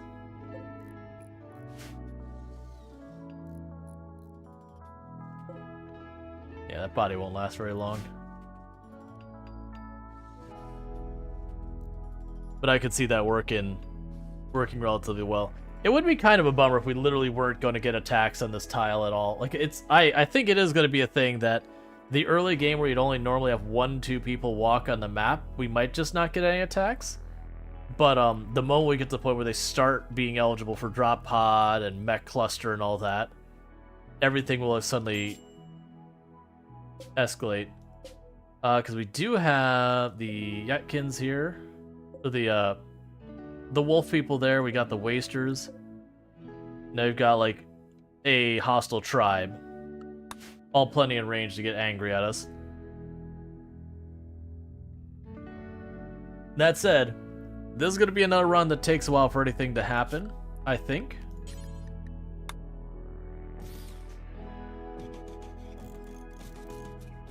Just by the nature of what we're doing. Because once I run out of, like, stone and everything on here, it's basically going to be waiting on the research bench to do anything. Because they'll be out of materials. Let's see. Keeping Noisemaker. So you want to keep a person in our colony, and you're willing to give me Glitter World. And while I would love to take that, I am barely above water on food at any moment. We're gonna be a little bit better off because we've had a 20% reduction of food consumption. I don't really understand what exactly happened. I don't know. It feels like we're eating a little bit less now all of a sudden for unspecified reason. Shoot Frenzy, you're actually inspired. You're in a good mood. That's somewhat disturbing. Your rival died. Cool.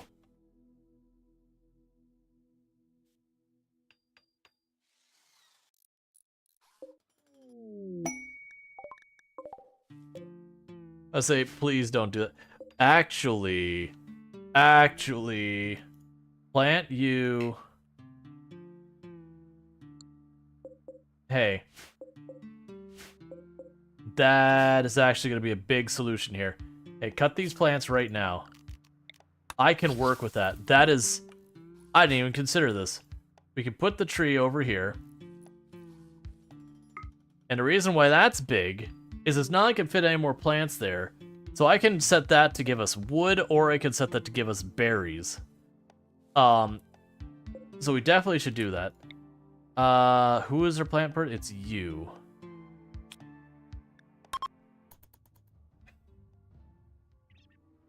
Now the question is, what do I set it for?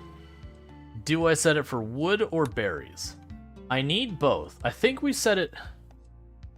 So wood, it actually gets to be a decent output, but I don't really know what you get for berries. So let's set it to wood for right now. Can I have it tell me... So you produce...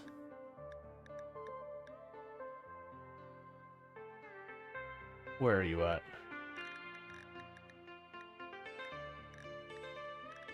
It should tell me somewhere here how much wood it produces.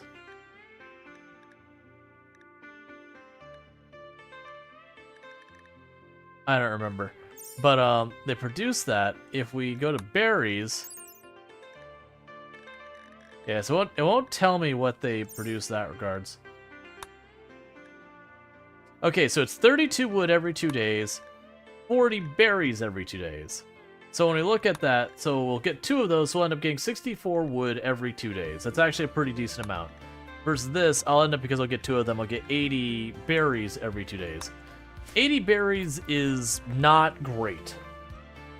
That is really not great at all.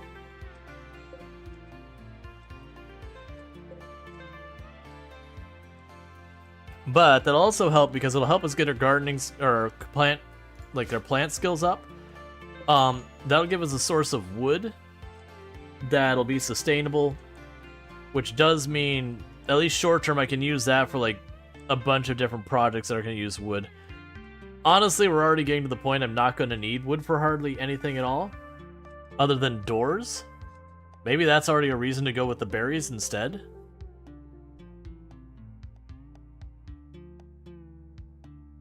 Because if we go for the berries, that's 40 food per 2 days. No, sorry. Was it 80 food per 2 days? Because we'd get 2 of them? It doesn't matter. We would get some amount of berries per 2 days reliably. So that can help augment when we get like those little bits of starvation happening, that you'll have each day 1 or 2 people get to eat.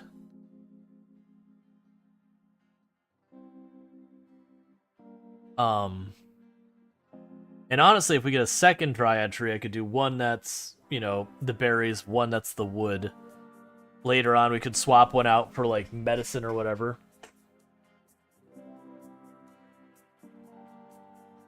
I think that'll be fine, because we'll depend on the wood for a little while.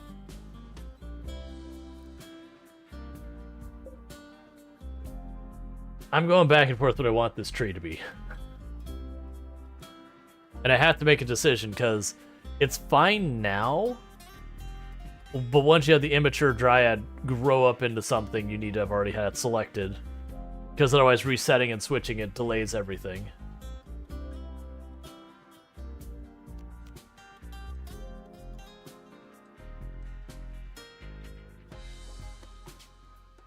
Alright, because the bark skin, the carrier, and the claw I don't think we need. You make 4 herbal medicine every 2 days.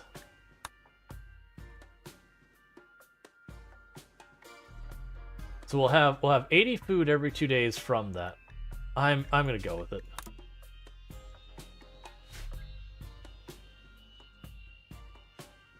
Because I'm sitting there going, okay, I'm getting trace amounts of wood. It's not much. But once I get this built, the only thing I'm gonna use wood for is doors. For exterior doors. So I don't think that's a thing I need to worry about anymore.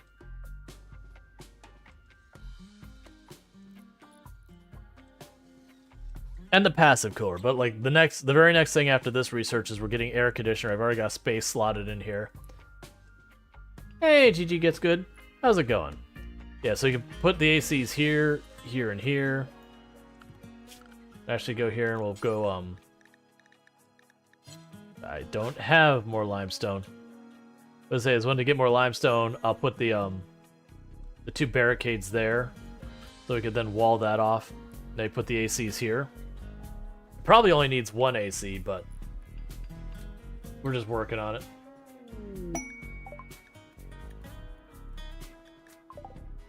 That's funny. It said ambrosia sprout. Oh, it's there.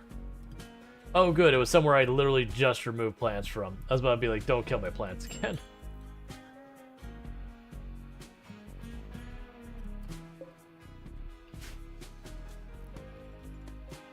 Alright, so slowly but surely getting this place built.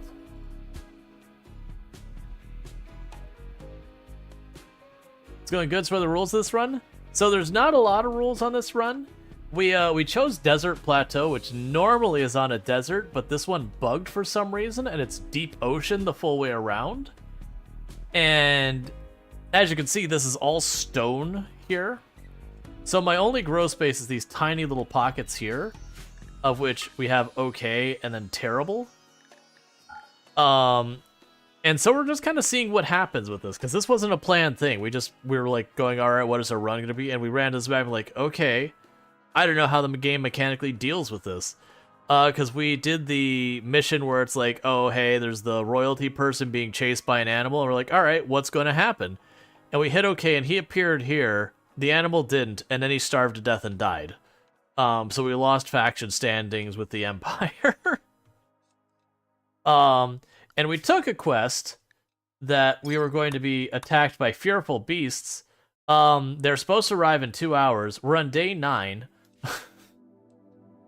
My expectation, my prediction, is in the early game we're going to literally not see any raids or manhunter packs or anything. And then we're going to hit that mid to late game where you start getting, you know, the mech clusters and all those things dropping in. And then they're going to start dropping in, and we're going to get utterly wiped out because none of our people have any combat skills at all. But the problem is, no animals or wildlife will be on this map ever, because they have no way to reach us. The only way I could see that we could possibly get an animal is if we accept a mission where we take care of an animal for whatever faction. We fail it, so that the animal is trapped on the tile, and then have its training run off eating our plants, and then we tame it. Or something along those lines. You find it still makes no sense that they don't have boats. Oh no, this is the RimWorld. Who knows, like, look man, if I make a vehicle out of wood, how is that going to float? How is it not going to leak? And if I make it out of stone, it's just going to sink. It's too heavy. It's impossible. None of that's, like, you can absolutely make a concrete boat, and it's totally viable. Did you get this map from the Tile Spy mod? I don't know what the Tile Spy mod is, so no. The way we got the map is we have a mod that, if we go here, it's geological landforms that you can choose these. And what we chose is, here, let me go and get what an actual one of these is supposed to look like. So we chose Desert Plateau, which is supposed to look like that.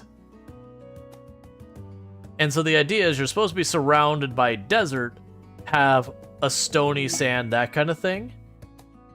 And that would potentially work. And so in a lot of ways, the tile is kind of the same as this, with the exception of enemies can walk on sand. Alright, so needs an extra set of hands. They want 2 colonists of at least 13 years of age, and they're willing to give me goodwill for it. I mean, well, let's be honest. We have the researchers needed here, and the growers needed here. And honestly, the others aren't super neat here. Let's see, do you think you still get trade ships by the radio? Yes, that should still work. Which is one of the reasons I'm trying to beeline to electricity to get any type of support, because once I run out of stone in this one mountain here, which there's an ancient danger here, by the way, but once I run out of that, that's it. There's no more materials on the map. I can grow a tree and cut it down again, or use the one dryad we got to show up here as my means of getting material until we get to deep drilling. At which point it's going to be drill baby drill as fast and as aggressively as possible to try and get any amount of material on here. So this is very constrained on what I can build.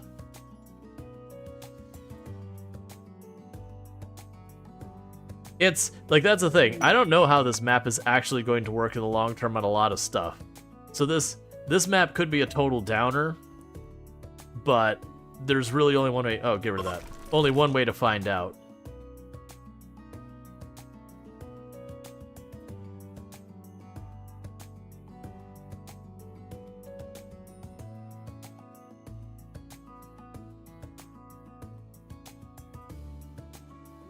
It's also amusing that, like, I'm thinking long-term the solution to the food is to go tunneler, even though we're not going to be really living in a mountain of some kind, just so I can get the mushrooms, because this is stone.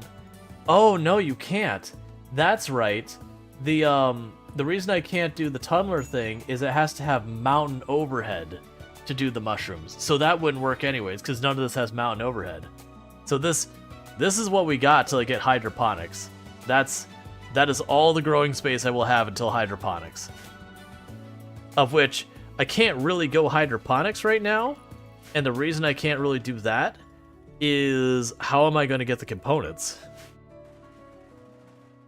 So we have a hard cap on our food production until basically mid-game. Yeah, so the research priorities in that case, what it's going to be the geothermal, it's going to be air conditioning. After air conditioning, we'll probably go for microelectronics, drop back to the complex furniture and clothing.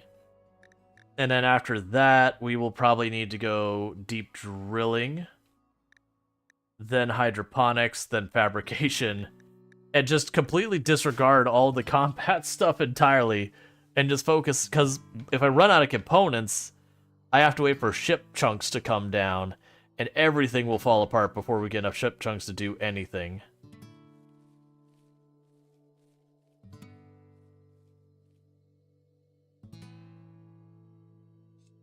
Why are you sleeping? Oh, right, we flipped that bed into medical because you wouldn't rest in it to deal with your plague because the AI is really dumb. Alright. Yeah, so that tree is almost ready to cut down. It's amazing how losing one pawn seems to have completely fixed our food problems.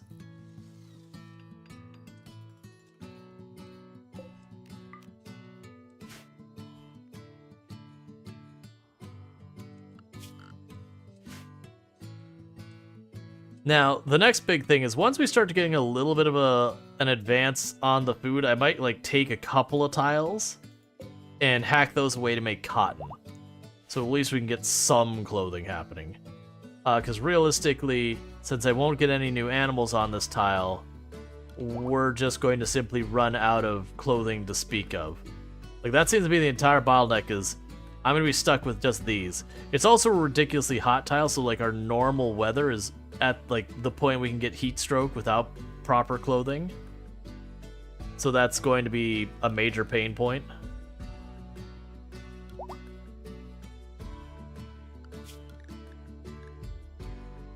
Two seasons to send 2 colonists away. We would get a colonist. Who actually has a lot of skills. The creepy breathing doesn't help us much.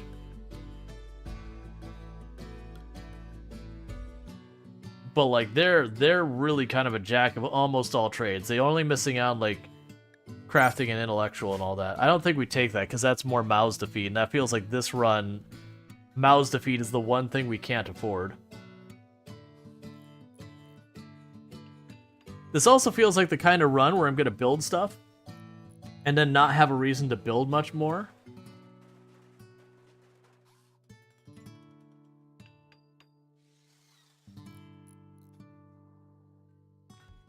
Alright, so in the short term,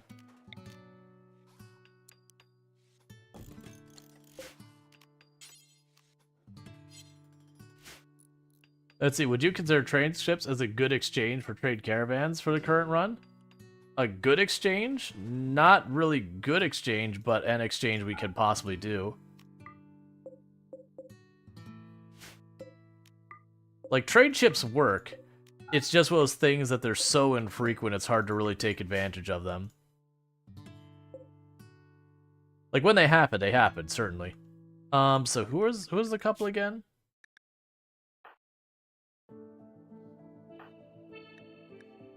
Do not go for a baby. This is one of the few times I'm gonna say, do not go for a baby. Oh, yeah, you gotta remember, I won't mod like that. Yep, if it's going to require a mod to set it up, it's not going to happen. It's just not my preference.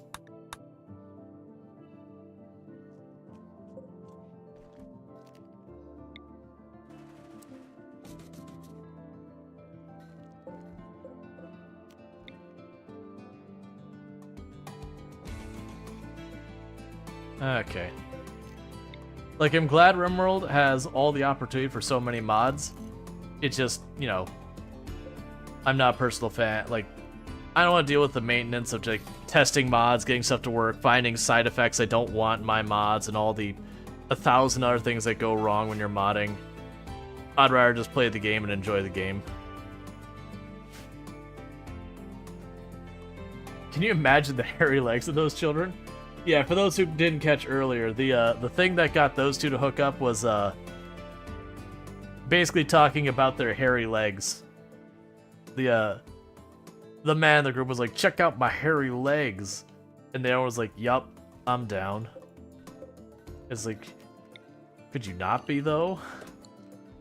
Could we reconsider this?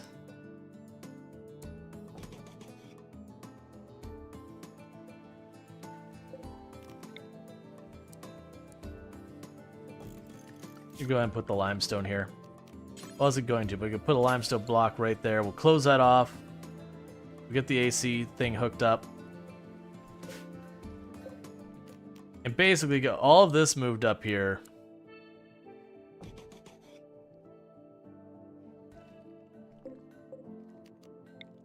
Until, like if we get a heat wave, I'll move people back down just to, you know, ride it out in here.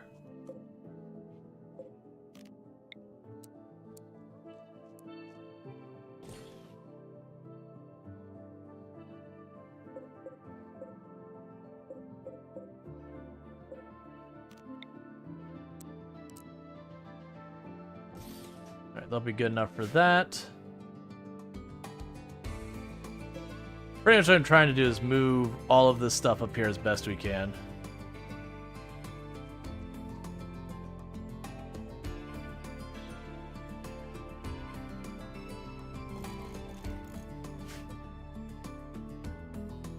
Yeah, so we got our 2 research benches and all that. Like I said, I do think one of these rooms up here will be our production room for right now. And I'm partly moving all this stuff up here just for the purposes of shortening the run between food and all that.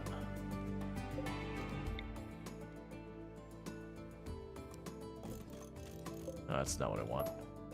Like, shortening the movement over there so you don't have to spend as much time just running. Now, one of the downsides we have is I already drug all that stone down there, but honestly, I don't care.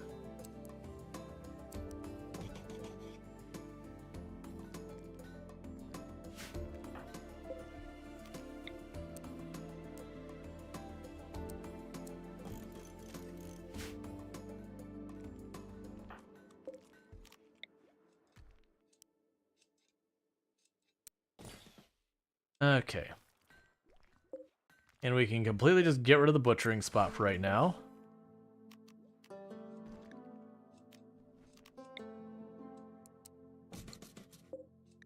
And add the crafting spot.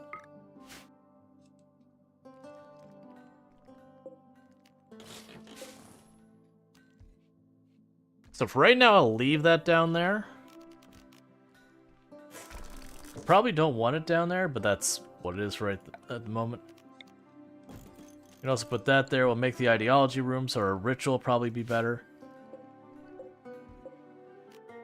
Okay, still need to move the stool. Because I won't get much back for that. And right now, this can kind of stay as, Here, actually, I changed my mind. We can go here. Put that in there.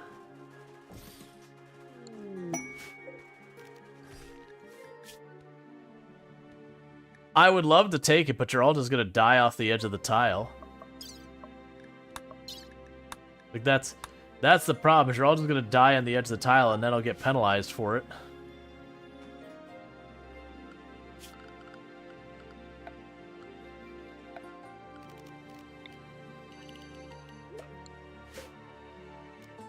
No, you're not supposed to have a baby. I told you no baby. Stupid nature finding a way. Couldn't you build a bridge to the edge of the map? Nope, deep ocean. So if we go structure bridge. Nope. Nope. Nope. I don't even believe you can use a moisture pump either. I don't believe that works either. Like I said, what I think is going to happen is this is going to go fine for a little while, and then we're going to have, like, the... Yeah, no, like... You could mod this run to completely change it, but I kind of like the idea. Like, one of the problems we're going to run into is eventually where we're at, because it's not by itself. There we go. Like, eventually we're going to have, you know, the whole thing where it goes, oh no, some enemies off the map have set up a thing to change your weather to be colder. Or hotter in this case, and hotter. And I won't ever, like, I'll have to get drop pods before I can respond to it. Which basically means I just have to endure it indefinitely. This is like a volcanic island with a charged rain. Something like that. It's supposed to be a plateau, so this is basically like this big stone thing. Now, realistically, for this many geysers to be here on this stone thing in the middle of the ocean, yeah, this would certainly be volcanic in real life for this situation. Now, granted, it wouldn't be like this flat, like perfectly like sheared off stone kind of thing. Yep, pumps don't work on deep water. Nope. It's really tricky to pump up the ocean in its entirety. It's really difficult to make that one work.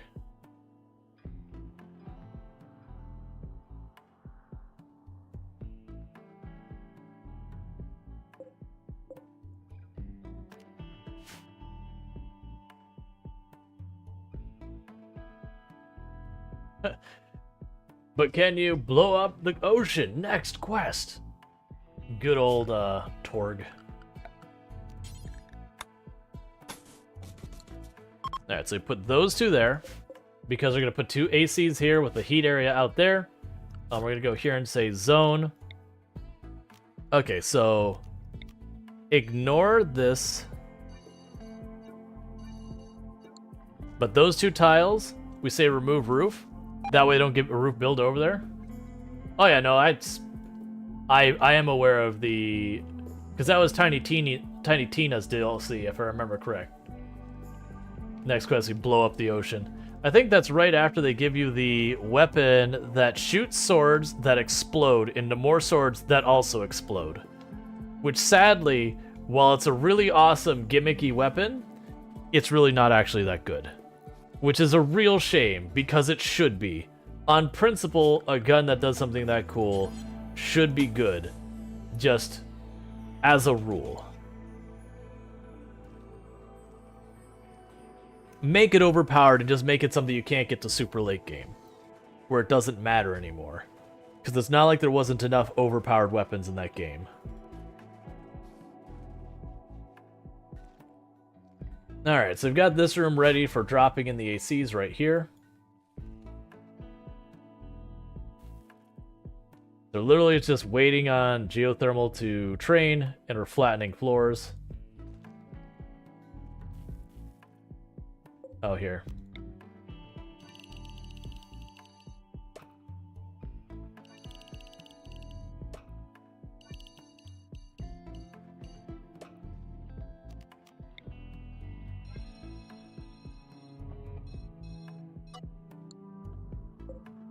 Yep, so it comes to people hauling, they'll drag this up here. Now, downside is we still do have this... Oh, actually, we can just delete that stockpile.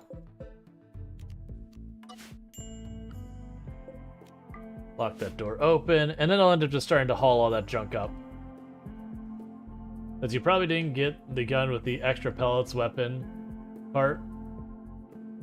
Oh, yeah. No, that's, yeah, that's the whole thing. It's like, you can get, like, that weapon can be, like, absurd to watch and just, like, comical and fun. But then, in practice of actually using it, just the damage was not high enough to justify it. Like, it's one of those weapons that, like, can cover the whole screen with damage just about. But if the damage is still negligible, it's still negligible. There was quite a few guns you could do that with in that game, like rocket launchers that would fire out like 9 rockets at the same time, and then you can get like burst fire to be like three sets of 9 or whatever, and just fill up an area with explosions.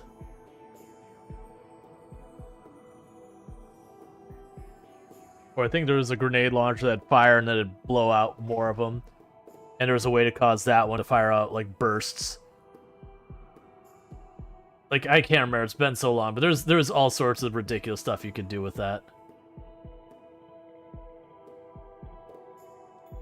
That to me was always the magic of Borderlands, was the sense of humor was amazing.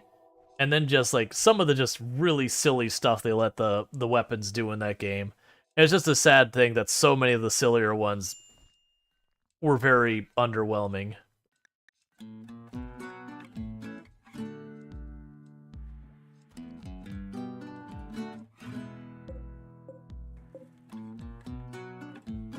Oh, it's saying we have, like, no food because it's still down there. That's fine.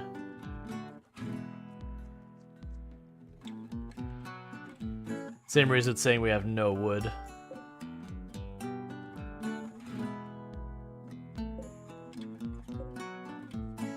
Yeah, we decided to go with the food dryad because I kept going back and forth where we're going to do food or wood because I need both and it can't be both. That said, what I do think we're going to do is we're about halfway into the stream, give or take. So I do think we are going to put up the poll to see what we're doing next. Because I've been going back and forth at what we're playing a lot of these days. And I've been trying to not do, like, RimWorld all the time. Like, I actually intended to take a break for RimWorld after the last colony. But all the games I'm looking forward to playing, it's not quite time to play them yet. Like, they've got their next DLC, their next update, they're being released, whatever each one's respectively doing. And the first one of those is until the 14th. And so I've been kind of going, what do I want to play? And then going, well, RimWorld's always a safe choice. So with that said, let's go ahead and pause. Let's get that split going. We're not going to do like the whole 5-minute break for words on stream. This week we have been starting streams about 2 hours later than normal, which does mean I get to eat before stream, so I don't have to do like the middle of the stream dinner break kind of thing. So with that said, what's going to end up happening is for people on the other platforms, because I'm streaming to TikTok, YouTube, and Twitch, we're going to be saying goodbye to those, so goodbye, TikTok. I'll be back here in a little while on some other game. Thank you for tuning in. And so we'll get them out of here. We'll go to YouTube, and mostly the same deal. Where are you, YouTube? Come on. We're going to go to YouTube and say, don't forget to like, subscribe, and do all that stuff, and I'll see you later, YouTube.